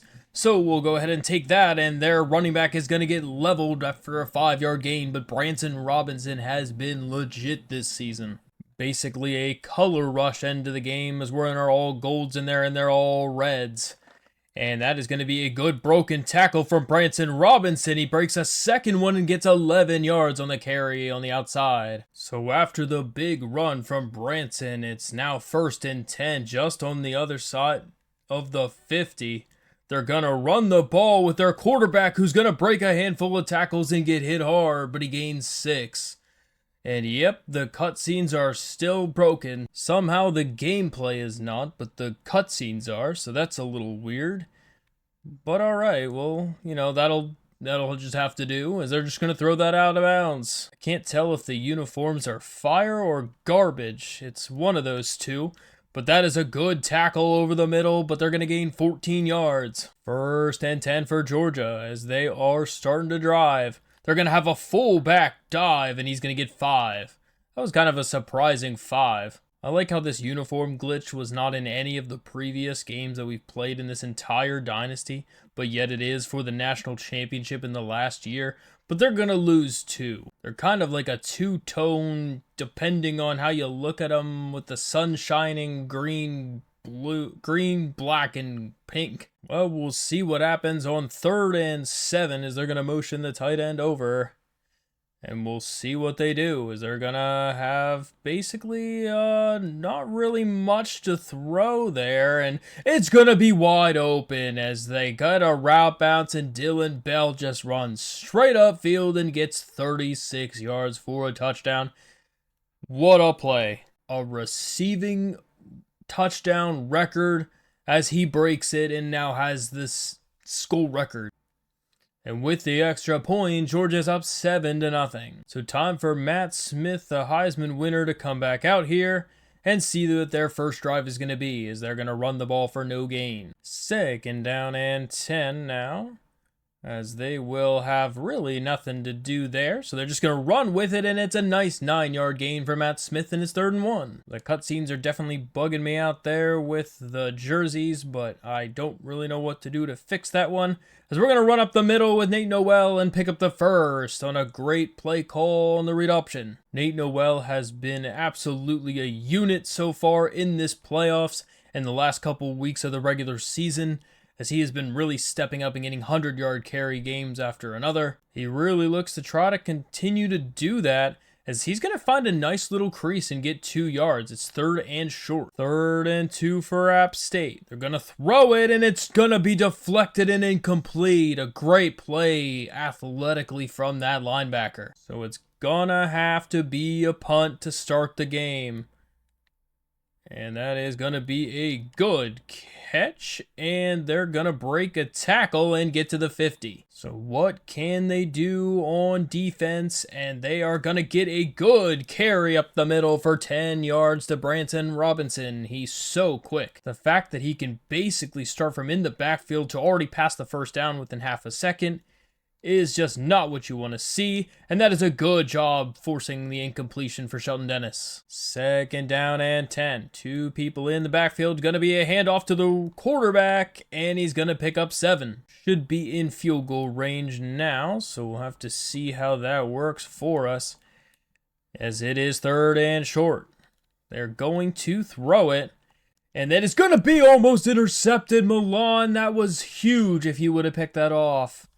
The drop might come back to bite us. This is definitely a long field goal, but it is Georgia, so we're assuming they have the best kicker that you can get.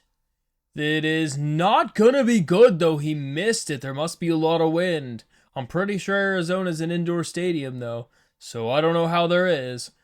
Yep, that's definitely indoors. Looks like a 0 blitz call here for Georgia, as we're going to see what they can do. It's an immediate pitch to Dalton Stroman, and he's going to make 9 yards on the play, and it's a good play for the option. Need to get Matt Smith involved in this game and get him warm. It's going to be a good run with him up the middle, and they pick up the first. 1st and 10 now. Gonna have to throw it out of... No, he couldn't get it off, and it's a sack. Under serious pressure from Jordan Hall. Looks like another 0 blitz call. We'll try another one of these triple options again. And Matt Smith is going to get a carry, and he goes up for a nice 8-yard gain. It's 3rd and 15. We're expecting some pressure. We'll see if we can get the runoff, and Matt Smith is going to get hit hard out of bounds, and it's 4th and 1. Gonna try a little bit of a gutsy play call here to see if we can get the pickup, and Nate Noel's gonna pick it up on the 4-yard gain, as that was a little gutsy, but we went for it and got it. Sometimes you have to just put some faith in your guys when you think you have it, and it's another 2-yard gain for Nate Noel. 2nd down now. Gonna have a good throw to Eli Wilson. He's gonna fight for yards, and he's down to the 13-yard line on a huge 26-yard pickup from the tight end. 1st and 10 for Nate Noel. He's gonna get tripped up and get 3, as that will end the first quarter. 7-0 Georgia is one of the few times this season we've been blanked in the first quarter. Don't super like what we see, so we're going to switch to a different play call, and it's even worse as we lose 3. Malachi Starks in there with a huge TFL. 3rd down and 10.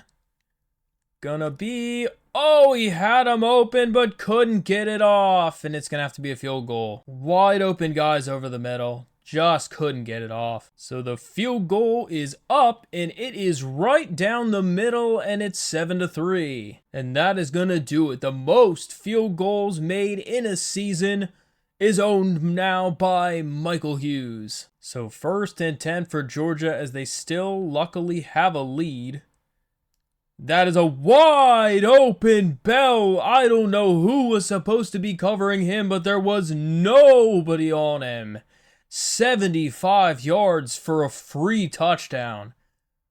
I can't tell you who was supposed to be on him. There's no way he's that much faster than Ethan Johnson. And with the extra point, it's 14-3 Georgia. Deshaun will actually get a chance to take one out, and he's got some room, and he's going to get pushed out at almost midfield. So 1st and 10 for... Oh no, and that is just blown up. Damon Wilson Jr. on the stop. 2nd down now. Going to just find a little bit of space, and he's going to get a nice little carry for 17 yards and out of bounds. So far, this play call has been pretty good for us. That one won't be, though, as we're just going to go out of bounds and get a yard. 2nd down and 9. A nice run for Nate Noel, and he'll pick up 6 yards, and it's 3rd and short. 3rd down and 3. Gonna throw it over the middle to Dalton Stroman, and he'll pick up the first on a 7-yard drag. First and 10. Going to have a guy, and he's just going to slide, can't slide, gets hit. Matt Smith is definitely taking a decent amount of punishment in this game and needs to find a way to make that stop. That's a good find to Nate Noel. He's going to find a way to fumble the football, and that is massive. Nate Noel fumbles the football. Is that going to stand? Is Malachi Starks going to do it? It's going to be a fumble. That's insane. Unbelievable play for them to fumble the football. That is terrible from Nate Noel. If they don't fumble that football, they are in great position to put up a touchdown. And now they are in a dire situation right now that they need to get a stop defensively, or this is going to get extremely difficult.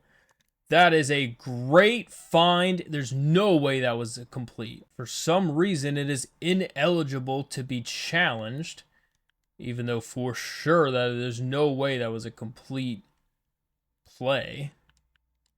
And that is going to be shaken off, and the lag is insane right now. First and 10. For Georgia again. Going to run the ball off to Brenton Robinson for another 5 yards. App State needs to get a stop defensively. They're going to run the ball and gonna get a huge stop. Huge play for a 2-yard loss on Brenton Robinson. 3rd and 7. 4 wide, 1 tight end. It's a run, and they're not going to get it. It's going to be a 4th down. Great job and great call defensively for App State. First and 10 for App State.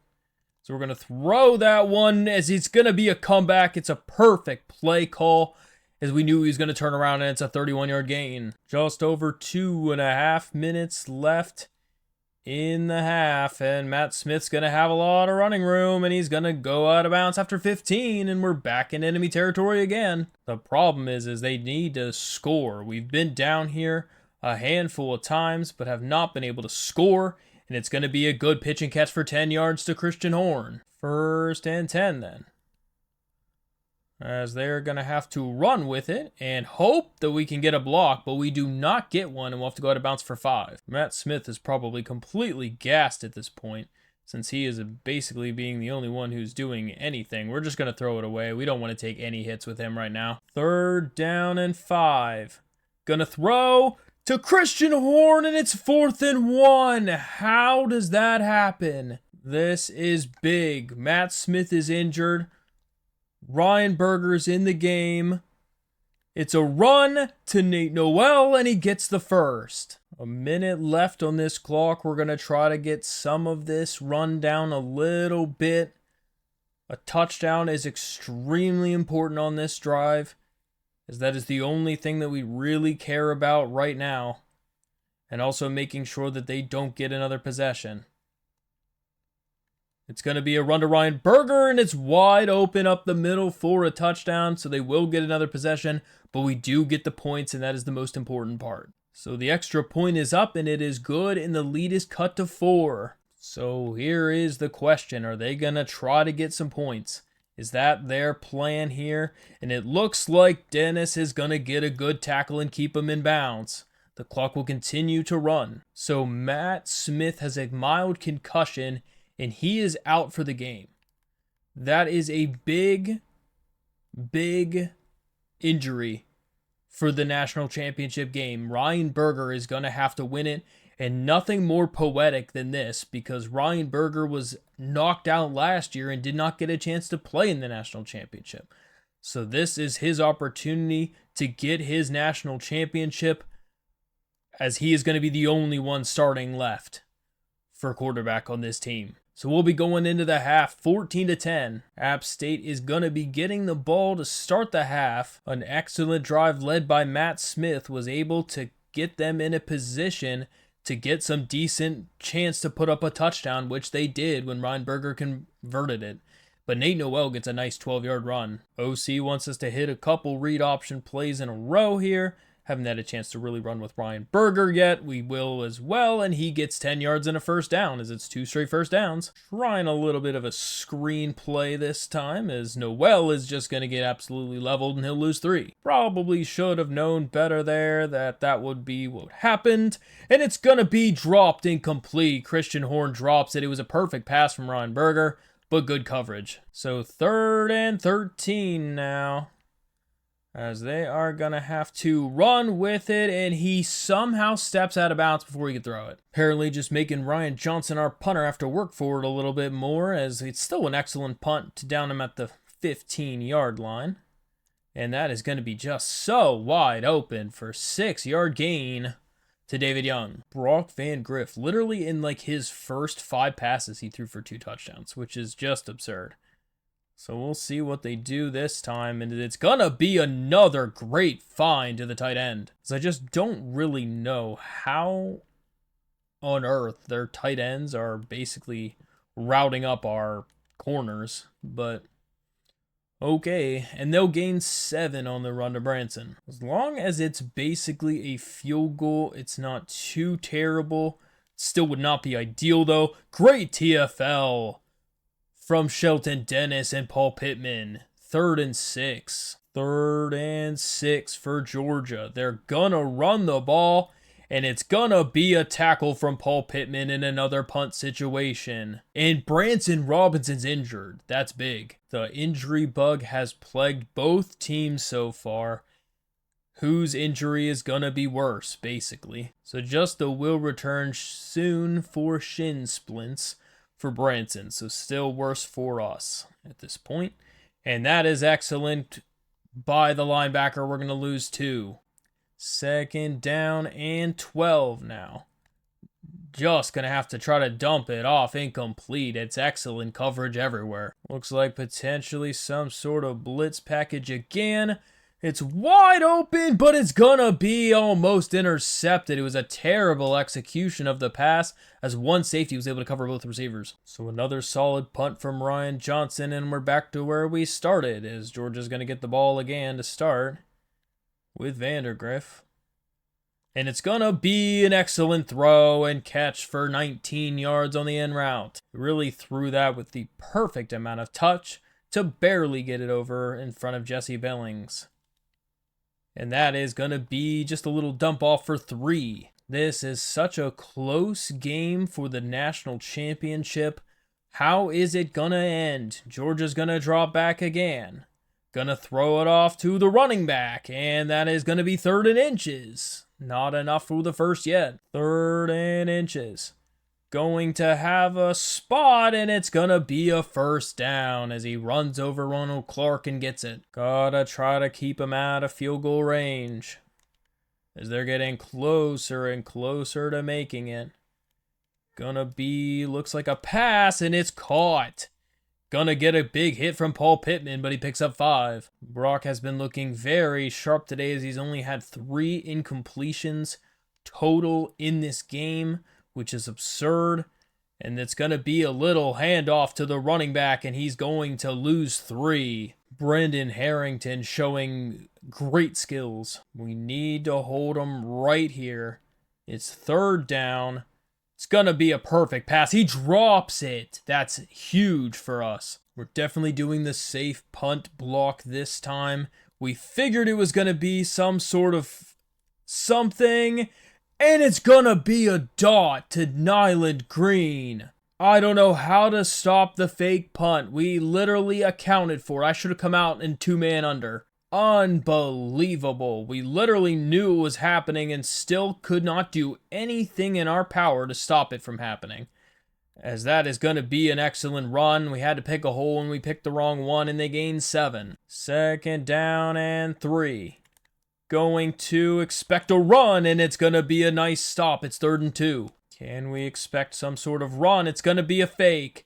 It's going to be a throw, and it's caught for a touchdown. Jesse couldn't get there in time, and that is going to make it tough. It's a booth review. Could this be massive for us? I think it's going to be a touchdown, though. There's no way it's not. Yeah, that's 100% a touchdown. So the play will stand. The extra point is up, and it is good, and it's an 11-point game. Ryan Berger needs to get some sort of momentum in this one, as Nate Noel is going to get a nice 4-yard carry. Problem is Ryan Berger just doesn't really have any sort of momentum right now, as Dalton Stroman's going to get a nice gain of 11. I don't know why the only plays right now the offensive coordinator is trying to call are 4 verts. We don't want to be doing 4 verts. We want to just do some nice little drives. We have plenty of time. For some reason, the coordinator does not think that we have time. And it's going to be leveled. It's not exactly what we wanted there. But as the third quarter comes to an end, we're down 11 points. 3rd down and 2. Going to throw it, and he couldn't get it off. He had an open guy. We got to go for it. Gonna throw it to Vince Daniel, and he's gonna pick up the first. A nice 9-yard gain. Don't know where any of our medium range plays are here, because we just don't have... Oh my goodness, Ryan, you gotta get rid of it. We tried to hit the button about 5 minutes ago, and he still did not get rid of it. 2nd down and 24. It's going to be a good find to Nate Noel, and he's going to pick up a nice amount of yards, and it's 3rd and 6. We're going to no-huddle it. 3rd and 6. Are they going to blitz us? Looks like they will, and it's almost intercepted. Jeez, what a terrible pass. 4th down and 6. It's a throw, and it's dropped. Caden Robinson with 97 catching dropped it. I don't know, guys. That one might have sealed the deal on it. It's going to be pretty tough. They are going to throw it, and it's almost intercepted by Jesse Billings. That would have been huge. Ryan Berger is just ice cold as anything, and our play call menu is nothing currently, as they're going to run with the quarterback and get 3. This is a big 3rd down. This has to be a stop. There is no option. We must get the stop on this play. It's going to be a wide open play, and he's going to take it to the goal line, basically, and that's probably going to end this one. Just such an unfortunate way to go out in the final game of the season. I mean, crazier things have happened, but it is not looking good at all by any means right now. As we are gonna let him he could have built a house on the goal line over there. That is absurd. Missing Matt Smith in this game was very, very crucial for us to just not be able to get anything going offensively. Down by a lot of points now. That might get picked, and that was almost picked. 2nd down and 10. Gonna just dump it off to Noel, and it's gonna be 3rd and inches. That's of course. Gonna have to no-huddle it to do something here. Dump it off to Noel again. Pick up the first. 1st and 10 now. As we will try to dump it off and can't really do much, just go out of bounds. Don't really know why about the only play calls we have right now are 4 verts. Don't know where all of the mid-range stuff is, which is the stuff that we want to be throwing, because right now they just obviously know we're doing 4 verts on every play. 3rd down now, and we'll have a nice open receiver to Shelton Dennis, and he'll get the first. Clock continues to run as we are under 5 minutes now in this game. And that is just a hit out of sack, basically. 2nd down now. Gonna throw it and gets immediately sacked. They are just sending the house, boys. 3rd down and 24.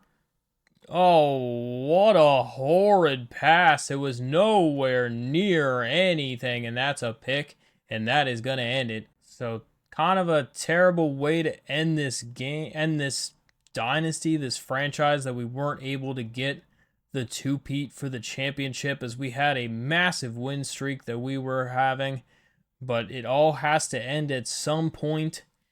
Just unfortunate that it ends against the Georgia Bulldogs in our second chance at a natty.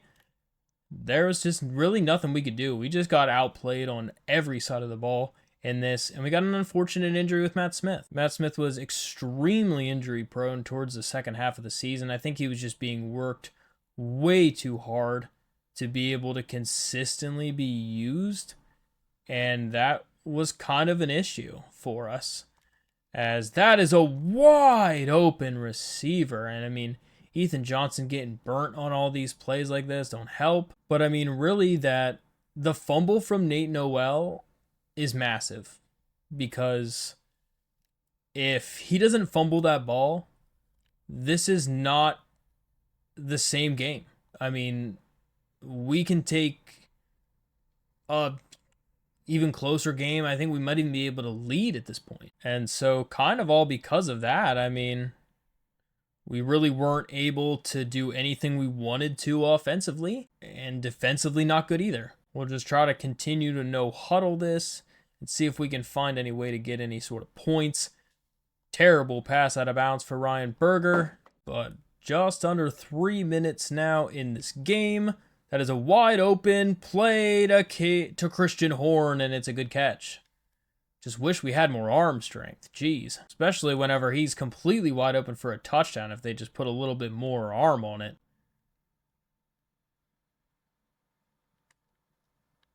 And like that is a good throw to Deshaun Davis. That is what you want. I'm going to go no huddle again on this one. See what we can do. And that is just going to be an immediate sack. There's nobody open. Trying to no huddle to do something here. 2nd down and 22. And just going to dump that off to Nate Noel.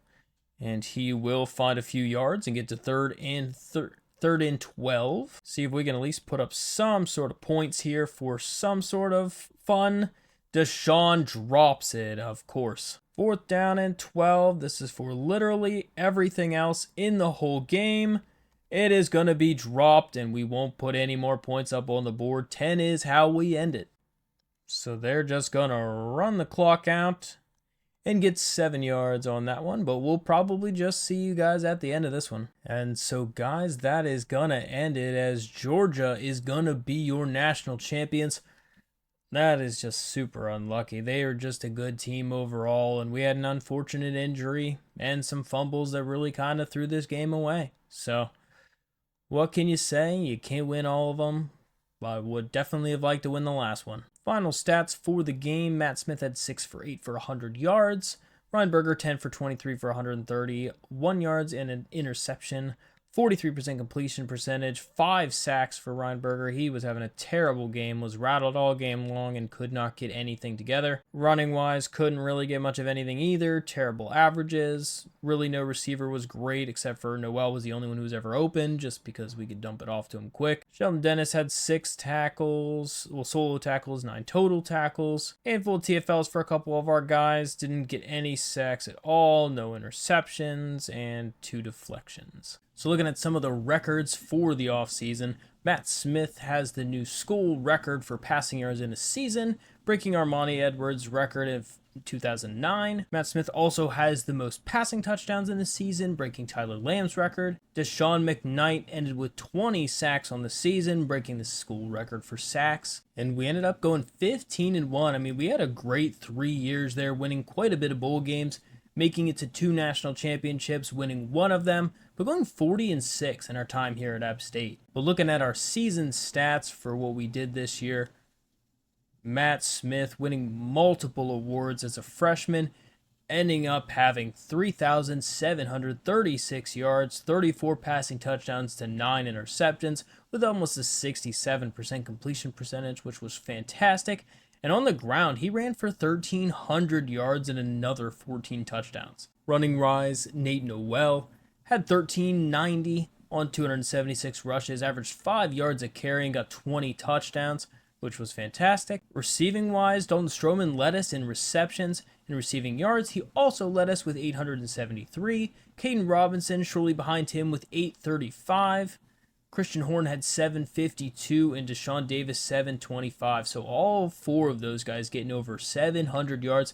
And then Eli Wilson really coming in clutch towards the second half of the season, having 573. So really spreading the ball around really well between our top 5 guys. And Dalton Stroman having 11 touchdowns on the year was fantastic. Blocking wise, oddly enough, Caden Robinson was the only pancake on the entire roster. And Markel Samuel gave up 12 sacks. Sheldon Dennis had a boatload of tackles, way more than second place, and 116 solo. TFL's was a 3-way tie between Deshaun McKnight, Ryan Simmons, and Mike Mayhew, so the whole D-line eating all of them, and Sheldon Dennis getting 20 himself. Sacks, Deshaun McKnight obviously getting 20 again, Mike Mayhew having another crazy season of hitting 13 sacks. Ryan Simmons, a little bit of a decrease from previous year, having 8 this time.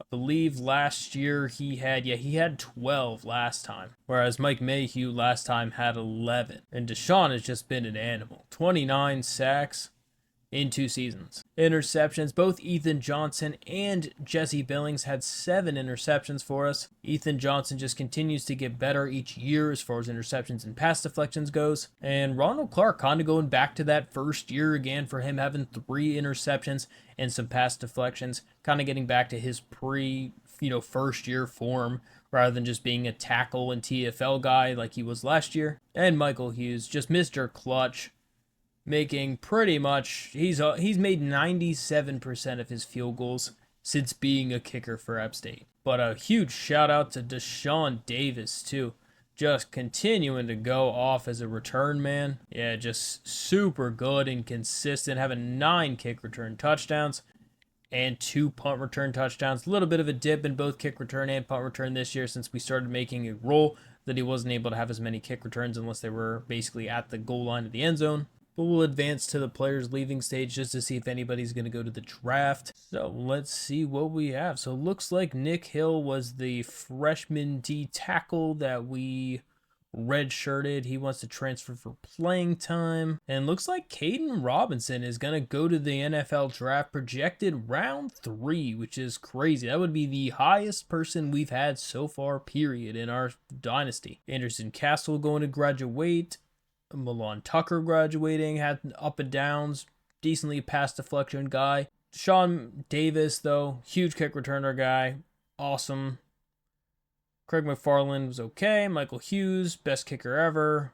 Jackson Green really didn't play much. Brendan Harrington, super solid linebacker. Ronald Clark, also fantastic safety. Looks like that is all the people that we're going to be losing in the offseason. So not too many, but a lot of big name guys. Thank you guys so much for watching this video and the whole Appalachian State Dynasty. Hope you guys enjoyed it. If you did, make sure to hit that sub button to let me know you've been enjoying the content. But until the next video, guys, I'll see you guys in the next one. And until then, why don't you check out one of these videos?